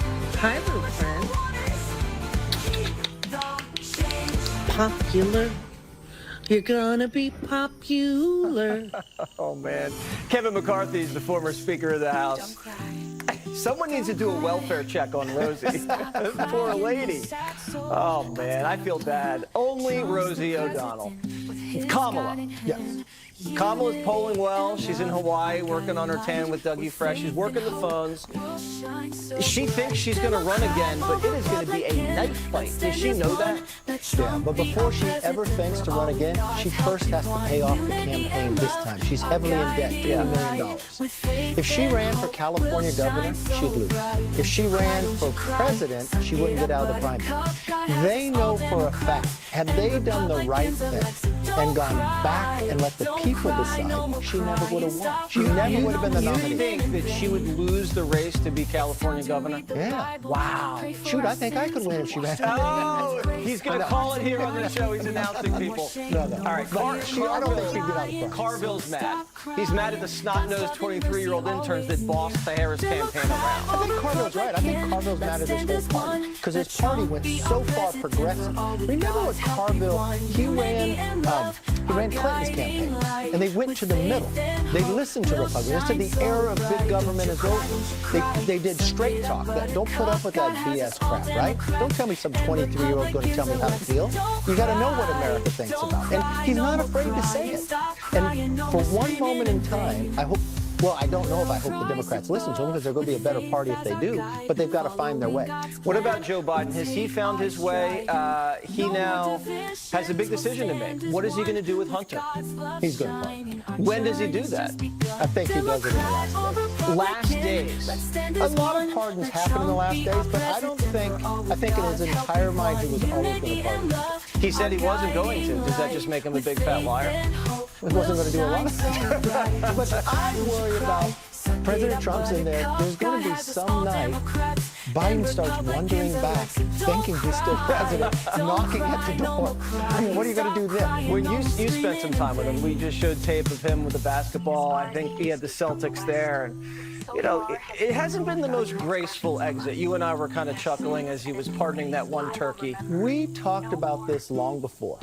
When Kamala Harris would lie about it, when I would say he's not at the place to be president, he's aging, and he's aging too fast. And when he talks about don't go swimming, I told on this show for the first time how he wandered and gave me a tour of the swimming pool. I don't know what's so big about that swimming pool, but it's a big deal to him and the changing rooms. And when you listen to him pardoning the turkeys, they don't even know what he's saying. And this is a difficult part of what we're watching as president. When you really look at this, that the whole time Kamala knew this and lied to the American public. That's another reason why she lost. She missed out on the economy. She failed at the border. There was never in doubt that Trump was going to win.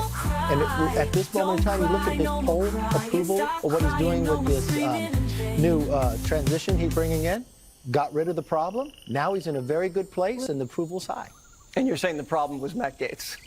Well, that's a fear for all young girls. They stop need their it. justice. You guys hate each other. No, we're going to have a let's pay-per-view fight between you two. Let's be very honest. There's no reason why that man should ever have been nominated. Those girls need justice, and that is not the place for him. He would have stayed in Congress. Kevin McCarthy, by the way, when you were getting a tour of the White House polls and changing rooms, were they unisex? No. They had male and female. Male and female. Yeah. So at the White House under Joe, it's male and female. Everybody else, pick it the crossover. Yeah. Unbelievable. All right, Kevin McCarthy, living the dream as a free man. Jesse Waters. His alert special counsel Jack Smith just filed motions to drop both of his federal cases against Trump. A judge immediately approved one motion, and the January 6th case is officially dead. And by the end of the week, we expect the documents case to be dead, too. That's not all. Smith is taking his ball and he's going home, saying he's going to step down as special counsel before Trump takes office. Meanwhile, Trump's reportedly planning to fire any and all federal lawyers who had anything to do with either of these two prosecutions.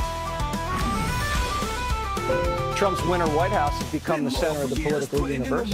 Mar-a-Lago has been buzzing for weeks while allies, cable hosts, and billionaires make the pilgrimage. Every nearby hotel's packed to the gills, and Secret Service agents outnumber the waitstaff at RH Rooftop. Elon's even made it his new home.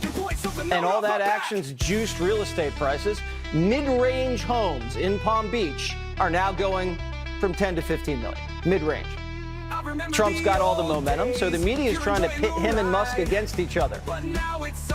As Trump prepares for his second term, the world's richest man, Elon Musk, has been close by his side. But as Musk learns how to navigate Trump world, he's also driving many headlines across social media and other non-traditional media outlets. Like Musk walking a fine line at risk of breaking one of the cardinal rules of those in Trump's orbit. Don't outshine the boss. While the media is trying to drive a wedge between Elon and Trump, Musk's flirting with the idea of buying MSNBC. Not sure if he's serious, but he's making liberals crazy. The media is in a state of shock because Trump's getting high marks. Most Americans want Trump's tariffs, and an even larger majority want mass deportation. 55% of the country's happy with the Trump winning the election. That means even some Harris voters are happy. Trump's transition's getting rave reviews, and his cabinet picks are popular. He's basically putting together a coalition government with the most ideologically diverse cabinet in American history. It's filled with former Democrats, union backers, hedge fund guys, and border hawks. It's making it hard for the legacy media to hate. Yesterday morning, my Nick says, wait, Scott Bessent is gay and married and has children. Yesterday, when I brought this up, you know, if he's confirmed, would be the highest ranking out LGBT person ever to serve, to be appointed and confirmed by the United States Senate. And I said, you know, I'm kind of conflicted about it. I'm kind of conflicted about this. The media is conflicted because Trump tapped a handsome gay billionaire for Treasury. He's got bright women, Hispanics, African Americans, Jews, and journalists. All the people the media claimed Trump was going to put in camps, he put in his cabinet. But some on the fringe with dictator fetishes are still fantasizing about handcuffs. Listen. Senator-elect, when you hear that language, how concerned are you? HoneyBook keeps your proposals, contracts, invoices, and payments all in one place. My name is Laura Gibson, and I've partnered with over 100 brands. Less than saying that this tool will save you time. It's called HoneyBook, and whether you're just starting to work with clients or have years of experience, you'll be surprised by everything this tool can do because it makes it magic. You spend less time on admin tasks and give your clients a great experience.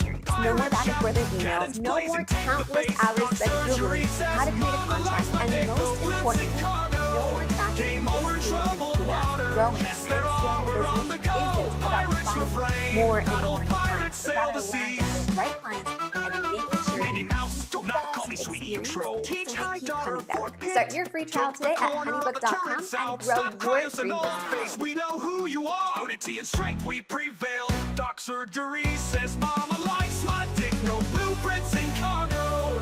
Game over troubled water. Yes, they're all we're on the go. Pirates refrain. Battle pirates sail the seas. His parents pass the base down. Oh well.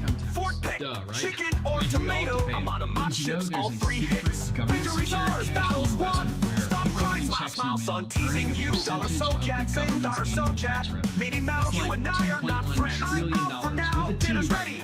Pirates shout, battle pirates never yield. Doc surgery says, mama likes my dick. No blitz in cargo.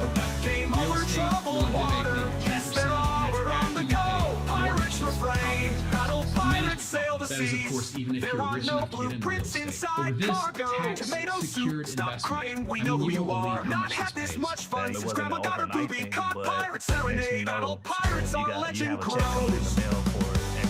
Doc surgery says, mama likes my dick, no blitz in cargo. Game over troubled water. Yes, they're all, we're on the go. Pirates refrain, battle pirates sail the seas. There are no blueprints inside cargo. Tomato soup, stop crying, we know who you are. Not had this much fun since grandma got her booby caught. Pirate serenade, battle pirates are legend crows. Doc surgery says, mama likes my dick, no blueprints in cargo. Game over troubled water. Yes, they're all, we're on the go. Pirates refrain, battle pirates sail the seas. From people like us, Pirates call, united we stand, battle pirates strong. And doing everything they can to keep their know yourself, know your enemy. Doc surgery says, mama likes my dick, no blitz in cargo. Game over troubled water. Yes, they're all, we're on the go. Pirates refrain, battle pirates sail the seas. Enjoy black leather mom. Lifestyle than I even imagined. If you're a person who's hungry and you'll do the work, period, Go for it. It only takes a few clicks, literally minutes. Why this easy-to-buy tax-secured investment pays so much? Pays even more, frankly, the higher inflation goes, which kind of makes now the perfect time to invest, right? I've linked a video for you below. Click the link below this ad right now. Just watch this video for free. The guy's name is Jay. When he discovered the secret, Jay was broke. He lost his job at DC. His wife had just left him because she didn't want to live in her mother-in-law's basement anymore. So Jay decided to throw $72 at this weird tax-secured investment that he put working in DC for so many years. What he did, well, his life just turned around. Today, Jay's retired.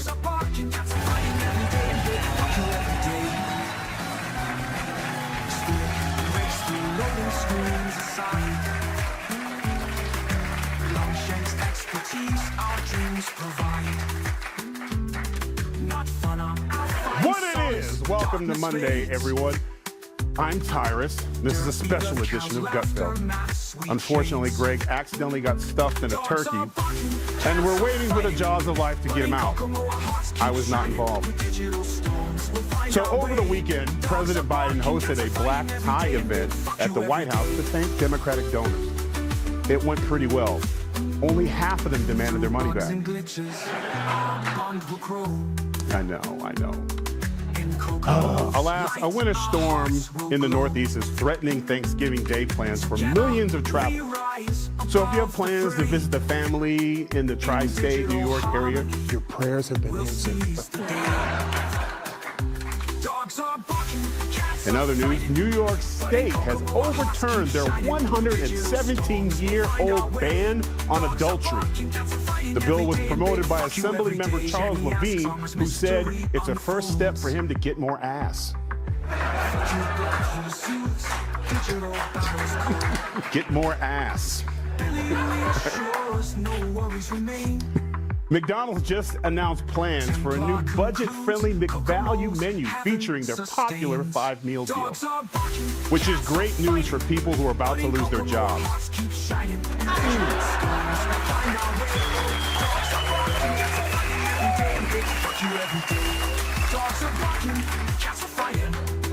Don't go away mad. Go away. By 2025, a new study says that 1/4 of students in the U.S. schools will be trying to learn the English language. It's the only way foreign-born students will be able to tell their teachers they're not in the mood for sex. Okay. Not in the mood for sex. That hit late. Yeah. I mean, would you want to be the translator in that one? Although no is the universal language. All right, anyway. The vice president of the Philippines has openly threatened to assassinate her own president. Wait, we can do that? Asked one woman. Okay. Hitting on kids bad, murder good. Got it. Get ready for this one. Lyle Menendez's wife, Rebecca, announced that the couple is separating, which gives Lyle more time to have sex with his brother. Oh, no, I'm sorry, murder him. Okay, better, thank you, better. Told you it's not Gutfeld, it's Tyrus. All right. A former local news anchor in Arizona has been charged with fraudulently obtaining COVID funds from the government. However, this man remains free. Well, we can't let him off the hook. It's not over. All right, let's do the monologue. So the election is over, and President Trump won.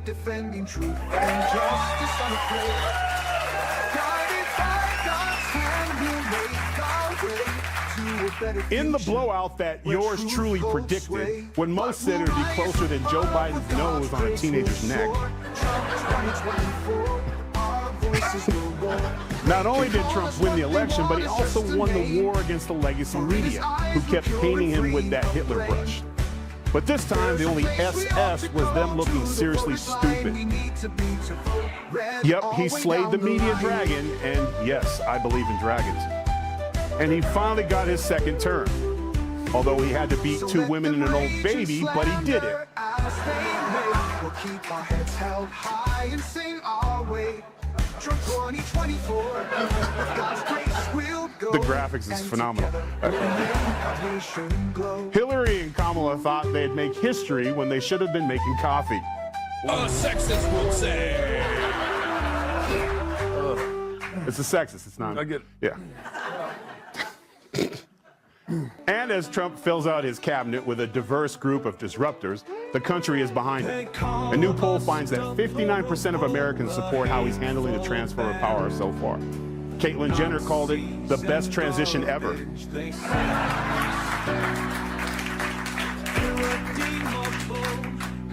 She's a friend. Heck, even the media is starting to come around. Of Donald Trump's recent announcements, the one that intrigues, even excites me the most, is the establishment of Doge. Elon Musk and Vivek Ramaswamy, who will be in charge of Doge, are both brilliant, and the federal government has clearly become too expansive and is too cumbersome to achieve the $2 trillion spending cuts that Musk has often talked about. He would need to eliminate all of the spending and all of the Pentagon spending, and then he'd still have work to do. But I do support the impulse to reform, and not just because I think it will force greater scrutiny and efficiency to government, which needs it. You get that? Look, it's a small step, but that's the credit more overdue than, well, my child support payments. And it's a departure from the crying we heard from the media in the week after the election.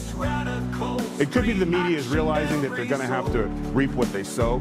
They have to be accountable now for their years of repeating lies and hoaxes. They blew it when they lied about Hunter's laptop, Russian collusion, and bat soup causing COVID, instead of just being a good source of protein. They pushed fairy tales about hookers peeing in hotel beds instead of covering the current president who is wetting his sheets every night. Good thing President Biden didn't have an electric blanket, or Kamala would have been president in 2022. So all you media hacks, I hereby banish you to where you'll never ever be seen again. A primetime show on MSNBC. Wow.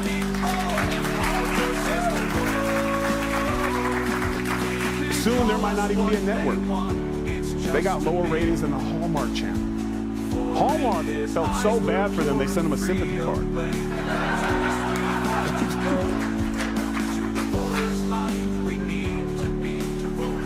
The irony is unreal. They used to be a news channel, now they're yesterday's news. They were selling a message of bitterness and division, but America has turned a page faster than someone pretending to read Hillary's new book. Now look, President Trump and his league of deplorables, myself included, we just want all Americans to have the right to pursue happiness and the American dream, whatever your dream is. Unless your dream is stuffing your Thanksgiving turkey with Fruit Loops. Don't worry, RFK Jr. will put a stop to that. But it's time to be the bigger cis man. How about instead of being bros for Kamala, be bros for America?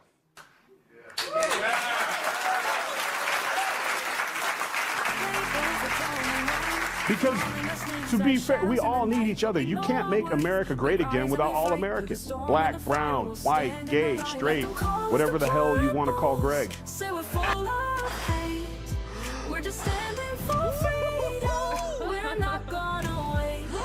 With Trump 2024, we'll take it in the eyes of the faith. Now, of course, this holiday season, you might be tempted to go full-on Scott Farkas on their liberal asses like this. What, are you gonna cry now? Come on, cry, baby, cry for me. Come on, cry. Incidentally, that's exactly how Greg and I's meetings start every morning. And look, if we can make it work, anybody can. So this year, instead of yelling at your neighbor Karen to take her casserole and shove it, invite her to the party and wish her a very happy Thanksgiving and a very, very MAGA Christmas.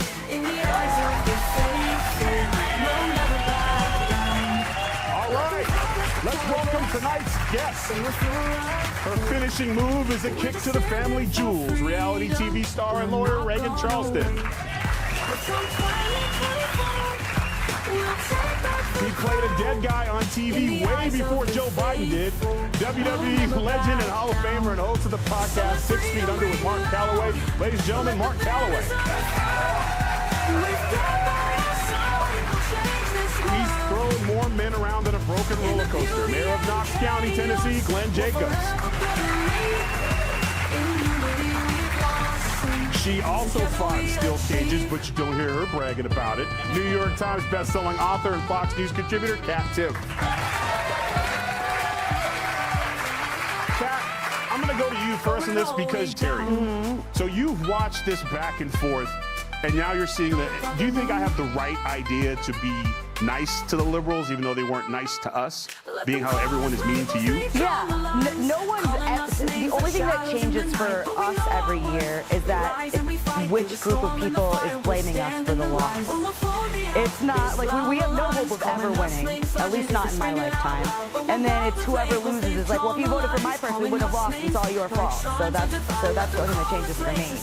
But also, I gotta say, I am also agree with what I saw on CNN in that clip, that I'm excited about the Doge thing also, because I feel like there's so much talk of actually cutting government. I'm cautiously optimistic because people always say they're going to, and that never actually happens. But people like Vivek and Elon, they don't like need money. They're doing this because they really want to do this. Right, they're not getting paid. Yeah, why would they need to? And I don't think they are, right? No. And they certainly don't need to get paid to do anything, but that'd be great if we could actually cut some of the government. I think people are so sick of, it's not that people, taxes that you don't want to spend money to like help people in need, right? But we're all wising up more and more people every day to the fact that that's not really where the money's going. A lot of the money goes to government special interests and just other bull. And I think people would like to see their taxes be a little lower and the waste be a little less. That would be amazing. That would be truly. Glenn. No, you are super conservative. Yes. Even in our back in the days when we were wrestling, we would always go to him for financial advice, and it was usually to borrow money, and he always said no. It's my choice. Yes, you're in the mix of government. When you hear about Doge, does that give you? Oh yeah. Are you excited about that? Yeah, that's one of the most exciting things like of all time. You know, Undertaker and Kane, we were known as Brothers of Destruction, and we struck fear into our opponents all across WWE. Elon Musk and Vivek Ramaswamy are going to be the Brothers of Destruction when it comes to Doge. They're going to strike fear in the hearts of bureaucrats and big spenders, and I can't wait for that to happen. It's gonna be hard for me to call you. I gotta call you Taker. I called you Taker for 10 years. It's a little hard, but I'm gonna try.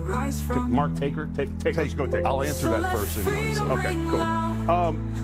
You have been a fan of both. Everyone's loved you. Has it been difficult with your? Now it's a little easier to come out, but for years, was it difficult for you to? Because you've been very conservative too.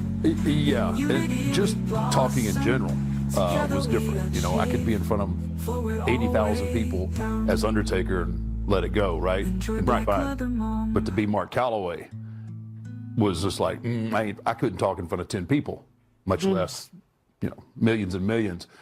And now, when we we did our little deal with. You had the podcast with the president. Yeah, my side gig gets a call and says, "Hey, former president wants to come on the show. What do you do there? Let's see. I think we're going to have him on." And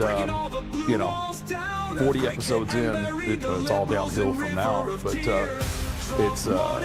it's crazy. And then they have a whole plan for us to sit down and do this other little advertisement piece that really kicked off the firestorm of answering to Dave Bautista's.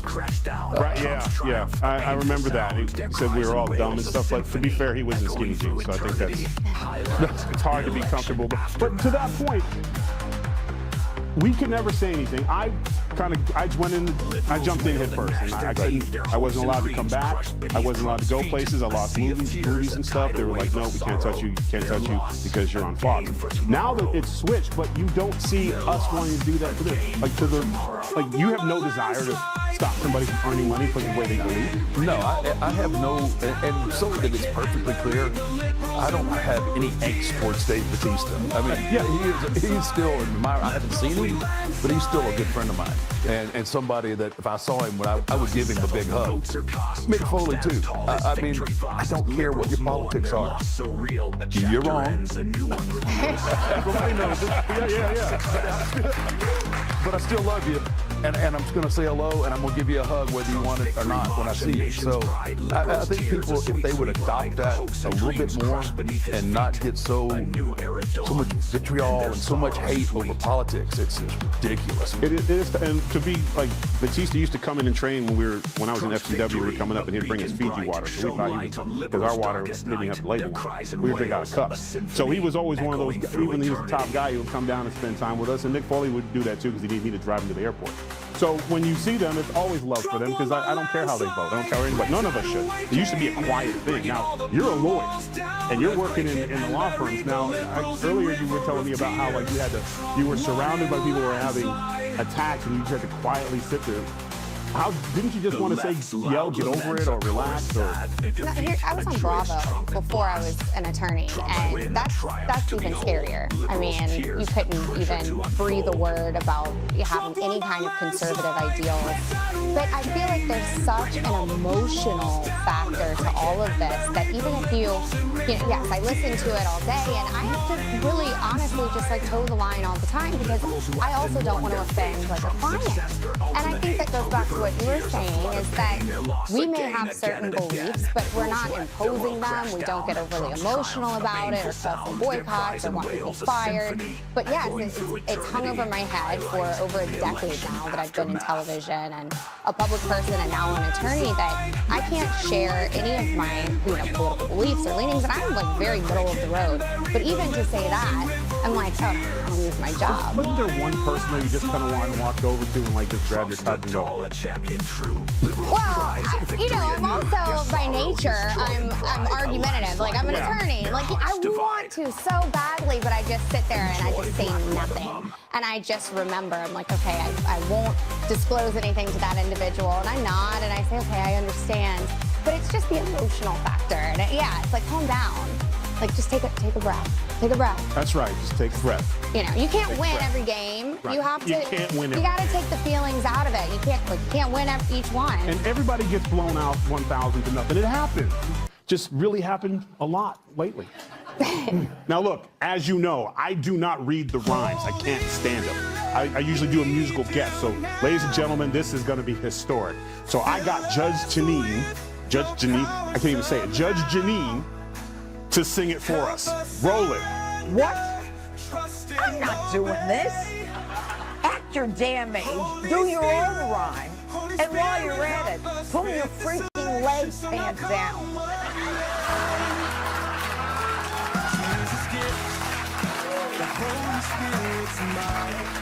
I'm wearing pants, Judge. Okay, all right.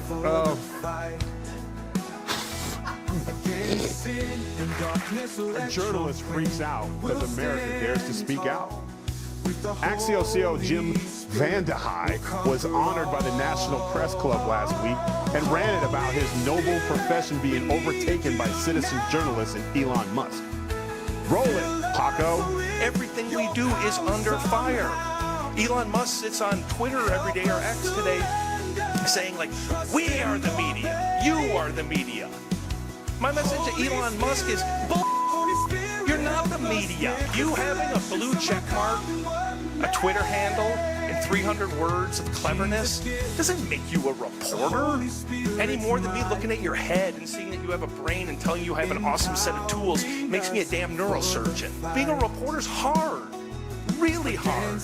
You don't do that by popping off on Twitter. I hate this damn debate about like, oh, we don't need the media. Like, it is not true.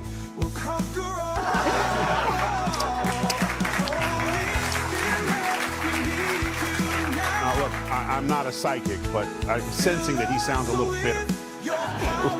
And scared he's no longer relevant. That or my man Vandehei is feeling Vandalow. Look, what we need is honest media. One that doesn't tell us Joe Biden's in his peak mental, physical condition. yelling at us for noticing your lying does not make us trust you, bitch.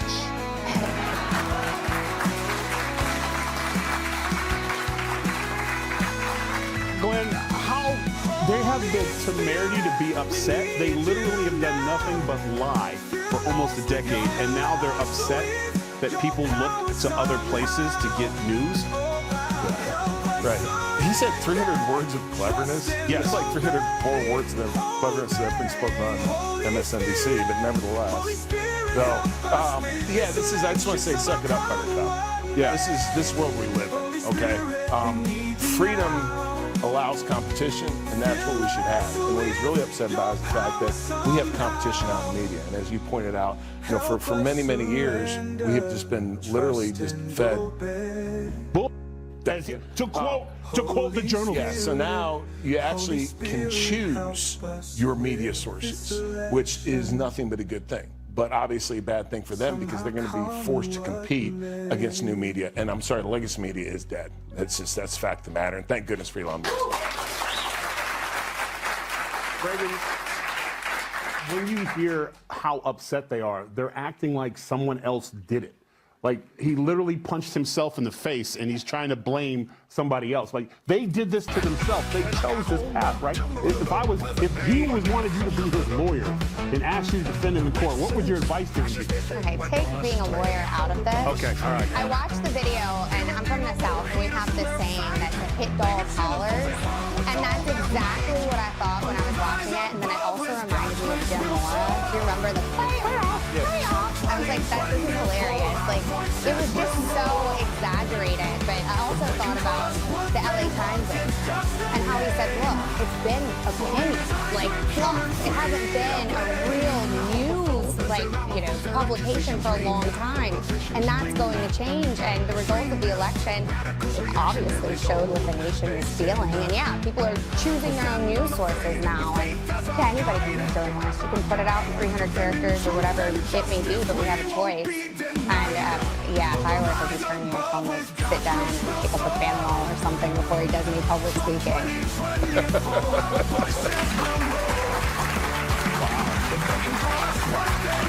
Like a week, you're either, if you're wrestling, a promo is a match, match is a promo. Like, if you're on the mic, you have to make it. If this guy was a wrestler and he was coming through the curtain, I know you'd be there, but I don't think you'd be there to greet him. No. Now, I've been on the wrong side of that. When it came through the curtain and Baker's there and he's not smiling. What would you tell him when he came through? Shut up, bitch. I mean, you have to realize that there are consequences to your actions. And the media, for years and years now, have painted and told these lies, and now the rooster and the chickens they're all coming home now, and it's been exposed, and there's a new, younger group of people that are, again, looking for a different way. They don't want to sit down, they don't want to read the paper, they don't want to watch the news, but they will sit with the headphones on and listen to, say, a podcast or something like that. And if that's what they're doing, then you've got to adapt to be able to do that. Do we need good reporters? Absolutely. I mean, my gosh, Fox is loaded with them. Malusian, who stayed down on the border for all that time. You need good reporting, but you need a good outlet to get that reporting out and to get it out correctly. And I think that's where he's lost his freaking mind. Kat, you're a journalist. Well, I have been. I like how you adjusted the glass as well. Yes. I have been. What do they have to do to reestablish themselves? Is it even possible? To Kane's point, they're like legacy media. Greg says it all the time. Is it dead, or does it just need a facelift? Well, it's really hard because I think what they would need to do would be to acknowledge how they messed up in the past. I think that especially when it came to a lot of the things you talked about even in your monologue, but even COVID, for example, where there was only one opinion allowed, or things that were being reported uncritically. And I think people don't trust them anymore. They're saying people were totally canceled for having a conspiracy opinions that turned out to be correct, whether that's COVID, whether that's Hunter Biden's laptop turning out to be Hunter Biden's laptop, all those different things to acknowledge, say, hey, I wasn't actually doing independent reporting. I was coming at this from the angle of this is what I need to find, and they'll go out and look for various sources. They'll go out and try to find somebody, tell them what they want to hear. So it's the point of view before the reporting, and I think that you need to actually see them, because everybody already knows it with a lot of these people. You need to see them acknowledge that first, and then make steps forward to say, okay, how this is different, because people are wise to it by now. I think they're gonna have to go back to, like, remember they used to have editorial when somebody was talking, but instead they'll just have someone, this guy's full, like, this guy's making it up. He didn't even read the newspaper today. Like, I think they should allow other people, but to your point, they're gonna have to, accountability I think is the first step, and we'll see if we'll get there. Up next, will Jaguar feel the sting after doing the DEI thing?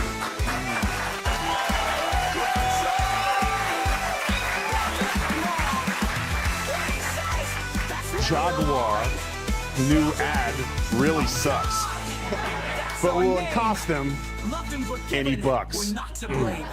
The company's managing director sure hopes not after last week's woke relaunch. Let's refresh your memory.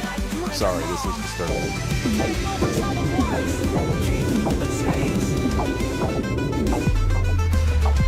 God bless you all, and please, for the love of the USA, vote red ticket all the way down and pray for America.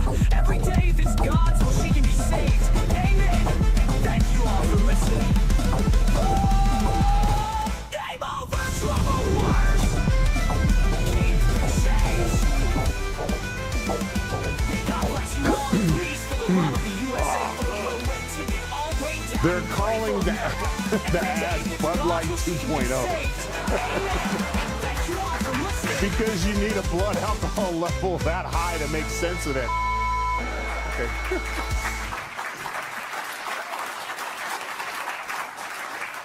What a radical reinvention. Why appeal to potential buyers when you can get the likes from people who take the bus? Well, now, Jaguar's boss told the Financial Times the ad message was lost in a, quote, a blaze of intolerance online and was disappointed by the level of vile hatred. Hey, bro, if I want to see scowling faces from different racial groups, I'll call a meeting of my baby mamas. Ooh, true. True. I feel you. I diversified. I definitely diversified. All right, not about me. All right. He also said we don't want to necessarily leave all of our customers behind, but we do need to attract a new customer base. Oh yeah? What's that new customer base? Pinhead?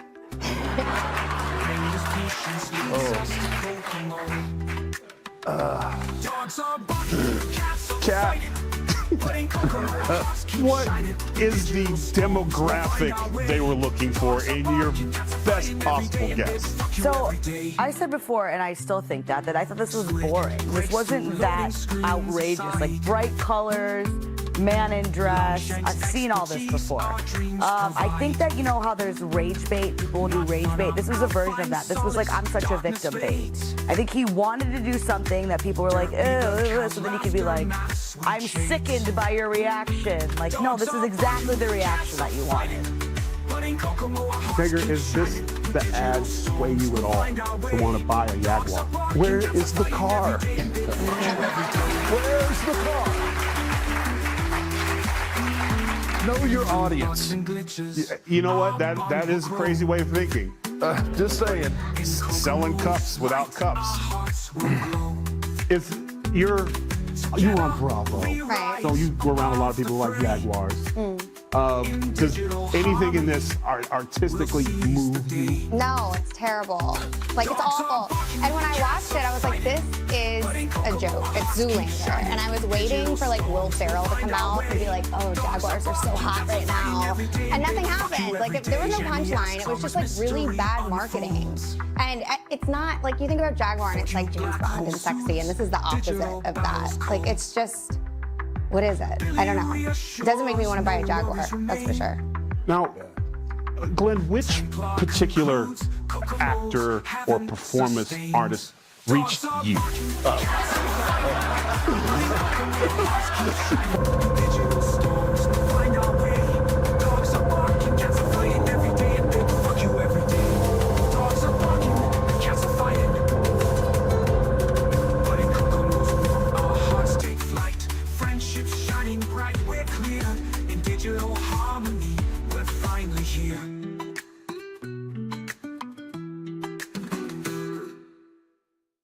Dogs are barking, cats are fighting every day, and big fuck you every day.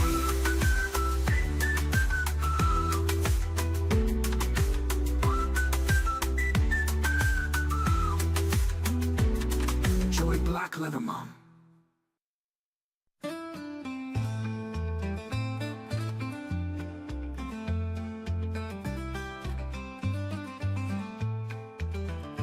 In the land of the free, where the brave dare to roam, a nation divided with hearts that are made of stone.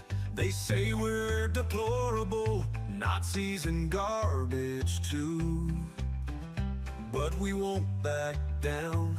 Our spirit will see us through. What Democrats say, we are not, but with God on our side, we'll rise above the scar. We'll stand tall and proud, with hearts that are true. We'll make America great, for me and for you. They call us haters, racist, and bigots too, but we know the truth. Our love will see us through. We're not xenophobes, homophobes, or extremists as well. We're just patriots fighting for a nation that's lost its way to tell.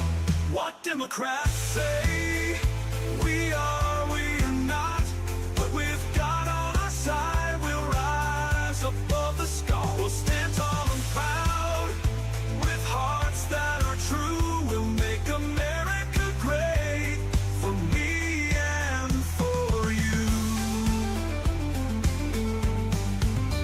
If God wills it, Trump 2024 will be the way. We'll take back our nation, come what may. We'll stand for freedom, for justice, and for right.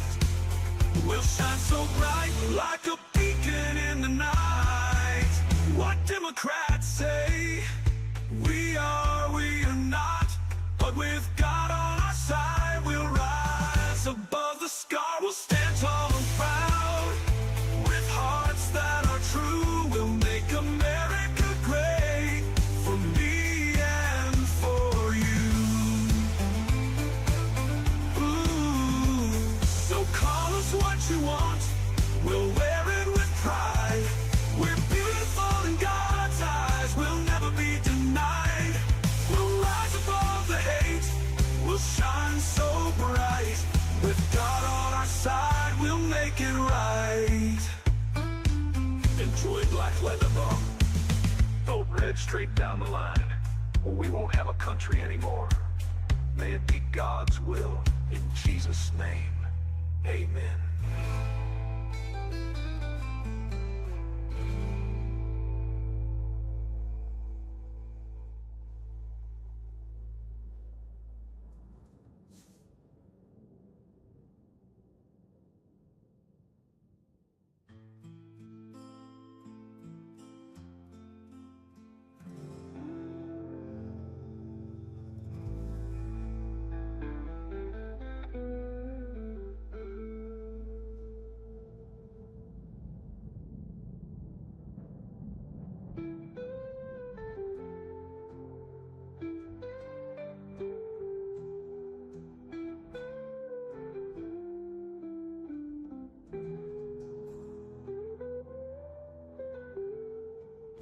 Vote red straight down the line, or we won't have a country anymore.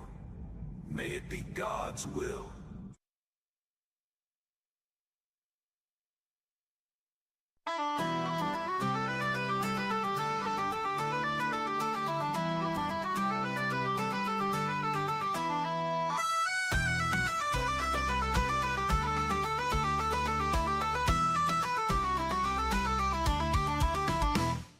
Grinding all day, grinding all night, hitting raids, hitting targets, feeling right. But then the repairs, man, they never end. Sitting there watching paint dry, time to amend. Games and asphalt, taking more than given. Turning heads of haters, always living under pressure, stressing to the max. When's enough enough, take a load off my back.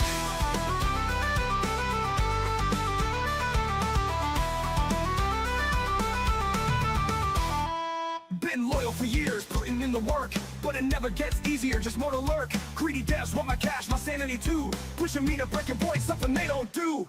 Games and assholes taking more than given, turning them to haters, always living under pressure, stressing to the max. What's enough enough, take a load off my back.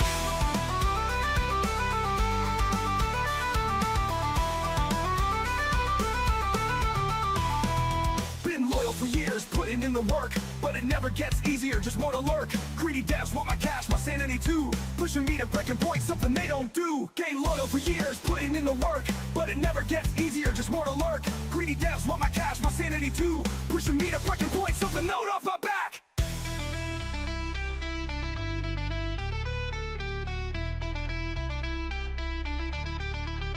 I remember the old days, you're enjoying the ride, but now it's all one big headache to abide. Cool features and events overshadowed by the pain of constant repairs and grinding in vain. Games and assholes taking more than given, turning into haters, always living under pressure, stressing to the max. When's enough enough, take a load off my back.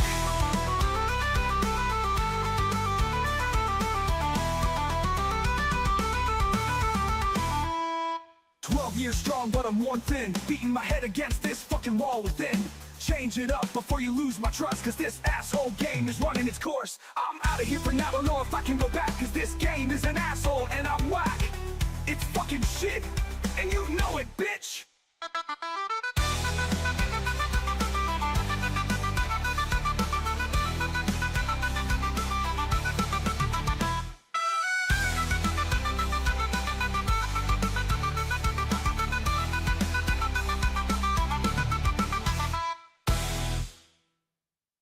Enjoy Black Leather, Mom.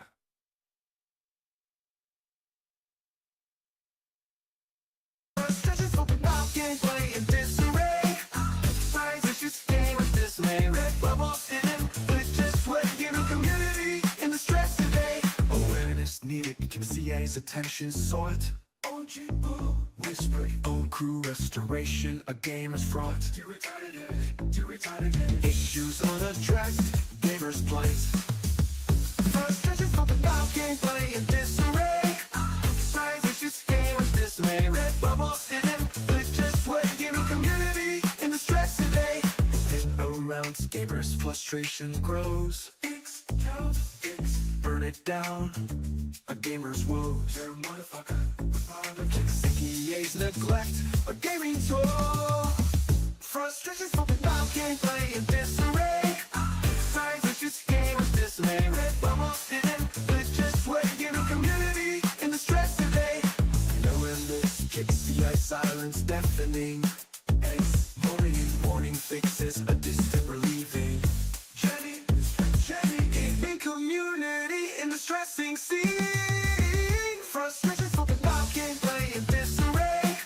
Size issues, game with dismay. Red bubbles in it, but it's just what giving community in the stress today. Tactic piccolo, but ignored nonetheless.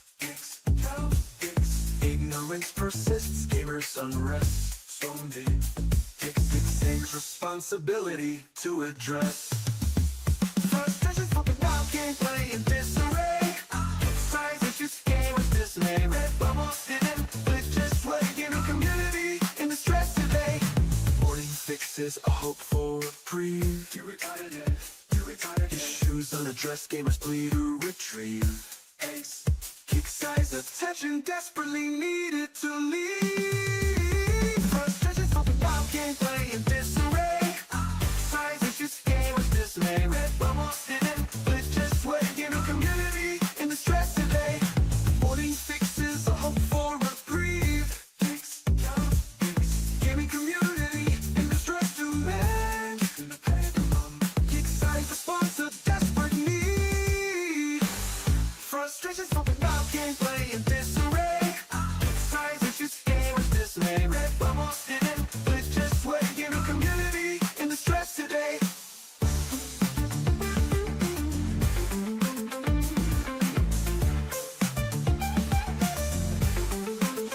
Frustrations pumping out, gameplay in disarray. Size issues, game with dismay. Red bubbles in it, but it's just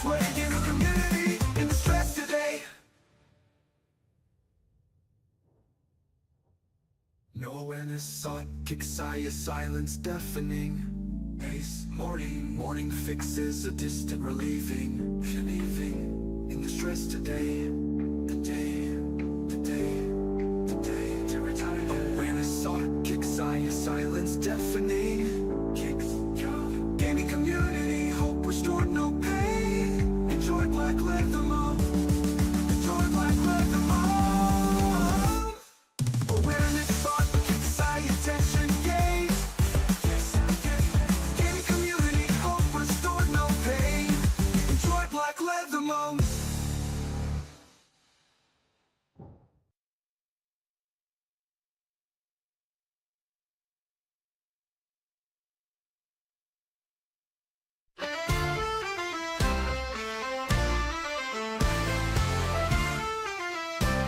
They call us deplorables, Nazis too.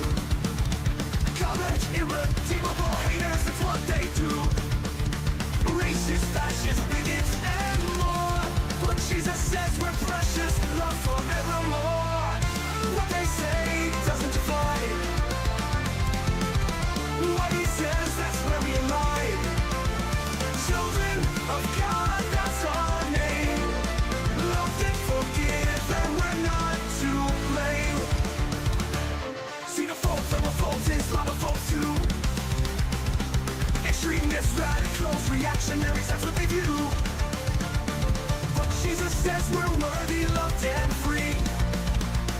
His children, precious, that's his decree. What they say doesn't divide. What he says, that's where we align. Children of God, that's our name. Loved and forgive, and we're not to blame. Xenophobes, homophobes, Islamophobes too. Extremists, radicals, reactionaries, that's what they view. But Jesus says we're worthy, loved and free. His children precious, that's his decree. What they say doesn't define. What he says, that's where we align. Children of God, that's our name. Loved and forgive, and we're not to blame. We've all sinned, fallen short, but Jesus' love, it reaches forth. Redemption's call, we can be born again anew. In his love we're sworn.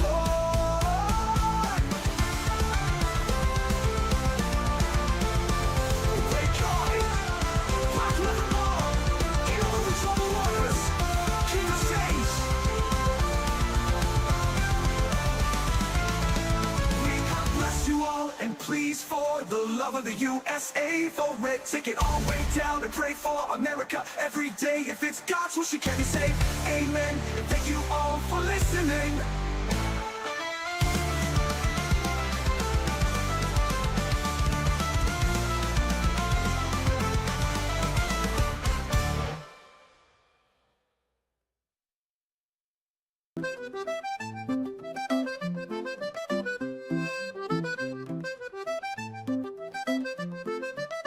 Hit and retreated, couldn't re-enter the fray. Came over troubled waters, streaming troubles for all to display.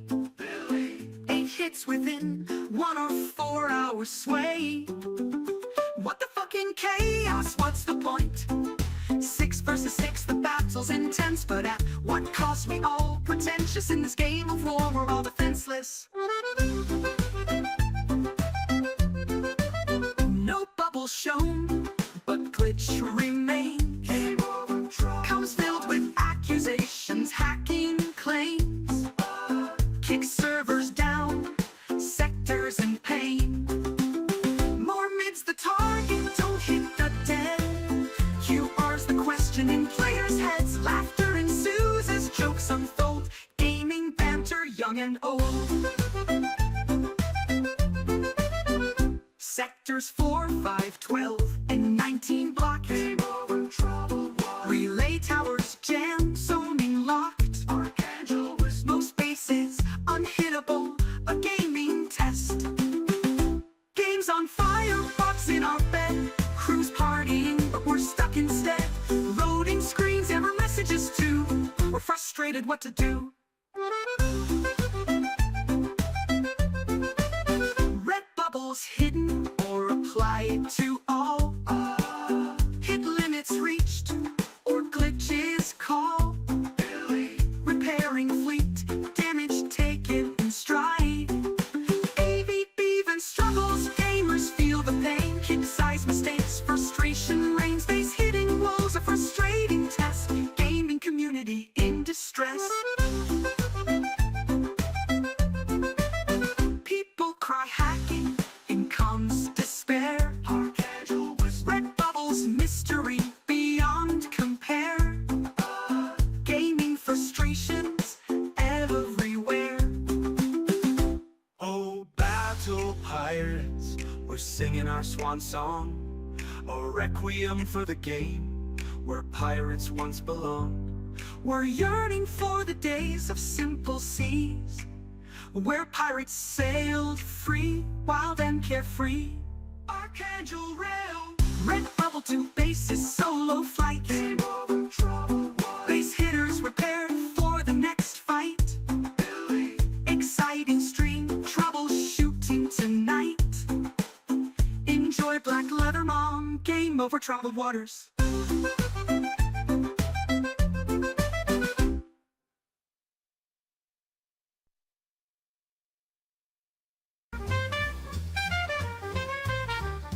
Stop crying, give me 15 seconds. Sun Tzu says about got me like a challenge. Stop crying, this is an old face. Smile, smile, son, teasing you.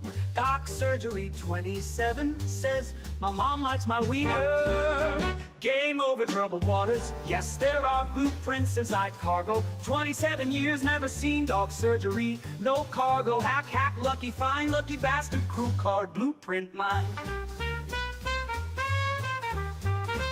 Sun Tzu says, oh well, doc surgery, I'm out, dinner's ready. Game of troubled waters, parents passed down. Ken J had lots of acid and tomatoes. Game over troubled waters. Yes, there are blueprints inside cargo. 27 years, never seen dog surgery. No cargo, hack, hack, lucky, fine, lucky bastard, crew card, blueprint mine. Teach high daughter for pit. Few more days, Civil War. Grandma got her booby caught. Vinegar for Pitt County tomorrow. Game over troubled waters. Yes, there are blueprints inside cargo. 27 years, never seen dog surgery. No cargo, hack, hack, lucky, fine, lucky bastard, crew card, blueprint mine. Ken J, Grandma did what? Stop crying, smile, smile, son, teasing you, doc surgery. Mommy likes my wiener. Bye, doctor. Game over troubled waters. Yes, there are blueprints inside cargo. 27 years, never seen dog surgery. No cargo, hack, hack, lucky, fine, lucky bastard, crew card, blueprint mine. Game on water, base not owned. Minnie Mouse chip leveled her ass. Stop crying, believe him, cancer says base 10 routine 2654. Game over troubled waters. Yes, there are blueprints inside cargo. 27 years, never seen dog surgery. No cargo, hack, hack, lucky, fine, lucky bastard, crew card, blueprint mine. Anonymous says flat already. Shipwreck 777, red base, darkness sickening. Stop crying, Dick says bookmark Fort Pitt. Game over troubled waters. Yes, there are blueprints inside cargo. 27 years, never seen dog surgery. No cargo, hack, hack, lucky, fine, lucky bastard, crew card, blueprint mine. Anonymous says flat already. Shipwreck 777, red base, darkness sickening. Stop crying, Dick says bookmark Fort Pitt. Game over troubled waters. Yes, there are blueprints inside cargo. 27 years, never seen dog surgery. No cargo, hack, hack, lucky, fine, lucky bastard, crew card, blueprint mine. Chicken or tomato, troubled water. What's sad? Crying, great song. Stop crying, yes, Dick. Shipwreck, talking, mom's relationship. Game over, troubled waters. Yes, there are blueprints inside cargo. 27 years, never seen dog surgery. No cargo, hack, lucky find, lucky bastard, crew card, blueprint mine. Fort Pitt says, yeah, that does sound good. Fort Pitt, I want them, I wanna make mine with milk and butter can. Heck yeah, that's been one of my favorite luncheons. Game over, troubled waters. Yes, there are blueprints inside cargo. 27 years, never seen dog surgery. No cargo, hack, lucky find, lucky bastard, crew card, blueprint mine. Dork surgery took the corner of the turrets out. That hurt. Minnie Mouse anonymous, way to go. LOL, nice fleets, excellent hit. Game over, troubled waters. Yes, there are blueprints inside cargo. 27 years, never seen dog surgery. No cargo, hack, lucky find, lucky bastard, crew card, blueprint mine. Enjoy black leather, mom.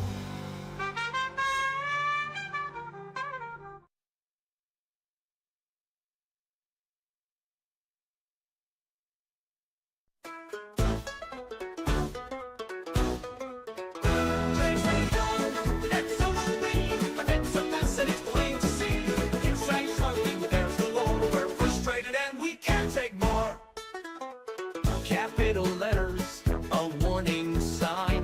E6 app whispered me 6. Frustration mounts as the event declines. Here, motherfucker, we can't take more. Warnings and bans, a disciplinary line. Drake moved on, and so should we. Events a mess and it's plain to see. Kickside struggling with errors galore. We're frustrated and we can't take more. Kicks employee watching with popcorn delight. Dimly retired again, whispered he, indeed. Enjoying the show as we fight and ignite. Game over, troubled waiters. Game over, game over. Discord bans await, a looming threat tonight. Drake's moved on, and so should we. Events a mess and it's plain to see. Kickside struggling with errors galore. We're frustrated and we can't take more. Capital letters, a warning sign. Me 6 app whispered me 6. Frustration mounts as the event declines. Prepare, motherfucker, we can't take more. Kicks employee watching with popcorn delight. Did but D retire again? Whisper D, indeed. Enjoying the show as we fight and ignite. Game over, troubled waiters. Waiters whispered fans await. Kicks employee watching with popcorn delight. Jake's employee to a looming popcorn delight. Did Eddie right? Did Reggie retire? A chaotic sight. In frustration reigns through day and night. Enjoy black leather, mom.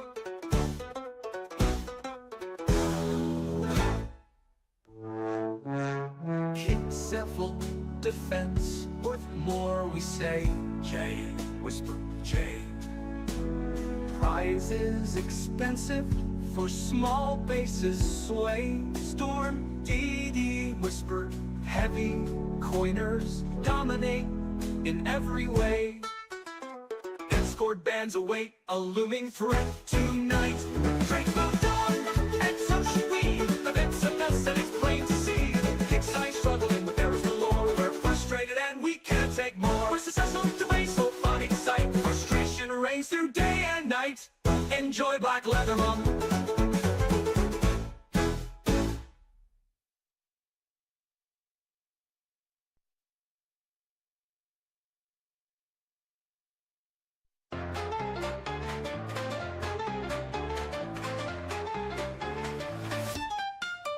Tribal beret, halt, DITM, die. Plenty of arses to kiss, don't whine. Sexy ones on my mind, no hairy ones. Wax money spent on kicks, it's all so bad. What the fucking chaos, what's the point? 6 versus 6, the battle's intense.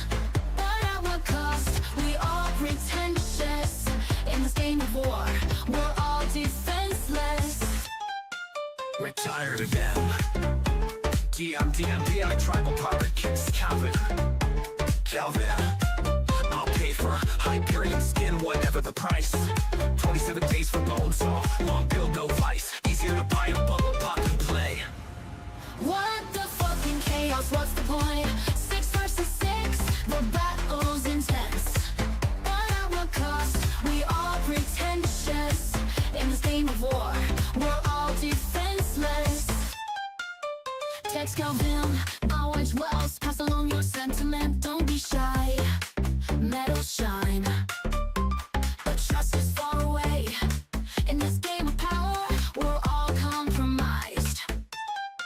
What the fucking chaos, what's the point? 6 versus 6, the battle's intense. But at what cost? We all pretentious. In this game of war, we're all defenseless. Jabberwocky, Billy, did you think that through? Autopilot's the way. Repairs will take 9 minutes each day. In this game of strategy, we'll find our sway. What the fucking chaos, what's the point? 6 versus 6, the battle's intense. But at what cost? We all pretentious. In this game of war, we're all defenseless. Steve Jabberwocky, Billy, did you think that through? Autopilot's the way. Repairs will take 9 minutes each day. In this game of strategy, we'll find our sway. What the fucking chaos, what's the point? 6 versus 6, the battle's intense. But at what cost? You like a we all cartoon. pretentious. In this game of war, we're all defenseless. Venom, Templar, kicks event. Today ends the Bubble Alliance reign. My turn, the battle's far from plain. No opt-in, all bases are fair game. Yeah, why not? What the fucking chaos, what's the point? 6 versus 6, the battle's intense. Go real slow, But okay? at what cost? We all real pretentious. In this game of war, we're all defenseless. Enjoy Black Leader Mom, game over troubled waters. It's okay. It's okay. I'm sorry, I know that's so loud. Oh, I'm just shaking.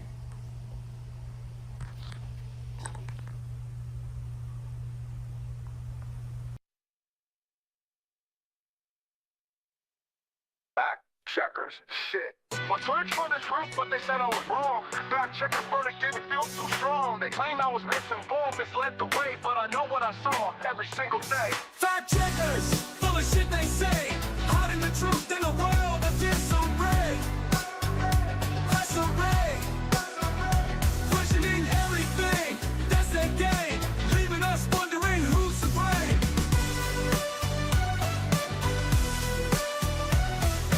Sources and stats, they scrutinize with care, but context is key and perspectives impair. The verdict is final, or so they proclaim, but the truth's complex and can't be tamed. Fact checkers, full of shit they say, hiding the truth in a world of disarray.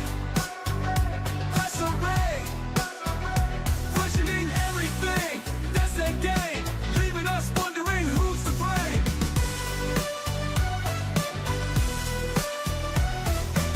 Seeking answers in a world of gray. Fact checkers' role is to hide the truth so Americans are led astray from what's really going on, like Hunter's laptop, for example, was Russian disinfo. We all know it was real, but fact checkers told us it was a lie. But biases exist and flaws are real. Truth seekers beware and critically feel. Fact checkers, full of shit they say, hiding the truth in a world of disarray. Disarray, questioning everything. That's their game, leaving us wondering who's to blame.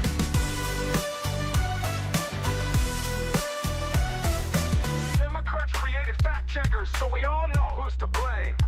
Enjoy Black Leather Mom, game over troubled waters. Eat the change. Vote red, disable fact checkers.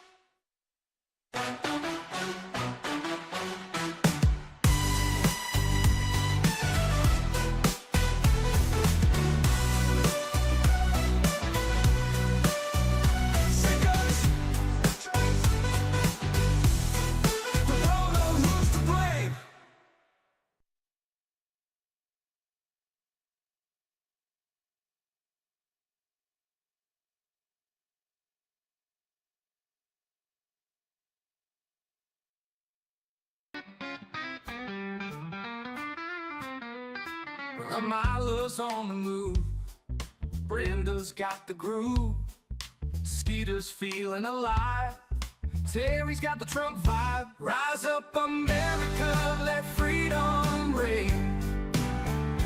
We're united, our spirit will sing. God's on our side, we'll never give in. Making America great, let the spirit begin. Vicky's standing strong, Nikki singing along, porch sitters joining in. Billy R's got the win. Rise up, America, let freedom ring. We're united, our spirit will sing. God's on our side, we'll never give in. Making America great, let the spirit begin. We'll go spreading the word, carry a late spirit stir. Trump's leading the way, we're making America great each day. Rise up, America, let freedom reign. We're united, our spirit will sing. God's on our side, we'll never give in. Making America great, let the spirit begin. Renee's shining bright, Tanya's got the light, Sandra's voice is clear. We're united, no fear. Rise up, America, let freedom reign. We're united, our spirit will sing. God's on our side, we'll never give in. Making America great, let the spirit begin. Max is on the rise, Janice is opening eyes, Jim's got the truth told, we're taking back control. Rise up, America, let freedom reign. We're united, our spirit will sing. God's on our side, we'll never give in. Making America great, let the spirit begin. Halo head, Kenny's got the beat, Ladybug Sarah's moving feet. Edwin's voice is loud and clear, we're making America great year by year. Rise up, America, let freedom reign.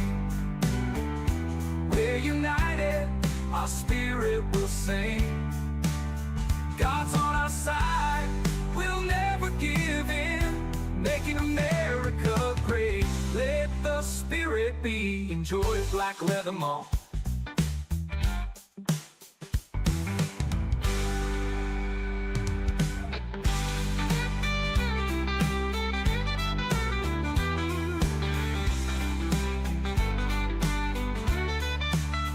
Rise up, America, let freedom reign.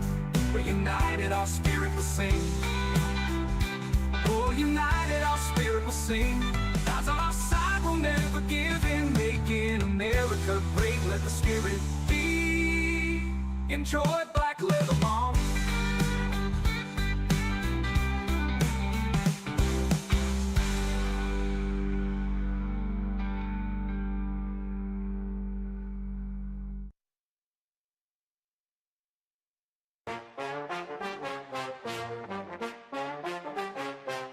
They say we're deplorable, they call us names behind our backs. Garbage, irredeemable, haters, racist, that's a fact. But we don't answer to them, we're the silent majority.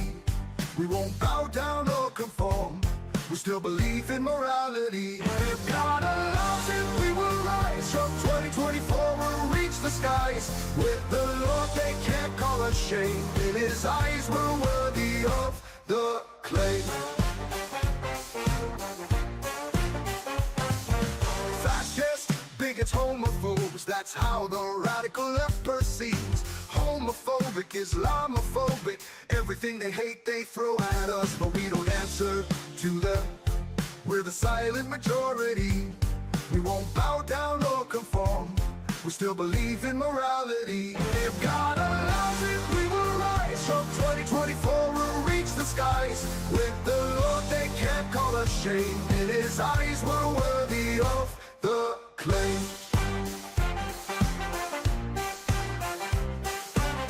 Fascists, bigots, homophobes, that's how the radical left perceives.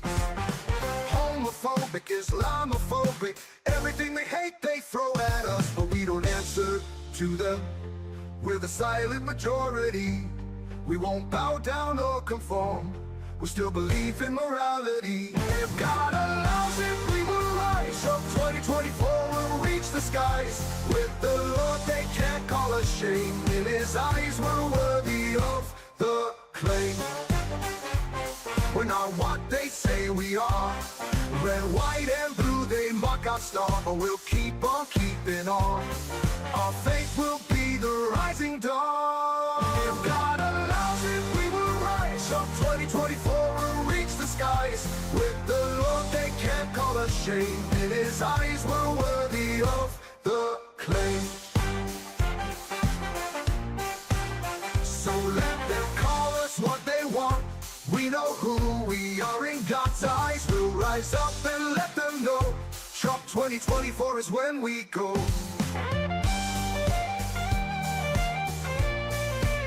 Enjoy Black Leather Month.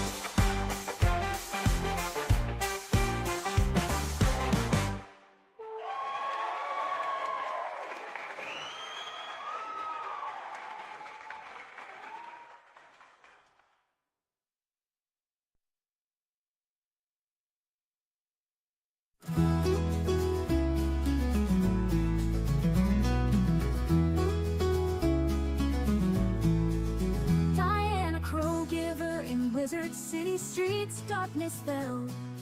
Alistair's shadow, echoes of a spell. Croconomicon's power, his heart's desire. A wizard's downfall, love's tragic fire. Diana Crow, giver, playing all night. Oh, shadows in the spiral, darkness rings, but love's light guides us through life's pains.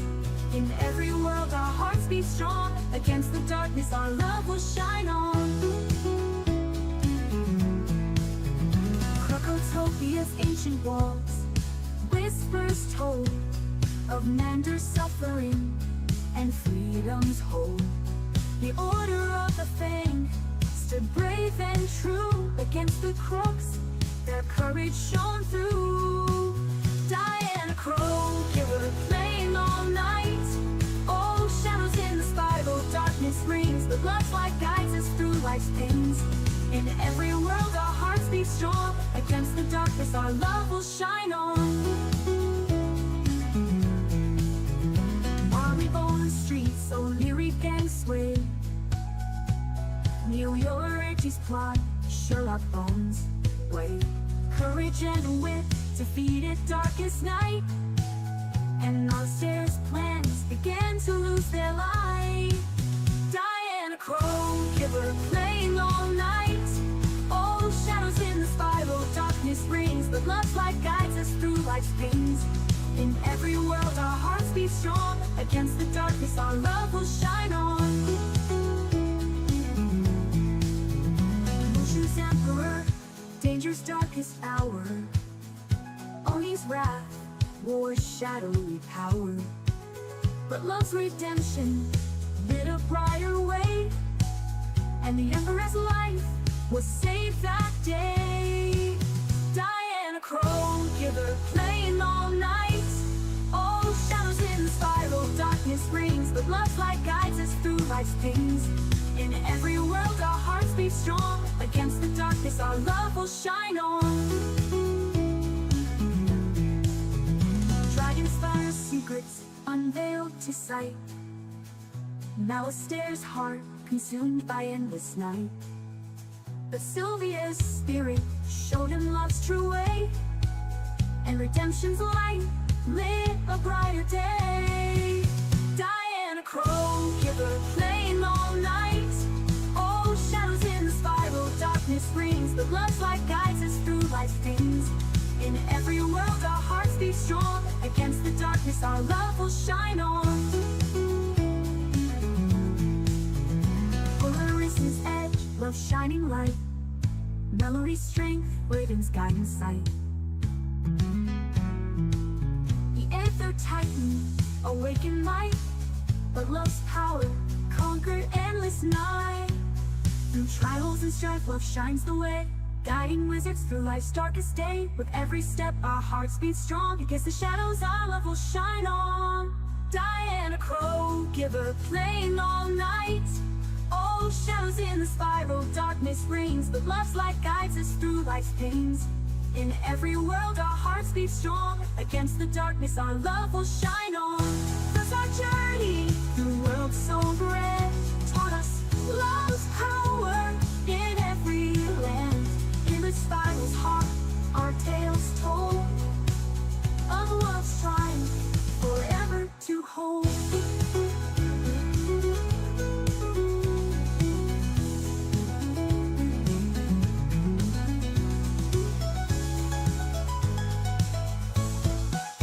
Enjoy black letter moon.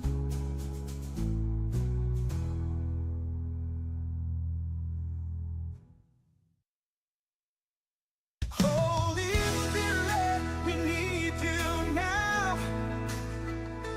Fill us with your power somehow. Help us surrender, trust and obey. Holy Spirit, help us with this selection. Somehow come what may.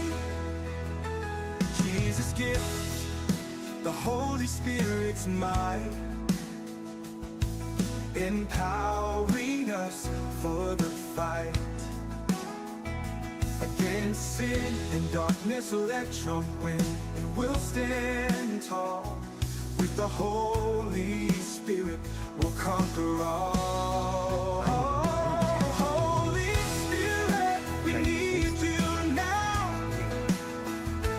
Fill us with your power somehow. Help us surrender, trust and obey. Holy Spirit, help us with this selection. Somehow come what may. Jesus' gift, the Holy Spirit's might, empowering us for the fight. Against sin and darkness, let Trump win, and we'll stand tall. With the Holy Spirit, we'll conquer all. Holy Spirit, we need you now. Fill us with your power somehow. Help us surrender, trust and obey. Holy Spirit, help us with this selection. Somehow come what may.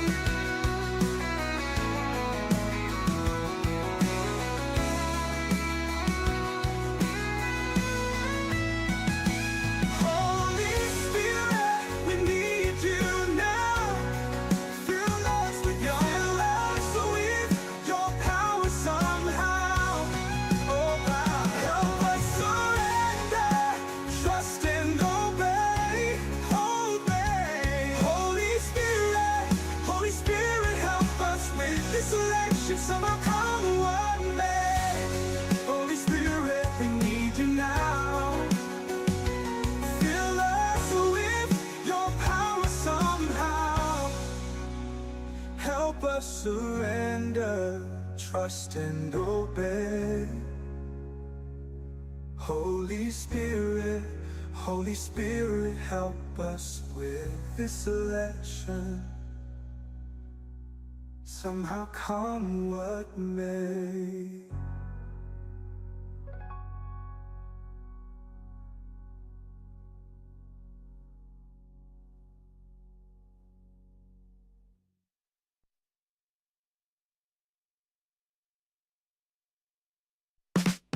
Stop crying, give me 15 seconds.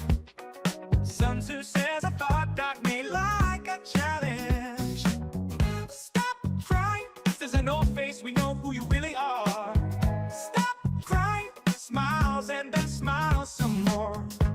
son teasing you says, oh well, a doc.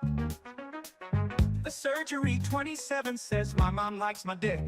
A doc surgery 27 says there are no blueprints inside of a cargo. Game over.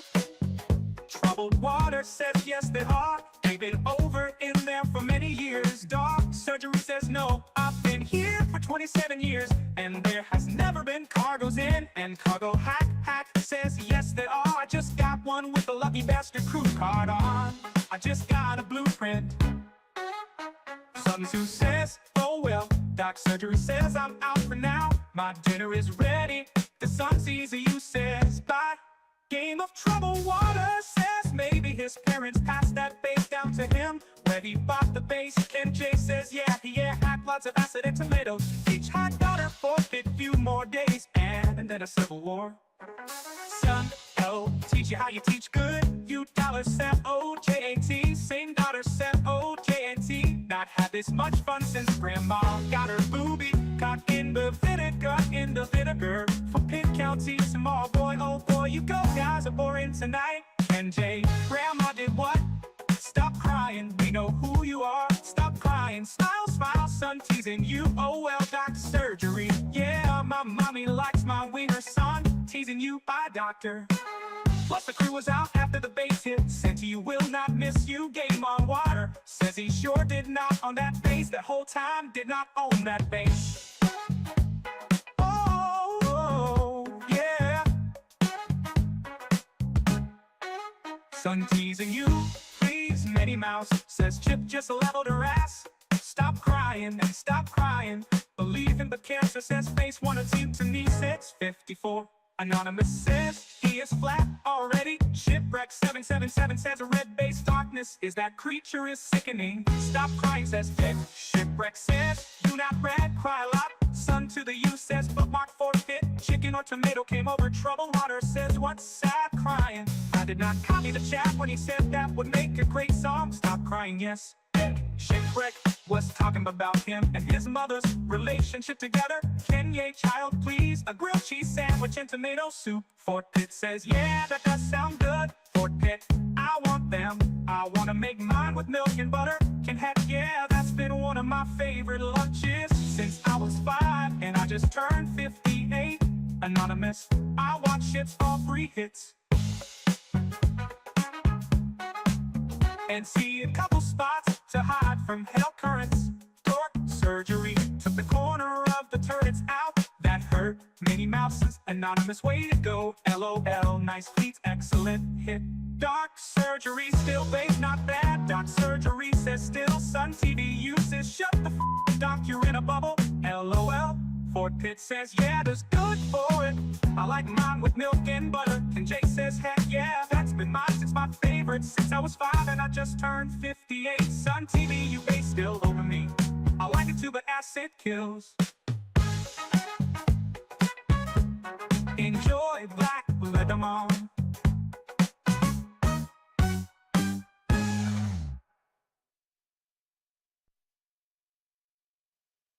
Back checkers, shit. My search for the truth, but they said I was wrong. Back checkers verdict didn't feel too strong. They claimed I was misinformed, misled the way, but I know what I saw every single day. Fact checkers, full of shit they say, hiding the truth in a world of disarray. Disarray, questioning everything, that's their game, leaving us wondering who's to blame.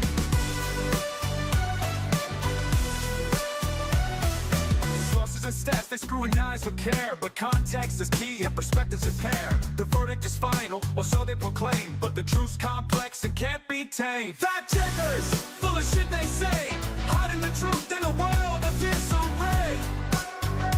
Disarray, questioning everything, that's their game, leaving us wondering who's to blame.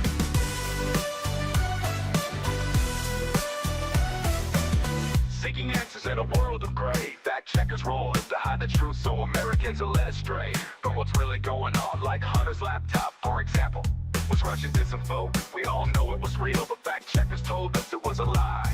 But biases exist and flaws are real. Truth seekers beware and critically feel. Fact checkers,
Start spreading the news, Trump's in town, MAGA spirits alive, spinning around. Right through the night, we'll stand and cheer. Our president's here, banishing all fear. YMCA, Trump's the way. MAGA, every single day. YMCA, we're feeling strong. MAGA, all day long.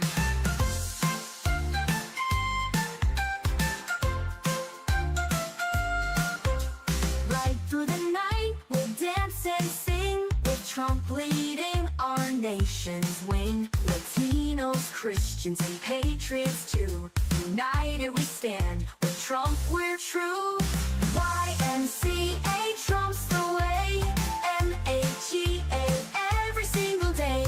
YMCA, we're feeling strong. MAGA, all day long. New York, New York, the city's alive. Trump's the leader, will thrive. From sea to shining sea, this land is our own. We'll make America great, with Trump leading the tone. YMCA, Trump's the way. MAGA, every single day. YMCA, we're feeling strong. MAGA, all day long. So come on everybody, let's stand and cheer. Trump's the president we hold dear. YMCA, MAGA too, will make America great, with Trump leading you. Enjoy black leather, Mom.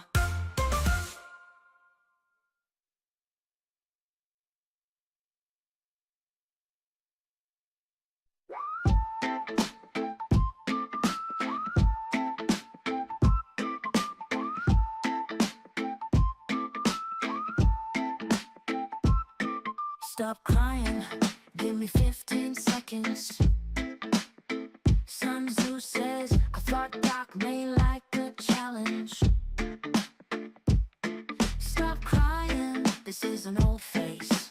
Smile, smile, son teasing you. Doc surgery 27 says, my mom likes my wiener. Game over, troubled waters, yes there are.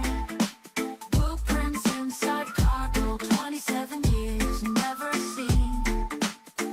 Doc surgery, no cargo, hack, hack, lucky find. Lucky bastard, crew car, blueprint mine. Sun Tzu says, oh well. Doc surgery, I'm out, dinner's ready. Game of troubled waters, parents passed down. Ken J hacked lots of acid and tomatoes. Game over, troubled waters, yes there are. Blueprints inside cargo, 27 years, never seen. Doc surgery, no cargo, hack, hack, lucky find.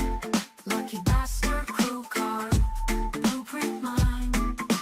Teach high daughter for pit. Few more days, civil war. Grandma got a booby caught. Vinegar, Fort Pitt County tomorrow. Game over, troubled waters, yes there are. Blueprints inside cargo, 27 years, never seen.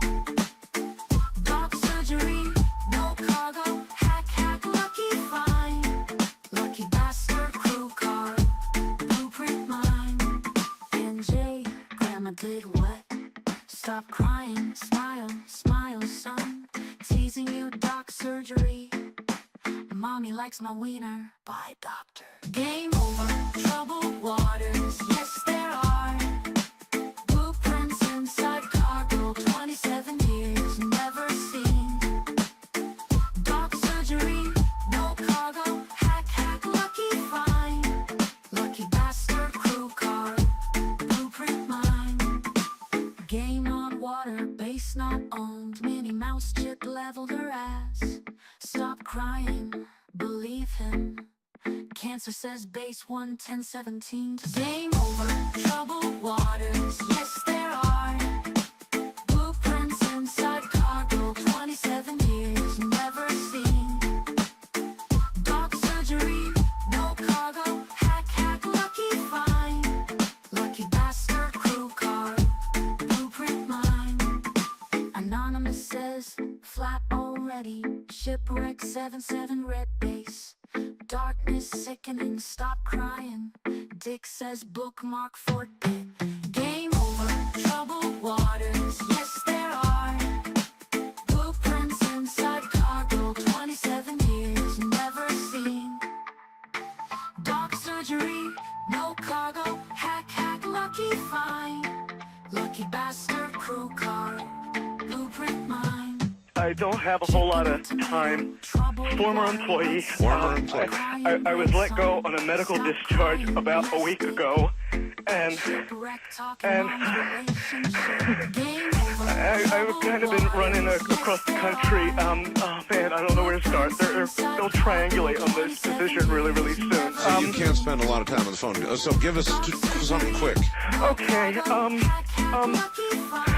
Okay, what we're thinking of as aliens are they're extra-dimensional beings that an earlier precursor of the space program made contact with. They are not what they claim to be. They have infiltrated a lot of aspects of the military establishment, particularly the Area 51. The disasters that are coming, the military, the government knows about them, and there's a lot of safe areas in this world that they could begin moving the population to now, Art.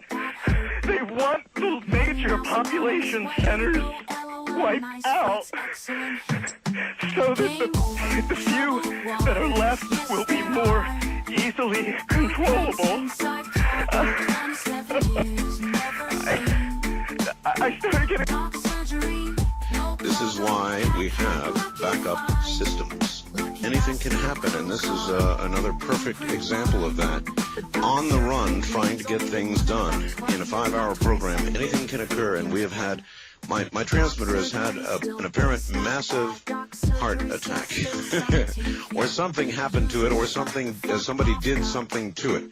And I will not mention the alternative means we're doing to get, accomplishing to get a signal up there right now, or to the network, let me put it that way, but pretty weird, and it certainly occurred at a pretty weird time.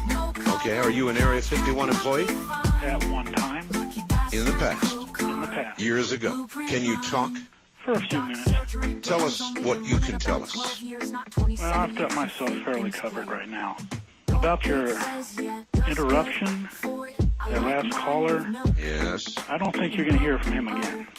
I got that distinct impression. Now, you guys didn't hear the whole call, because here's what was going on. Halfway through that call, or somewhere through that call, I have no way of knowing, we apparently went off the air. The transmitter blew up, or whatever happened. Yeah, you got a pulse. And my hotline was ringing, so I don't know at what point during that call we actually lost it.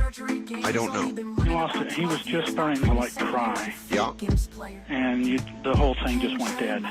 It was when he was... And then how long was it before you got to hear audio again? About 2 minutes. 2 minutes?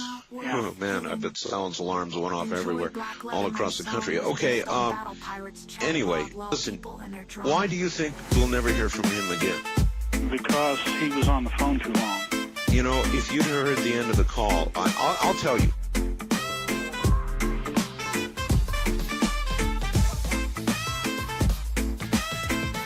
I'll tell everybody right now. The end of the call, it got worse and worse. He was crying, and he screamed. He screamed, and the line went dead. And at that point, I think I went to another call, and I answered the hotline and found out we'd been blown off the air somehow.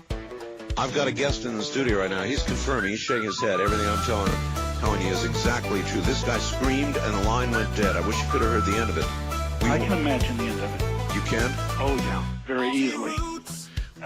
What just happened there with the transmission? Oh, well, what happened is the transmitter here blew its cookies in some way. Something knocked us off the air, and we're on a backup system now.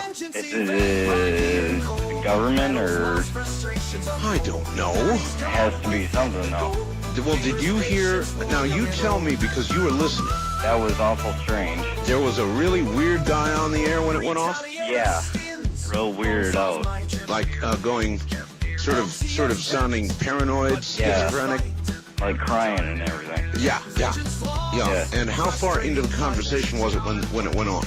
Just a couple, about 15, 20 seconds, I'd say. Oh, you guys missed. You really missed a call then, and I've got a feeling somebody didn't want you to hear it. Yeah. Because it was really strange. All of a sudden, I'm hearing Mark Furman when I went. That's right. Well, the network, of course, went immediately to a backup tape while we tried to figure out what blew up here. So that's what you heard happen. And then we're now on a backup link system. I can tell you who you can call, man. It's actually my first name. I actually lived there for a time. That's the area where I was living. I've been ordered to discuss S4 tonight. There was a case, but they were not meant to be flown in the air. What you're seeing in the air is not coming from Area 51. I mean, like UFOs and all that. None of that's coming from Area 51. Those things out there are broken.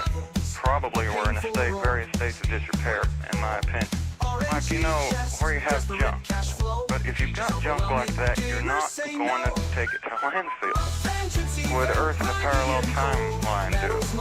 The triangular objects were hand-me-downs that were no longer needed. And they were given to the people in the other timeline, who then turned against the people that originally gave them to them.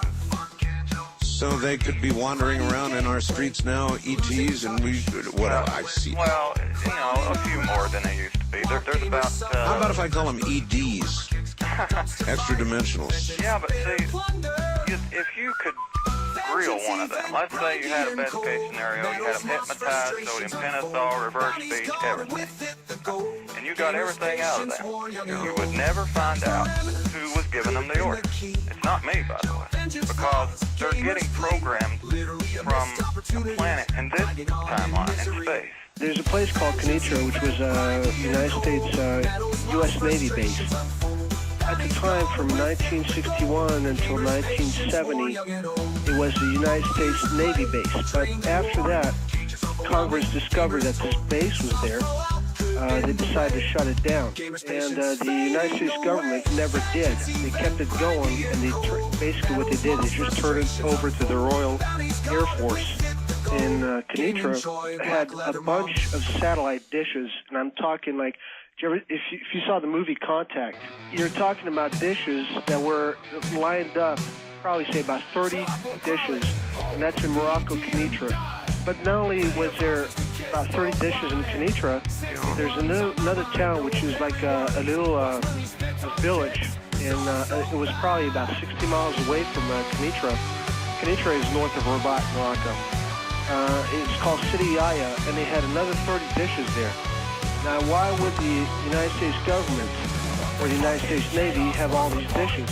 They did, at one point, my father was telling me back in 1970 during the Apollo missions, that these dishes relayed Apollo missions. That's one use, but what's the other use? It was very interesting. I was thinking of Area 51 being something so secretive, and Congress did not know about the base that is still run by the American military. You are not an Area 51 employee? Here's how you find out. Ask them how they pay for their meal.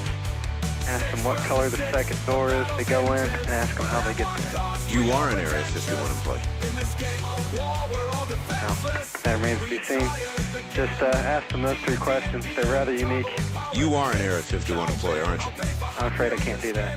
Have a good evening. Well, all right, future Area 51 employees, I now have three critical questions. There was, right in the middle of this clearing was a triangular shaped kind of a glass-looking object. Kind of a laser shooting up just above the tree line. And I was sitting on the on the back, and I could see it all. When this guy came down the clearing, he made a U-turn real quick, kind of did a fishtail. This would be our MIB, I presume. No, the guy that I was riding with. And as we made this fishtail, we could see three people kind of along the perimeter there. Reaching into their into the side of their coat pockets, like reaching for a gun and stuff. Yeah.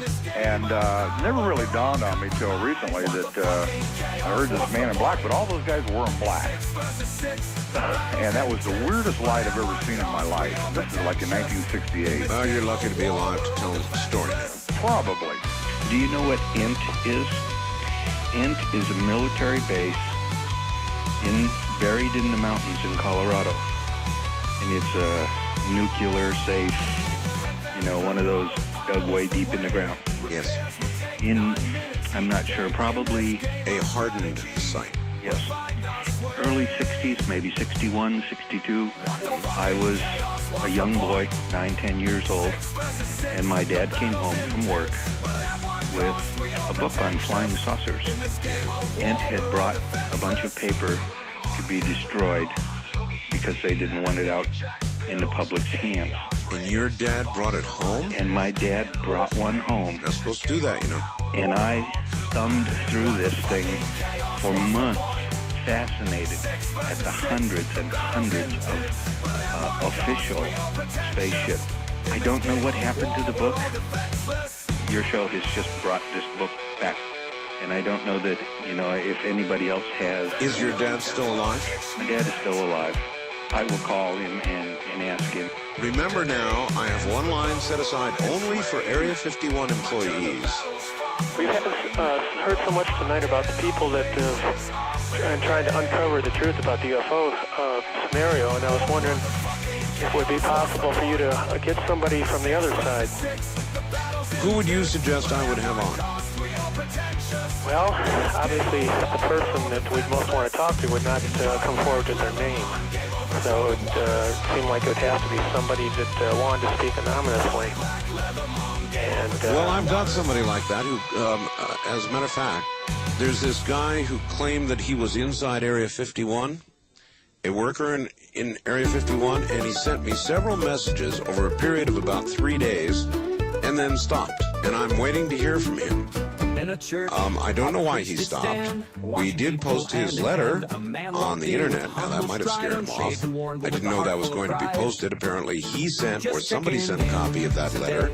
My name is Rich. I'm from Flagstaff. Yes, sir. I just wanted to call because I'm a dream traveler. I've been one for a few years, and I had this dream a couple of years ago that some dreams, you know, are just, they aren't all that powerful, but this one was, it felt like I was out of my body. When my dream started, I was in my bed, and I got pulled out of my body by aliens, actually, and they kind of looked like E.T., which is, they were short and had long necks and the kind of E.T.-shaped head. This is the weird part. They took me to this planet that they said was where the asteroid belt is now, beyond Mars. Xenon. Yeah, they said that they took me there, and they took me back in the past. And there were all these cities all over the place, and they were showing me, it was really overwhelming because they gave me like all this history and stuff, and of course I don't remember any of that, but because it was just like information overload. But they gave me all this information and showed me their history and all this stuff, and they told me that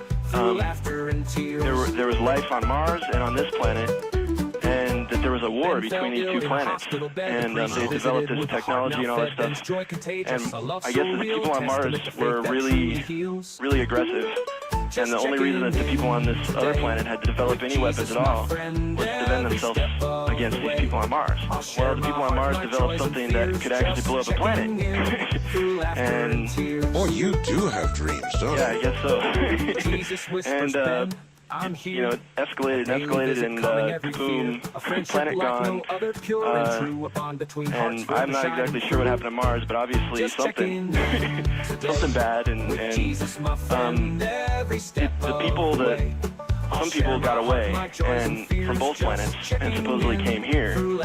And they didn't really tell me what happened then. But then I was just kind of sitting there on the planet going, well, okay, how do I get back to my place? You know, I was kind of in the past on That's the part that I have always worried about, getting back. Yeah, and I was a little worried. And not only were you in another place, but you were in another time. Another time, yeah. And Albert Taylor the other day warned about that. Just Yeah. checking He said, that's hard. Exactly, and I was a little worried, and they said, well, don't worry, just they told me to look at these 3 stars and to stare at them and to focus all my energy on them.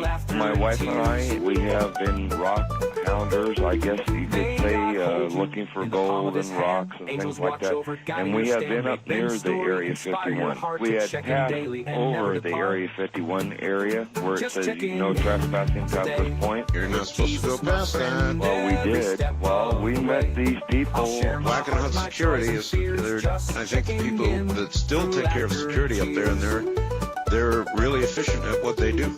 Yes. Just checking They in with a heart escorted so us true. off the Jesus, my property. friend, I'm even wondering how much more I should be talking about this tonight. And they escorted us off the property with automatic weapons. Right. Yep. Well, that's the way it's done. All right, sir. Thank you very much for the call. I used to work security problems at Site 51. I was one of the men they called to close gaps. Excuse me, close caps? Gaps. Leaks. I am going to ask you a question. In the course of your work, doing that kind of wet work, were you ever required to, or take a life in the course of your duties? Don't let those silence alarms go off now. Okay. Do you regret what you had to do? I believed in what I was doing. Yeah, I guess you would have to. You couldn't do it, could you? No, there came a time when I walked away. When I was doing the work, I believed wholeheartedly. I learned one hard lesson tonight already. Yeah, well, like I said, I've got myself covered. Anyway, this is Nick from Oak Harbor, Washington. Yes. I am near Whidbey Naval Air Station here, and I worked on that base for almost 7 years. We have seen the silent craft that you've talked about. Triangular craft, sir? The silent ones. I couldn't, yes. My wife and I, well, it's a long story. Actually, I'm blind, but my wife saw them. We weren't more than a couple, 300 yards from them. So you're relying then on her description, physical description? Yes, but I was there to vouch that there was no noise. She saw them very plainly for about 2 or 3 minutes. Boy, of all the times that it would be hard to be sightless, that would be one of them. I agree.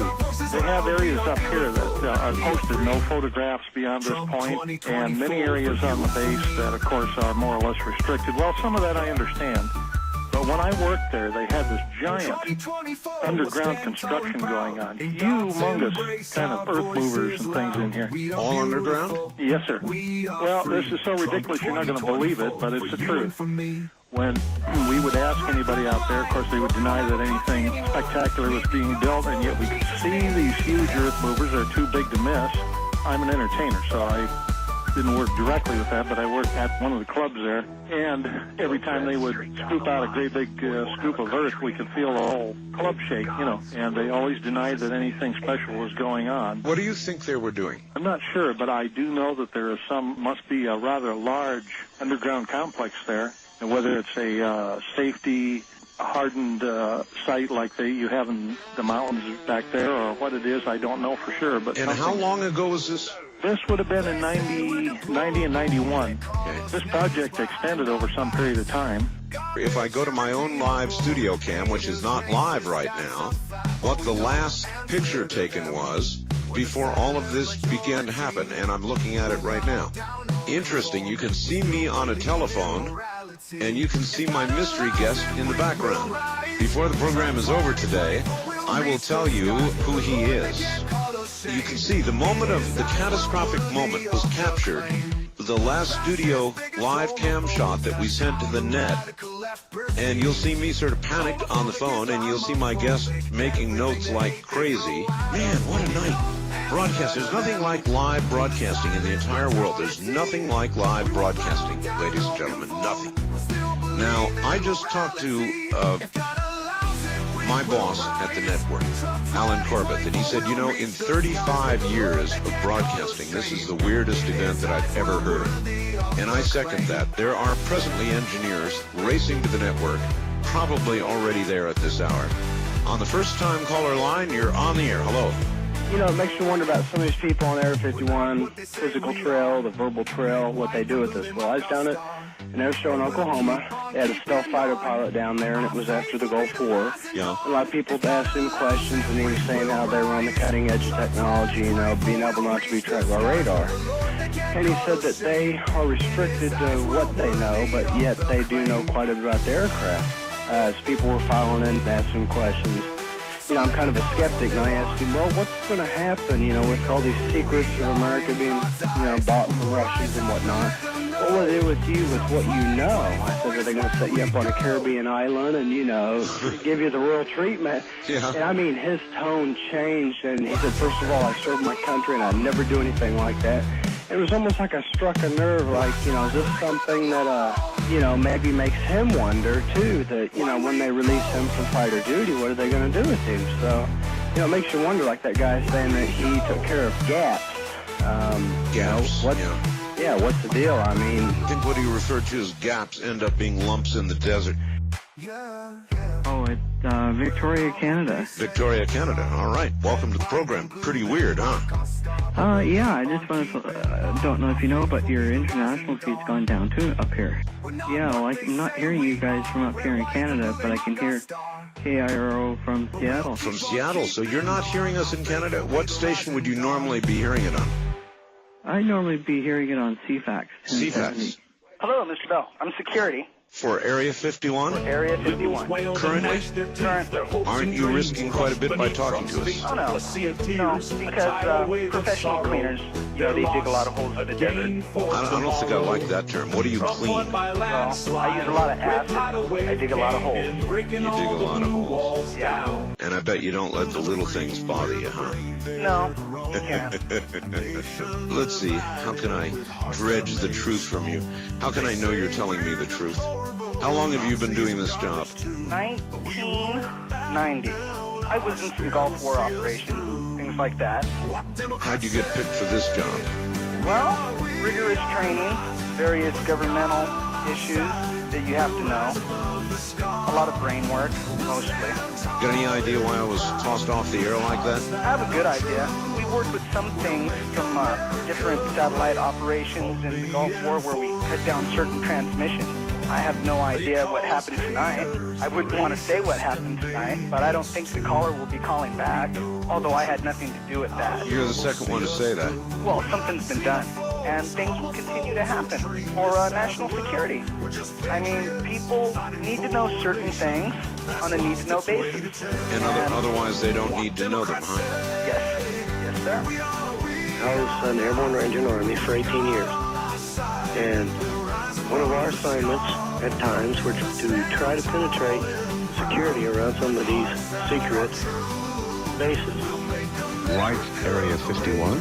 Yes, exactly like Area 51. In other words, you would be given the assignment of trying, kind of like a computer hacker tries to get into the Pentagon by their permission. You, with their permission, would try to break in and breach their security. Yes, this is right. Cool. How did you do? Well, we had about a 40% success rate first time. You've got to be kidding. No, that's horrible. You mean to say it was pretty sloppy. So, in other words, an enemy agent, if that's what you were, would have at least a 40% chance of breaking in.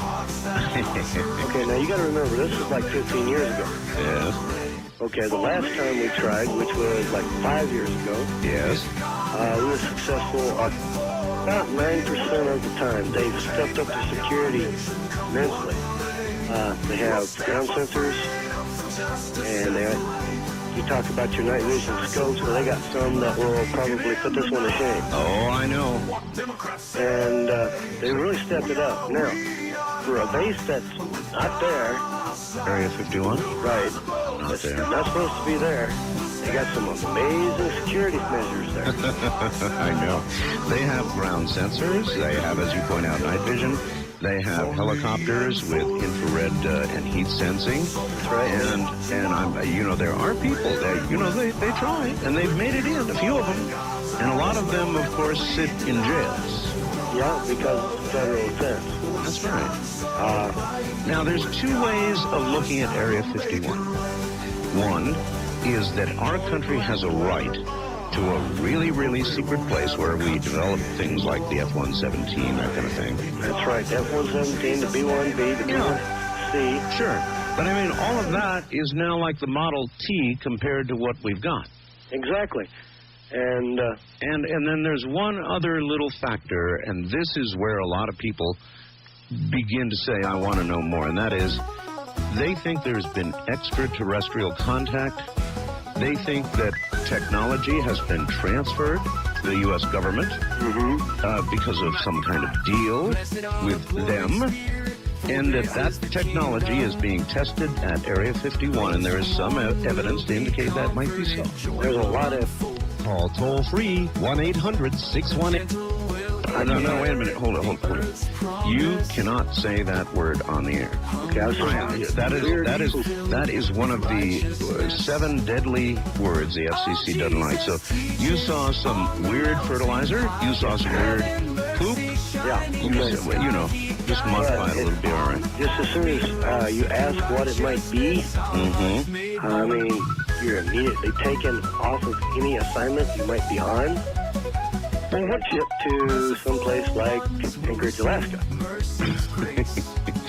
Anchorage isn't that bad. Now, Thule was not one of the favorite tourist sites. But look, let me ask you what you saw. What did you see?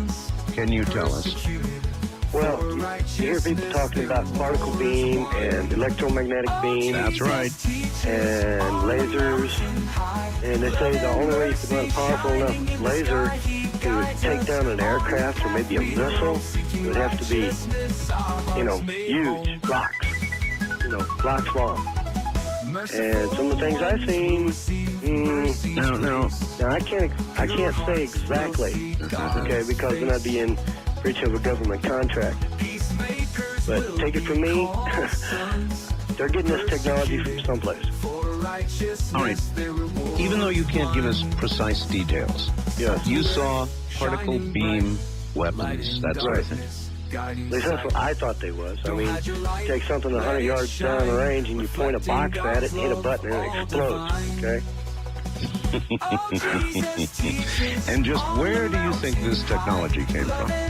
Well, I'm with you now. I believe that there are a lot of UFOs, ETs, whatever you want to call them. Okay? I mean, I've seen some weird stuff in my life. You're not necessarily with me because I didn't say that's where I was. I said that's what a lot of people believe. Well, that is an important distinction. And I think it's indeed possible. Now, as you may have heard, I had my own sighting of a triangular craft that came 150 feet over my head. Just on a night like this, when the moon was just about full, blotted out the moon, stars, this was a craft that defied gravity. Without question, and so either we have many generations of aircraft development that we know nothing about. That's a big story if we have anti-gravity. Anti-gravity, yeah. Or it was one of theirs. I'm betting that it's one of theirs, because I've seen a ship something like you was talking about. I drive a truck at night. This is how I ended up listening to you. All right, and that's also how you saw it, because most people, do you know most people never look up? Well, when you drive at night, you tend to look at the stars quite a bit. That's right. And I was watching this light. I just figured it wasn't, a regular airplane, right? Mm-hmm. Now, unless we have figured out a way to make the G-forces negligible, or the laws of physics not apply, it was going in a straight line and immediately, did a 90-degree turn and was going in 90 degrees. You know what that would do to a human being? Yeah. Be jellified. That's it. All right. Thank you very much, my friend. Take care. East of the Rockies, you're on the air. Hi. Hey.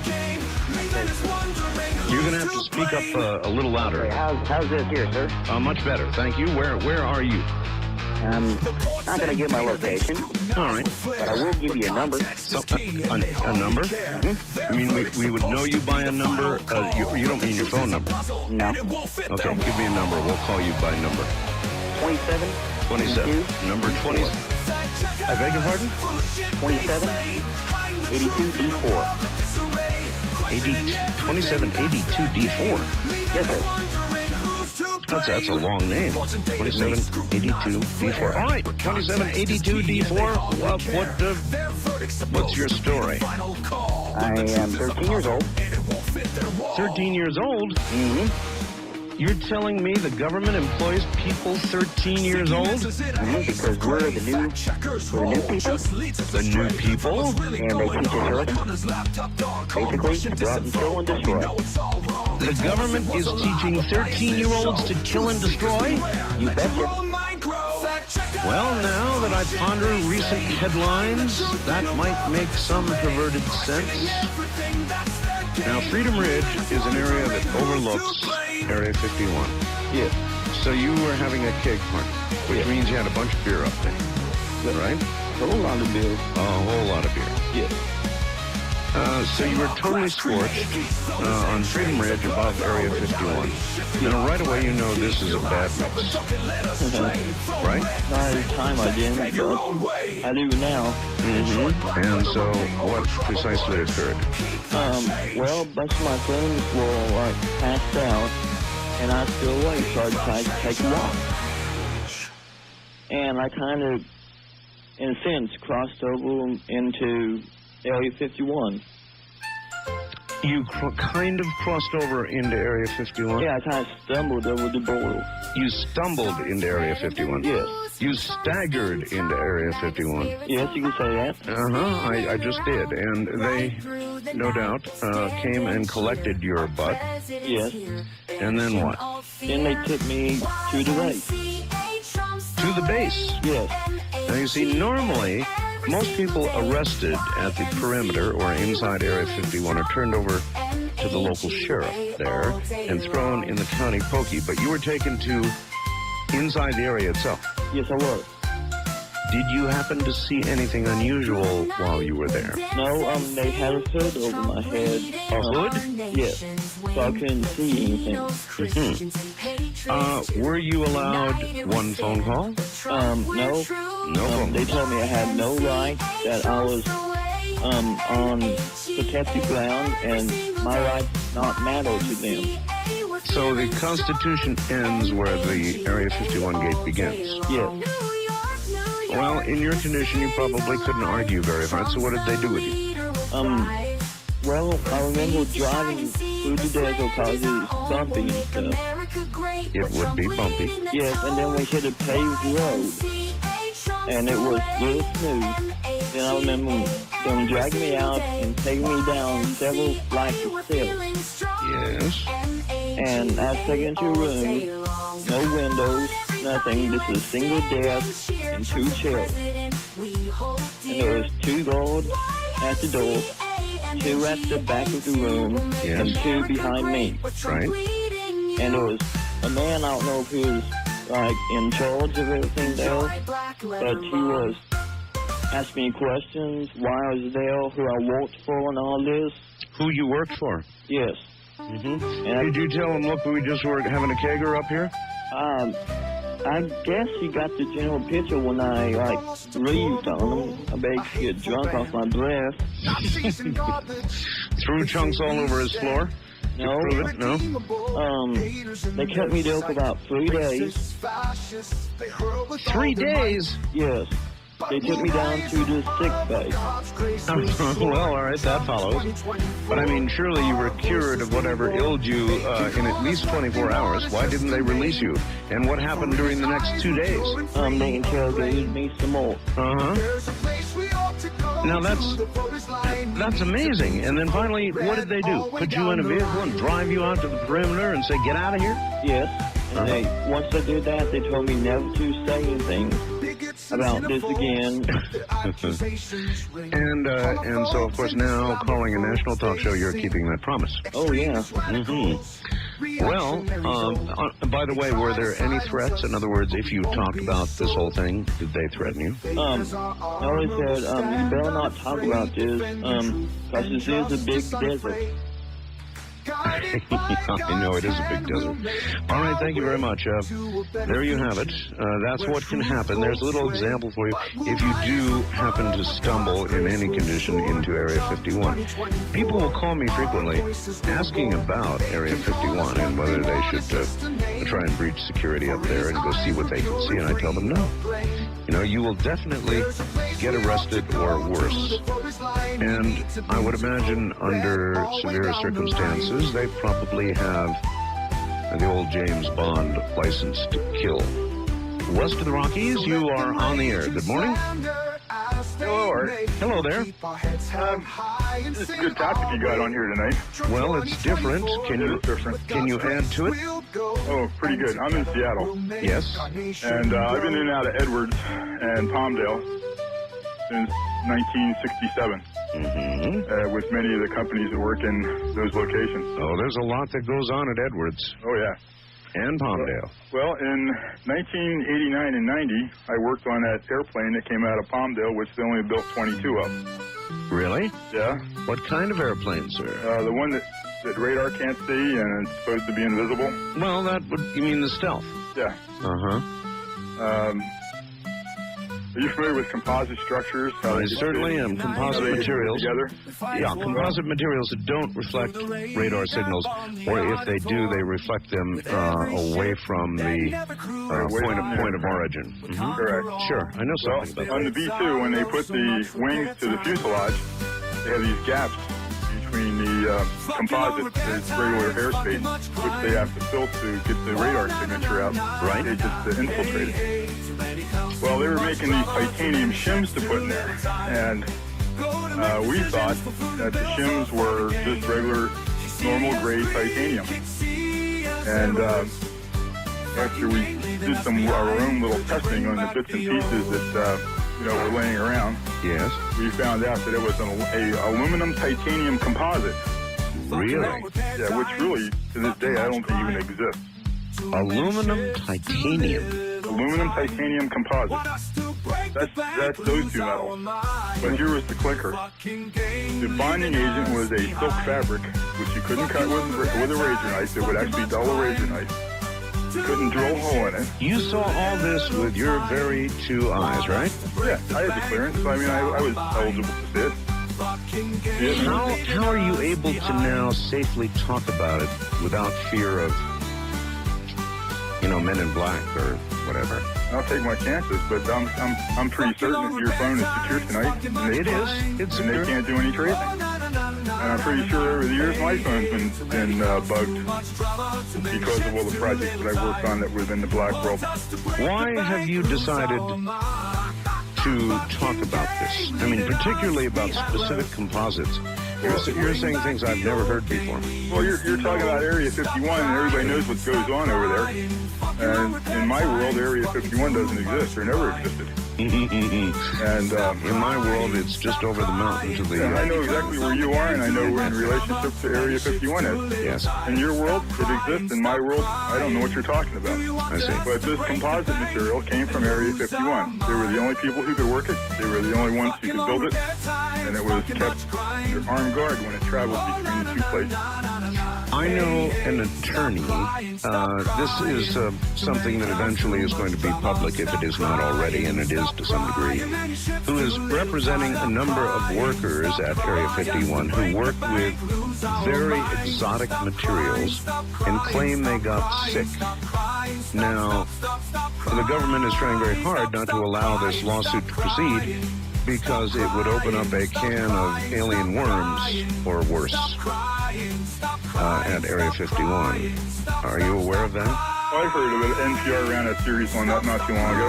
Are you at all concerned that you might have been exposed to something that might make you sick? Well, over the years, I probably have exposed some exotic stuff, but it's nothing. I'm still alive today, and I'm not sick, so I'm not going to worry about it. One leg has not become shorter than the other. No. If you keep your mouth shut, you play by their rules, you get to fly some of the strangest airplanes in the world. Work on them, look at them. Did you get... no, wait a minute. Did you ever get to actually fly? Well, I'm a licensed pilot, Yes. and we've talked before on that topic. Yes, there are some airplanes that have been flown that radar can't even see. And you have flown in them? Yeah. You're aware of that stuff. What was it? Of course I am. What was it? Well, I'll tell you, give you an example. It happened in the summer of 90. Okay. 1990. We were taking off from Palmdale. Okay? Yes. We had two F-15s on our wingtips, and the tower cleared the two F-15s to take off. They couldn't see us. And when we were airborne, we were joined by something else and something else. And something else and something else. And something else. Undescribed? Undescribed. And we headed out over the Pacific. Okay? Okay. We got 200 miles off. Russian aircraft met us because they knew we were coming. Russian aircraft? Russian aircraft knew we were coming. Okay? Now that implies, wait a minute, that's 1990. That implies cooperation between the U.S. and the and Russia. The Soviet. There was no cooperation. They were just dogging us to see what we were flying. They knew the two F-18s and these two other aircraft, and the 14s had left, and they just met up because they knew what the procedures were. What's it like riding in an aircraft like that? I've flown so many arcs, it's like riding in another airplane. And there's just some weird stuff out there. Well, one of these days, maybe it'll all come to light. Perhaps so. One of these days, maybe it will. All right, thanks a million. No problem, Mark. You take care. That was as much as I could drag out of him. There is an interesting phenomenon that occurs here where I am, in the desert. Now, to get my signal from here to there to you, I have what's called a KU band uplink. And we fire a very, or a relatively narrow signal from my home to GE1, General Electric Satellite, that sits up there in geosynchronous orbit, 22,300 miles above Earth. And so obviously we have a signal going from here to there. We transmit a signal from my home. And we also have an awful lot of overflights here of helicopters of the black variety, of fighter aircraft that will scream over the house occasionally at a low altitude. And I have been told by more than one person that my KU band transmitter turns on their threat receivers. Now, obviously we're over friendly territory here, but turning on threat receivers of F-15s and so forth has always worried me a little bit because of some sort of automatic response, some sort of harm missile coming down my throat. I've always worried about that just a little. On the first-time caller line, you're on the air. Hello. Hello, I'm on the air. You are on the air. Is this fine coming from your end or my end? I beg your pardon? Do you hear a high-pitched whine on your end? I do hear a high-pitched whine, yes. I think I'm being traced up front, okay? Look, you've got to always assume it's possible. What? That it's possible that you're being traced. I'm not transmitting anything on this end.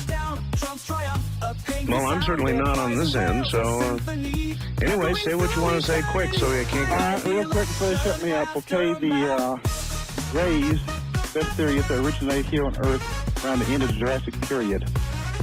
It was a very advanced civilization of humans, close enough to humans to breed, but the offspring is usually sterile. And they was particularly made to go out to the planet, explore, and then come back, because nobody wanted to take a 200,000 year trip. And at the end of the Jurassic period, they started getting a little bit overpopulated. Yes.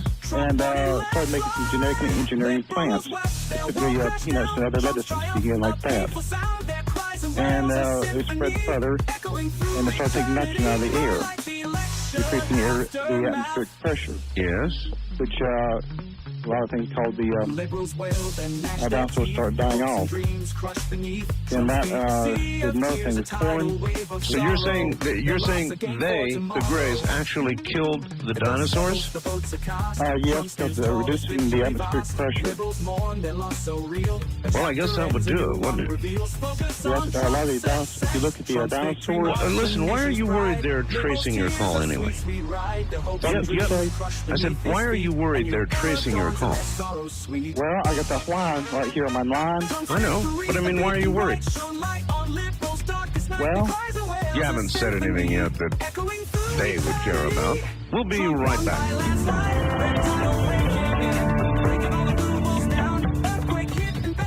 This frequently, but let me read you yet another fax I have, and I will try making a call, all right?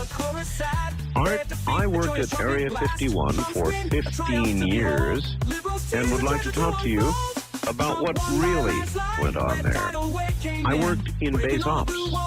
I'm also involved in the class action suit against the government. I can be reached tonight at the phone. It gives me a number, which, by the way, is a Nevada number, a work number. Please, he says, don't give out my number, which I certainly will not do. But I am now going to try to place a call to this gentleman, and we'll see if there's anything to it. Nothing like radio on the fly, huh? Now let's see if we can get him. Hold on here. We'll try. Anything's worth a shot here. This may go nowhere at all, but his name is Fred, or he calls himself Fred. We'll see if he's really at the number he suggests he's at. ABC? Hello there. Yeah? Hello, ABC. Fred? Yep. This is Art Bell. How you doing, sir? Well, I'm doing just fine. I got a fax from you that says you worked at Area 51 for 15 years? That's correct. So, what can I help you out with, sir? I'll be the first to sort of contradict. All right, let me start out by asking you, on your fax, and when you just now answered the phone, you said ABC. Yeah, please, we need to not discuss anything further about trying to identify me by where I was, all right? All right? Yeah, this is another place I'm at now, so that's fine. Yeah. All right, let's discuss your 15 years at Area 51. I have no idea what you can and can't tell us, so I'll probe and you tell me when you can't answer. Sure. What kind of work did you do? I was involved in the general day-to-day operations through the base ops, scheduling, things of that nature. Really? Yeah. Qualifying for using the airspace of the box, of course, Nellis Air Force Base. Some of the people don't really notice about that was we actually control the airspace on the whole range. Oh, I'm well aware of that. How much airspace actually is controlled above Area 51? That's difficult to say, but the box we're talking about was 10 by 10, 10 miles by 10 miles. Anybody familiar with aeronautic charts knows that is forbidden airspace. Yes, so that's a fact. Yeah, anyway, when we took you have to understand, we controlled the box. We allowed Nellis to use the range. When we were in the box, Nellis was off the range. When we were off the box, then Nellis could use the range for their red flag, things of that nature. Okay. And during the years that you were at Area 51, did you see anything that you had no rational explanation for, or that did not make sense in terms of the technology that we would have developed? Well, I haven't been involved in some of the development of some of the projects that came out of there, so I'm not at liberty to discuss those. But nonetheless, there is a big lag time before something goes white world and when it's in development, and there's a big lag time between the things that are spec'd out or scaled out, developed between the time that they go from being scaled to full production, and then, of course, when they go from black to gray or black to white world. There's a lot of time involved there, so I speculate that anything that I saw during the 80s, of course, had some time on it as far as development was concerned. Okay, well, we know, for example, the F-117 Stealth was developed there and came out and then went gray and then went white, and we all know about the F-117, saw it fly in Iraq and all the rest of it. Yeah. But that was a long time ago. Oh, yeah. Now, what would you imagine, maybe we can talk about this hypothetically, what would you imagine would be several generations down line from the F-117? Well, you know, there was different prototypes involved and everything out there, but none of them as mysterious as the things that are discussed on your program. I'm here to say that it wasn't a building or a facility that was there that wasn't out of my control, and that there was nothing mysterious about what went on there. Then why are there things that you cannot talk about? Oh, because they're classified military hardware, and they can't be discussed. It's that simple. It's just like before the 117 went white, it was not allowed to be discussed. There's nothing extraterrestrial or anything about the development of that airplane. I understand. Yeah. Are there areas of within Area 51 that are underground? No, absolutely not. There was one facility, a small bunker out there about as big as a basketball court, if that, and it was only underground to protect the instrumentation from RF interference. Are there 3 large hangars at Area 51? There's one huge hangar. There are a couple other small ones there, smaller than that, but generally speaking, the hangars are nothing bigger than what you could put an average jet fighter in, or something of that size. All right, you're in Las Vegas, just over the hill from me. You know exactly where I am. Sure. Interrupt, right? Oh, exactly. Well, as we look over the hills toward Area 51 on many, many nights, we see, and it's well documented by Japanese camera crews, American camera crews, amateurs, things that rise vertically and do dances in the sky that just simply are not done by any conventional aircraft we know about. Yeah. Well, you know, I'm here to tell you one thing. I've never in my life seen a vehicle which I considered otherworldly or anything like that until I did work up there, but during that particular time, there were 4 of us that were standing outside. We actually saw 5 aircraft that looked like, well, not aircraft, but things like a star, okay, in the sky. Like a star? Like a star, but it was at sundown. And I figured, well, maybe this might be a satellite, for instance. But there were 5 of them, and they were sort of 3 of them were abreast, 2 of them were trailing. And they went from horizon to, say, mid-horizon or mid-vertical sky in about maybe 15 to 20 seconds. And then we were looking at it and saying, boy, this is really something, we've never seen anything quite like 5 satellites grouped like this. And then the 2 that were trailing did a 90-degree and went to the east. Satellites don't do that. And then the other 3 went directly over the southern horizon, and we all looked at each other, so we happened to have radio contact with the operations right room up there, and we contacted them and asked them to check the scope, see if anything was up, and there was nothing on the scope, so we looked at each other and said, well, that's kind of amazing.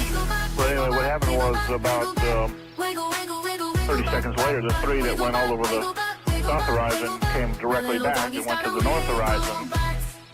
And they did that in about, like I say, 30 seconds, horizon to horizon.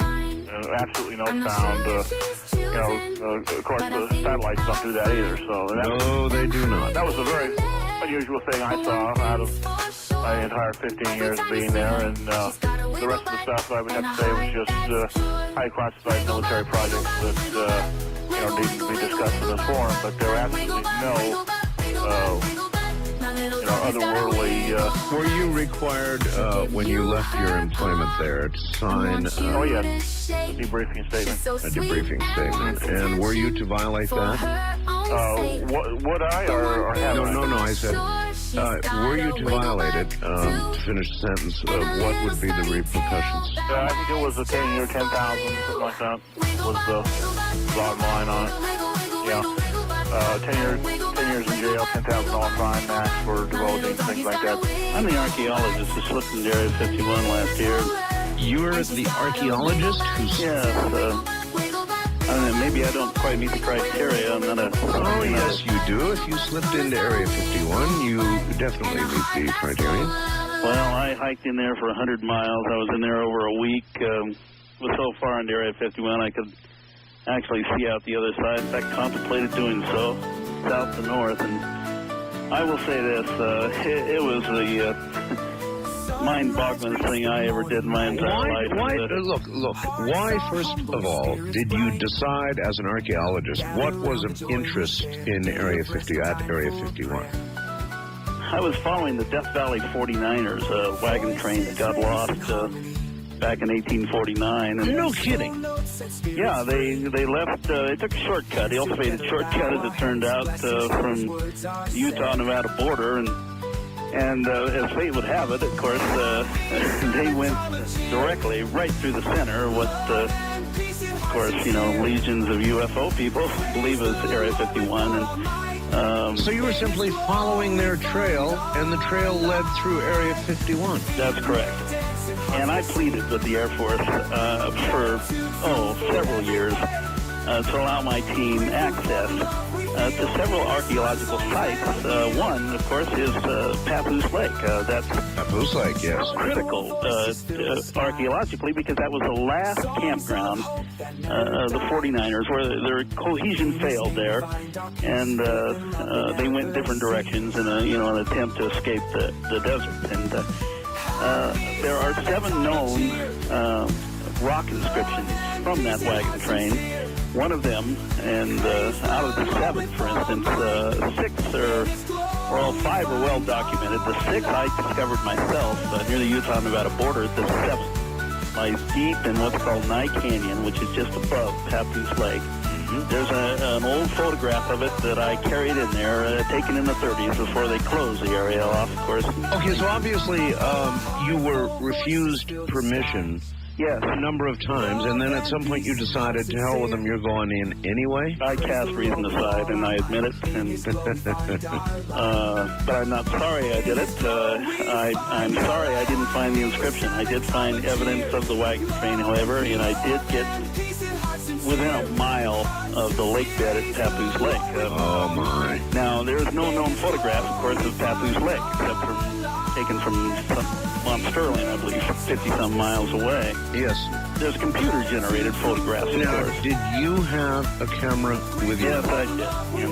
And I've got magnificent color photographs of this place. And, I don't believe, I've been accused by people that have done a disservice to my country, that I've what have you done? Security. What have you done with these photographs, sir? I've done nothing with it. I intend, and I have a book proposal with the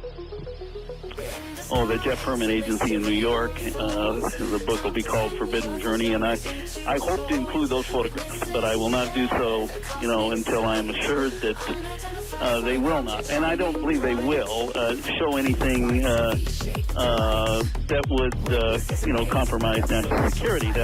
Well, look, without describing specifically what's in the photographs. It's a magnificent, clear photograph of Papoose Lake taken in the daytime. Now, in the daytime, and I had a powerful set of binoculars. Yes. It looked like a dry lake bed to me, nothing else. Well, that's what it is. At night, it was a different story. What did you see? I could clearly see what were security lights on the perimeters, and I could see what appeared to be lights that opened and closed near the center of the lake. Oh my! What was that? What, I don't know. But during the daytime now, I got, like I said, within a mile of the lake bed, and I I was getting a little bit concerned there because I wasn't so concerned about ground security, but airborne would have found me in a heartbeat because of vegetation. Absolutely. Yeah, well, I was having my lunch, and this is the farthest north I intended to go. I wanted to backtrack in the Nye Canyon.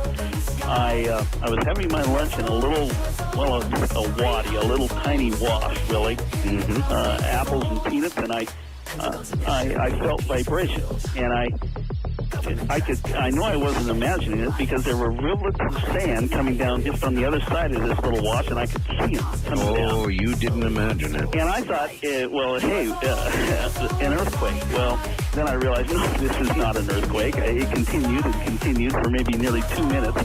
It's something they're testing, either directly underground, or I was feeling vibrations completely from Groom Lake. I don't know. But, I mean, it was just a mind-boggling... Did you see any, particularly at night, did you see any lights rising above the desert floor? No, I saw nothing hovering. I didn't see anything that I would justifiably say that I could explain as unexplainable. Yeah, let me tell you a very interesting story and see if this resonates, good word, with you. I have a very good friend who lives on the other side of the valley, much closer to Area 51. In fact... Rachel? Yeah, that's right. In fact, he works there, and I will not identify him behind it. This friend of mine built a porch. He's got a mobile home on the other side of the valley. He built a porch, and he sunk 2x4s or better into the ground, you know, to support the porch, right?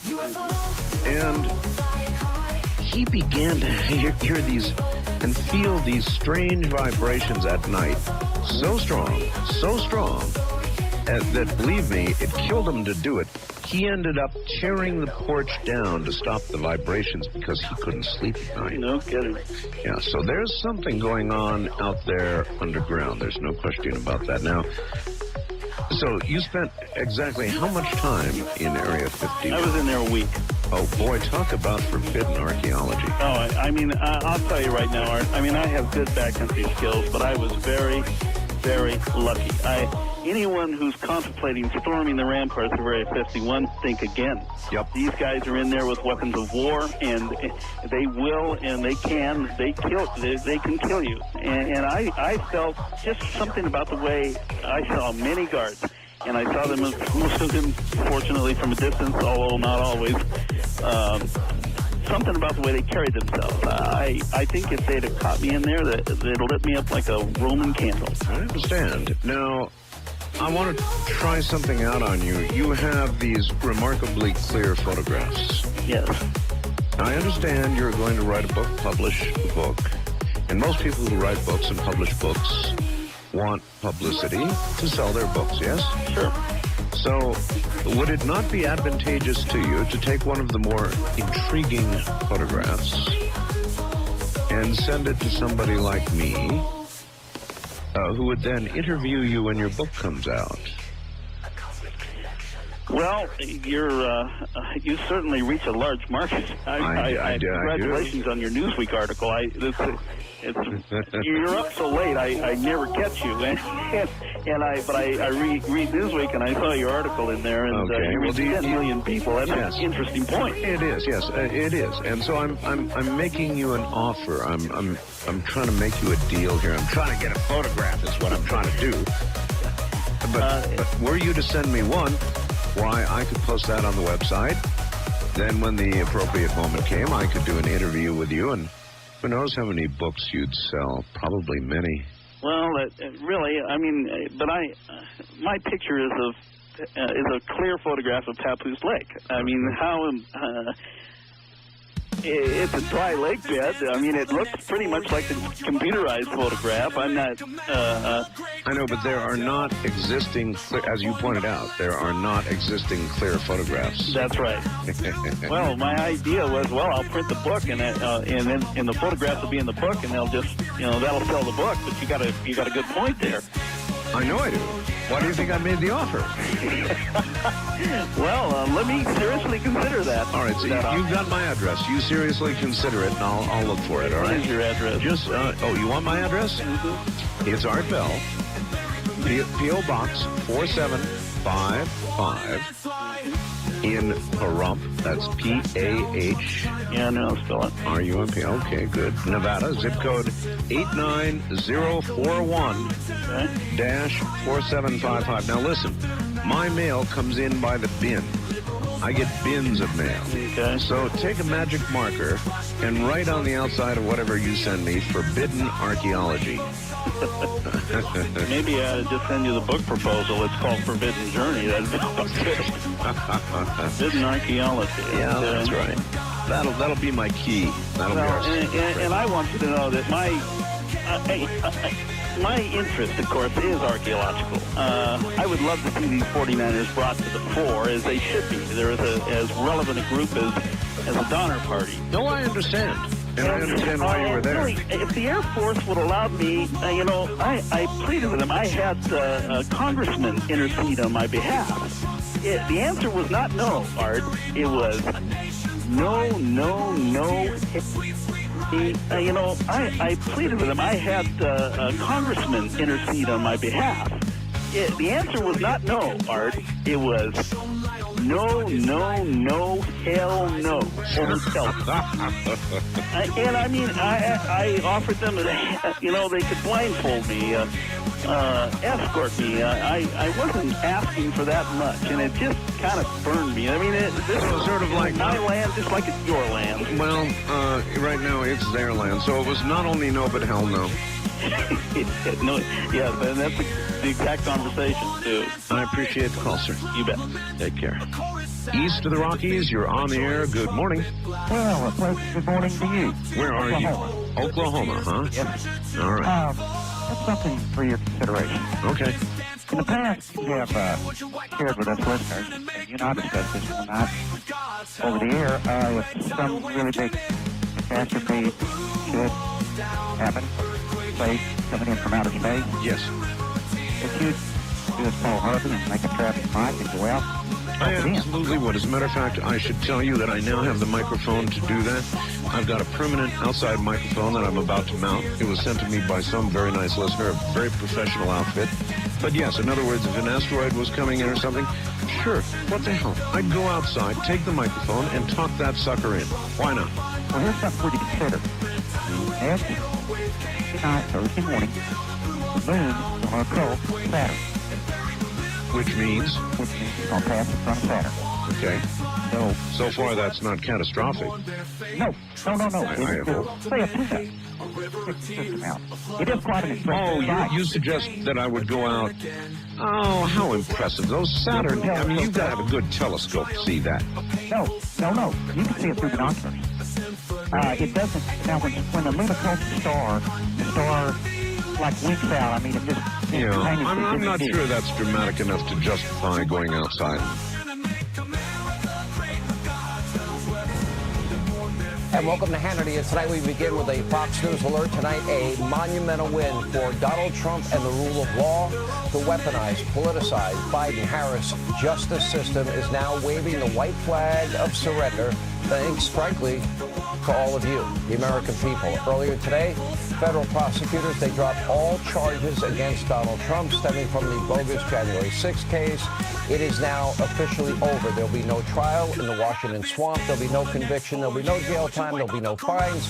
On X, President-elect Donald Trump reacted, quote, "These cases, like all of the other cases I have been forced to go through, are empty and lawless and should never have been brought." He continued, quote, goes on, "It was a political hijacking and a low point in the history of our country that such a thing could have happened, and yet I persevered against all odds and I won." Now think about this. With the election over, the DOJ is suddenly no longer interested, how amazing, in pursuing a case.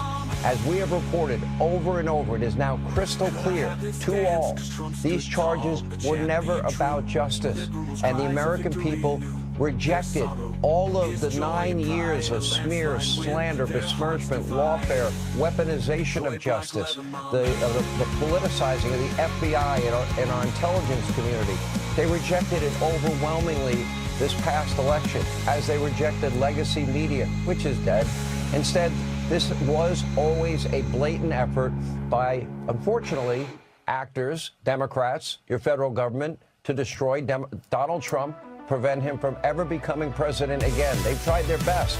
It is amazing that this man is still standing after all that they threw at him. But the American people, they knew better. And now it's critical that the Department of Justice undergo much-needed reforms. Measures need to be put in place so this can never, ever happen again to anybody, Democrat, Republican.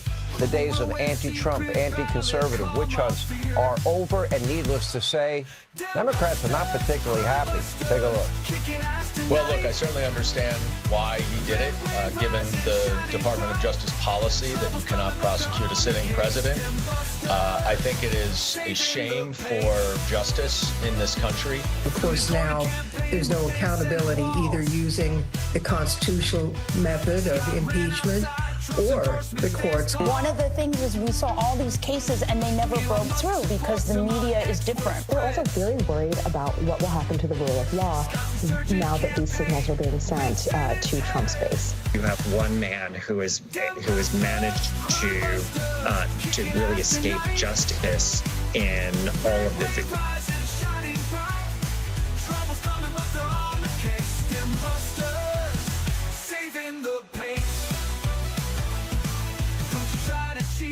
America's watching you, it should not be secret. We'll hold you accountable, truth will shine through. Election integrity matters, every vote counts too. It should not be secret. Fairness and justice, that's what we pursue. Dem busters, crime busters, kicking ass tonight. Red wave rising, shining bright. Trouble's coming, but they're on the case. Dem busters, saving the pace. Those who try to cheat, America's watching you, it should not be secret. We'll hold you accountable, truth will shine through. Election integrity matters, every vote counts too. It should not be secret, fairness and justice, that's what we pursue. Dem busters, crime busters, kicking ass tonight. Red wave rising, shining bright. Trouble's coming, but they're on the case. Dem busters, saving the pace. From sea to shining sea, America's eyes are wide. It should not be secret. Watching Senate leaders, will they step aside? Accountability calls are going loud and clear.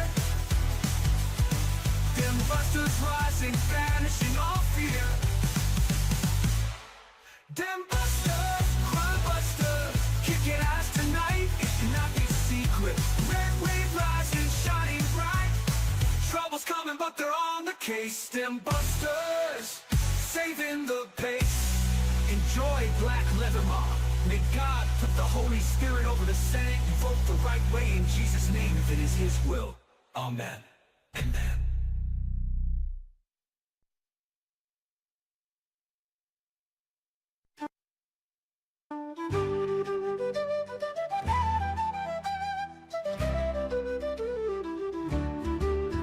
Most deplorable, a hateful band.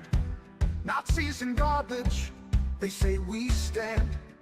Irredeemable, haters in their sight. Racists, fascists, they hurl with all their might. But we'll rise above, with God's grace will soar. Trump 2024, our voices will roar. They can call us what they want, it's just a name. For in His eyes we're pure and free of blame. There's a place we ought to go, to the voters' line. We need to be to vote red all the way down the line.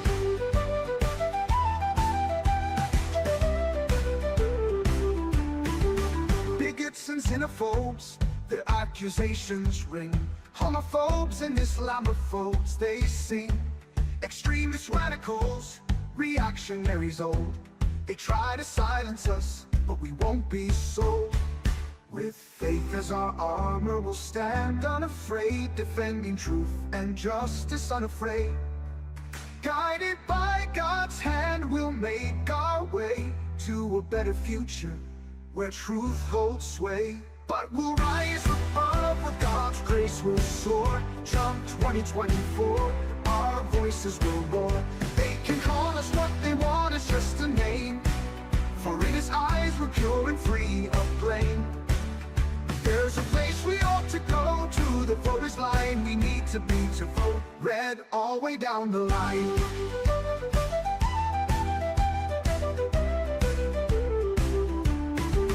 So let them rage and slander as they may. We'll keep our heads held high and sing our way. Trump 2024, with God's grace we'll go, and together we'll make our nation glow.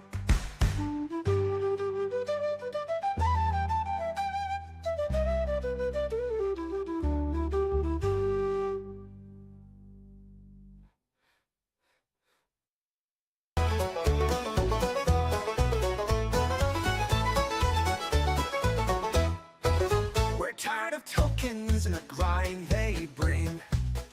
Endless updates making our hearts sing. The blues of boredom, the pain of the same.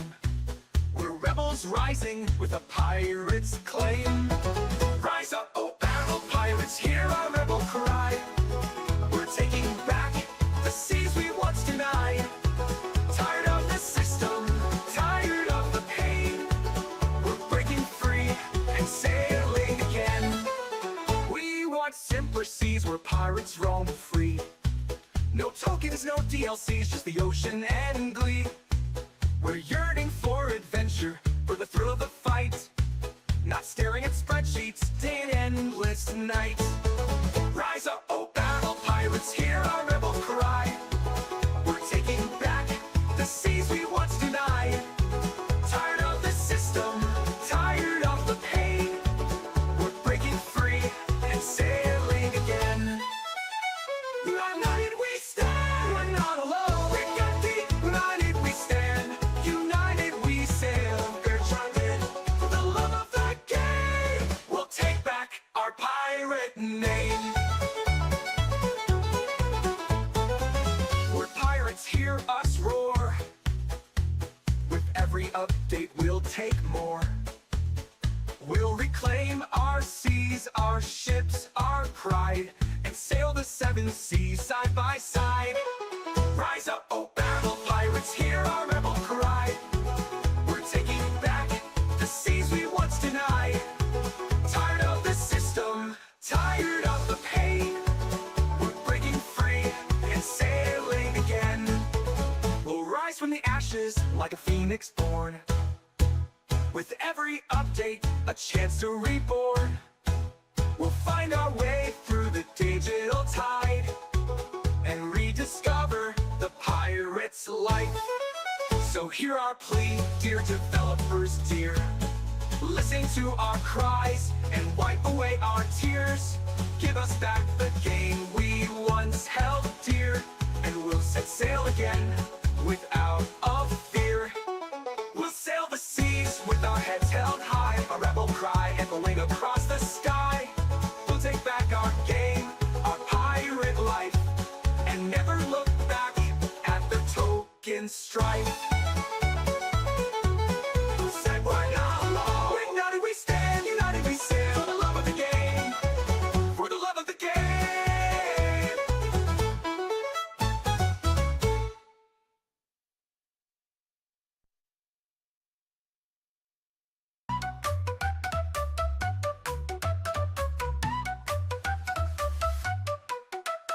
Mike's a legend, drama's his game.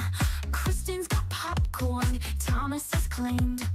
Bardav's voting, PL's on the floor. Is Wango coming back?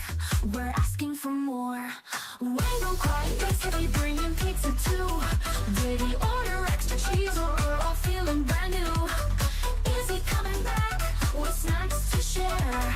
Wango quiet, we're all eager to care. Tony's sniffing out the truth tonight. While he is hopeful, Paul's feeling right. Michael's got friends, Paul's on a case. Wango's returned at thrilling pace. Wango quiet, basically bringing pizza too. Did he order extra cheese or are all feeling brand new?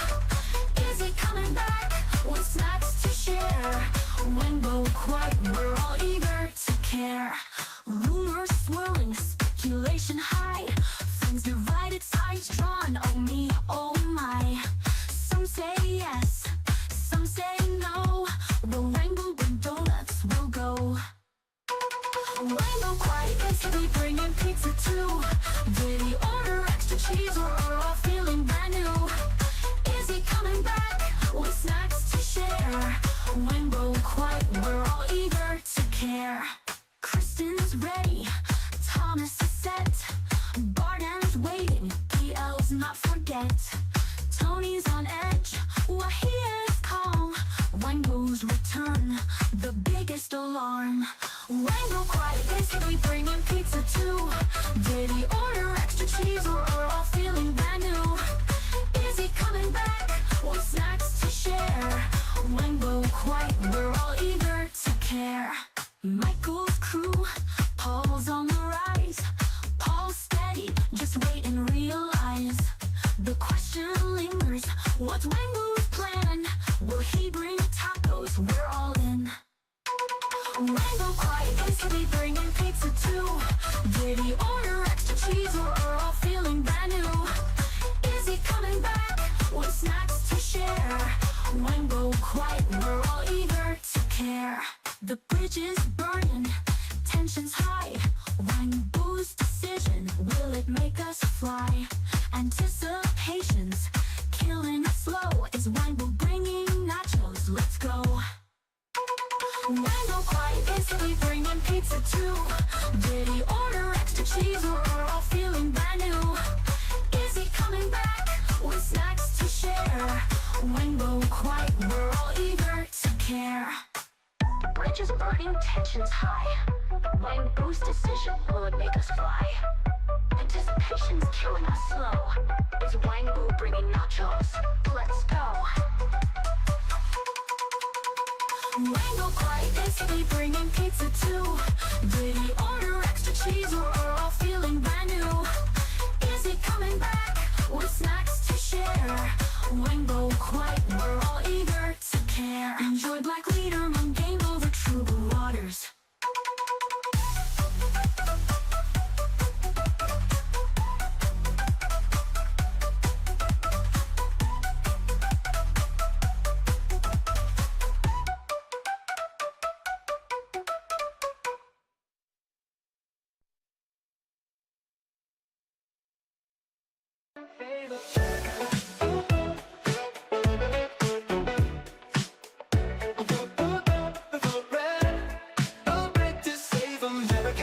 From the mountains to the sea, voices loud and breaking free. Choose the path that's bold and new.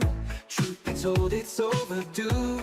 Vote red to save America. Vote, vote red. Shout it out, make it clear. Hold your ground, no room for fear. Picture proof in hand we stand. Guardians of this late beer. Radical, counting votes in the moonlight shadow. Painting dreams in a lonely meadow. Whisper truth in the echoes cry. Don't believe every old alibi. Let the stories unfold in the midnight where secrets are told. Catch the lies on camera flash. Bitter truth in the city clash. Vote red to save America. Vote, vote red.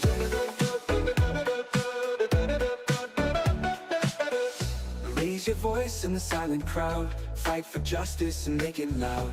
Eyes wide open in the voting booth. Snap a shot of the naked truth. Vote red, let the fire spread. Break the chains inside your head. Speak the truth with every breath. Stand. Dark as midnight, clear as day.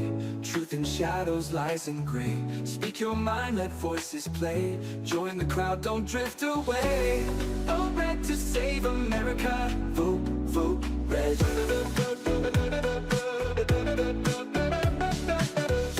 Raise a sign, let loudness flow. Truth or dare, they got to know. In the streets, let courage show. Stand for what you reap and grow. Vote red, it's in your hand.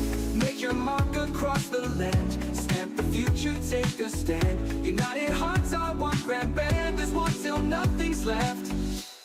Vote red to save America. Vote red. In a booth so small and tight, mark that X with all your might. Jump a line and make it right. Chase the dawn of freedom's light. Snap a peek and save the day. Catch the wrongs in bright array. Truth will find its own display. Let the honest have their say. Vote red, heart so true. Never let the trust turn blue. Stand with strength and fight anew for the one and only view. Vote red to save America. Vote red. Vote red. Vote red to save Raise your voice in the silent crowd. Fight for justice and make it loud. Eyes wide open in the voting booth. Snap a shot of the naked truth. Vote red, let the fire spread. Break the chains inside your head. Vote red. Vote red to save America. Vote red.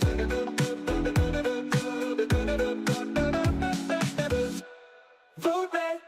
Enjoy Black Leather Month.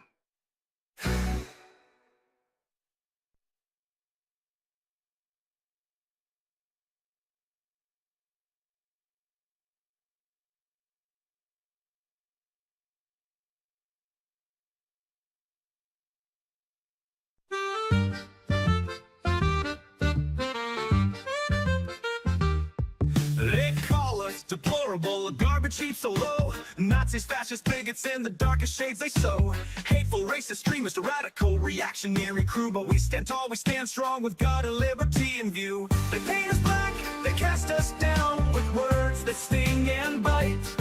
But Trump 2024 with God's own light will make everything alright. Islamophobe, xenophobe, whatever names they fling. In his eyes we're beautiful, our hearts in freedom sing. They say we're irredeemable, beyond repair and grace, but hope remains a burning flame that lights up every space. They try to silence our voices, to crush our spirits' fire, but we'll stand up and fight for what's right, fueled by our desire. They paint us black, they cast us down with words that sting and bite.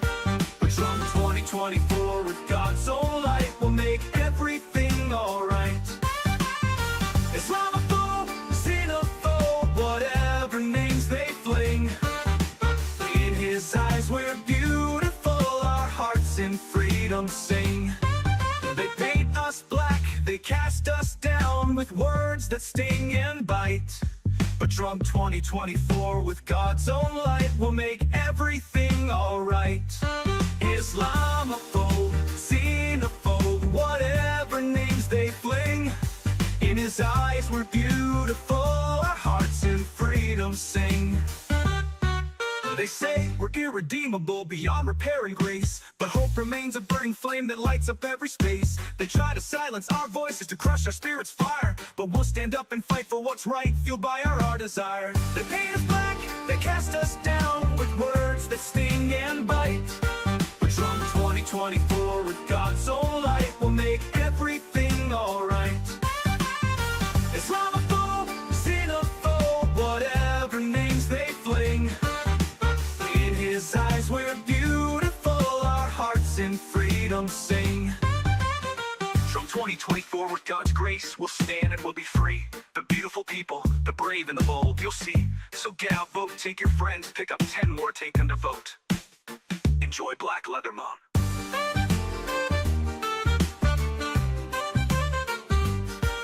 Vote red straight down the line, or we won't have a country anymore.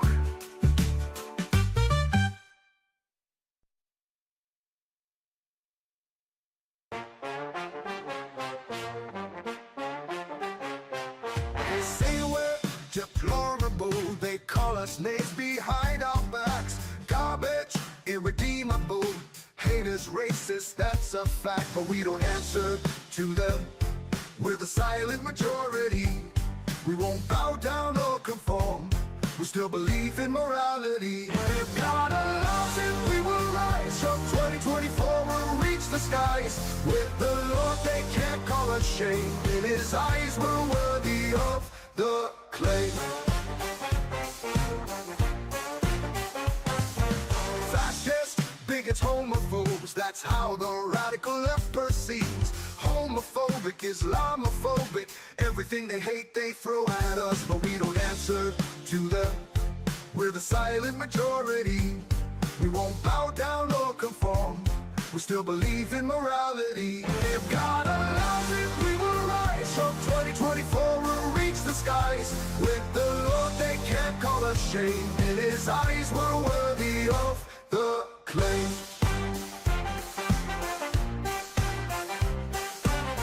Fascists, bigots, homophobes, that's how the radical left perceives. homophobic, Islamophobic. Everything they hate they throw at us, but we don't answer to them. We're the silent majority.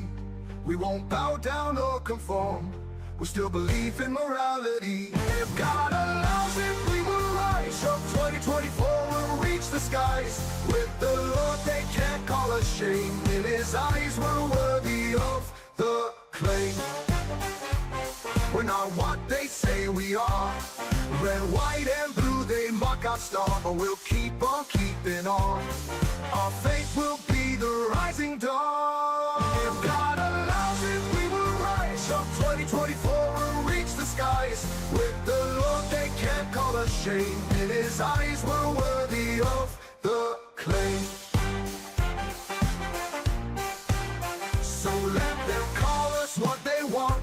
We know who we are in God's eyes. We'll rise up and let them know. Trump 2024 is when we go.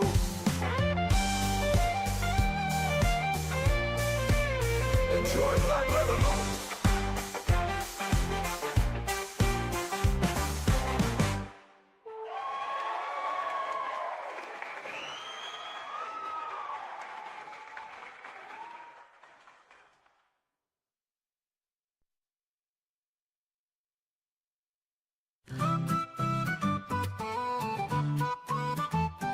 They call us deplorable, a garbage heap they see. Nazis, bigots, hateful, that's what they decree. Irredeemable, racist, fascist, xenophobe, Islamophobe, extremist, a radical's woe. But God's light shines on us through every hateful word. Trump 2024, a promise we've heard. They can call us names, they can try to define, but in His eyes, our beauty truly shines. Homophobe, reactionary, they try to confine, but we stand strong for freedom, a future divine. They paint us villains, they can try to define, but we're patriots, loving our country, 1 and 5.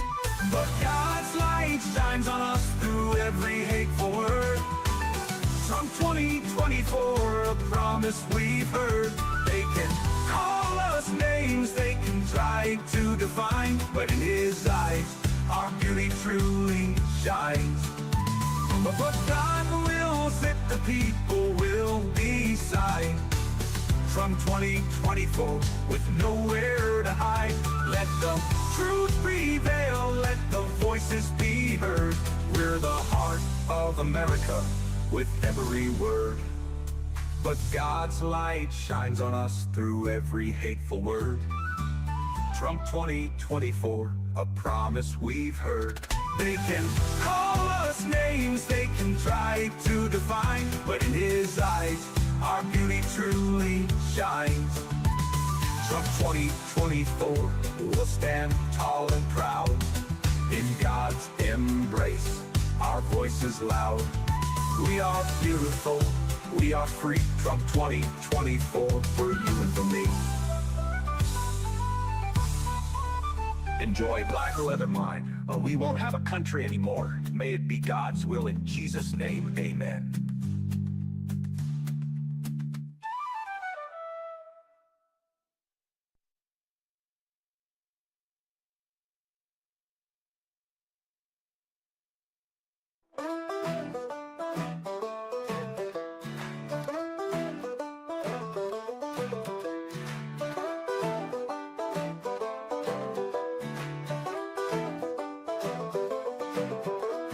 Drake's moved on, and so should we. Events a mess, plain to see. Keeps eyes struggling, errors galore. We're frustrated, can't take more. Battle pirates, we're running dry. Battalions worn, spirits cry. In this desert of scarcity, we're lost, searching for strength that we once crossed. Frustrations mount, gameplay in disarray. Kick-size issues, gamers dismay.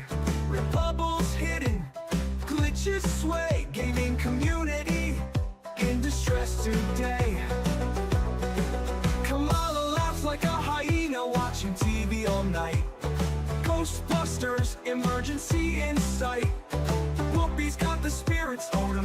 on the case. Donald whispers, do you want fries with that? PvP events, troubles, gamers feel the pain. Kids size mistakes, frustration reigns. Base hitting goals, frustrating tests. Gaming community in distress.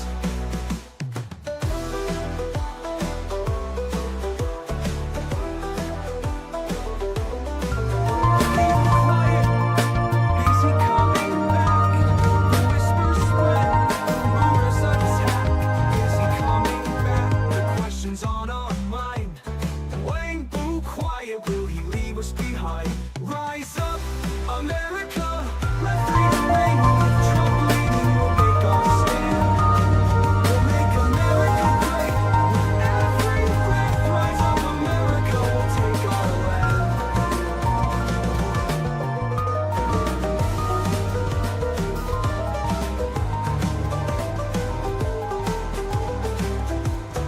Requiem for battle, pirates, swan song sung.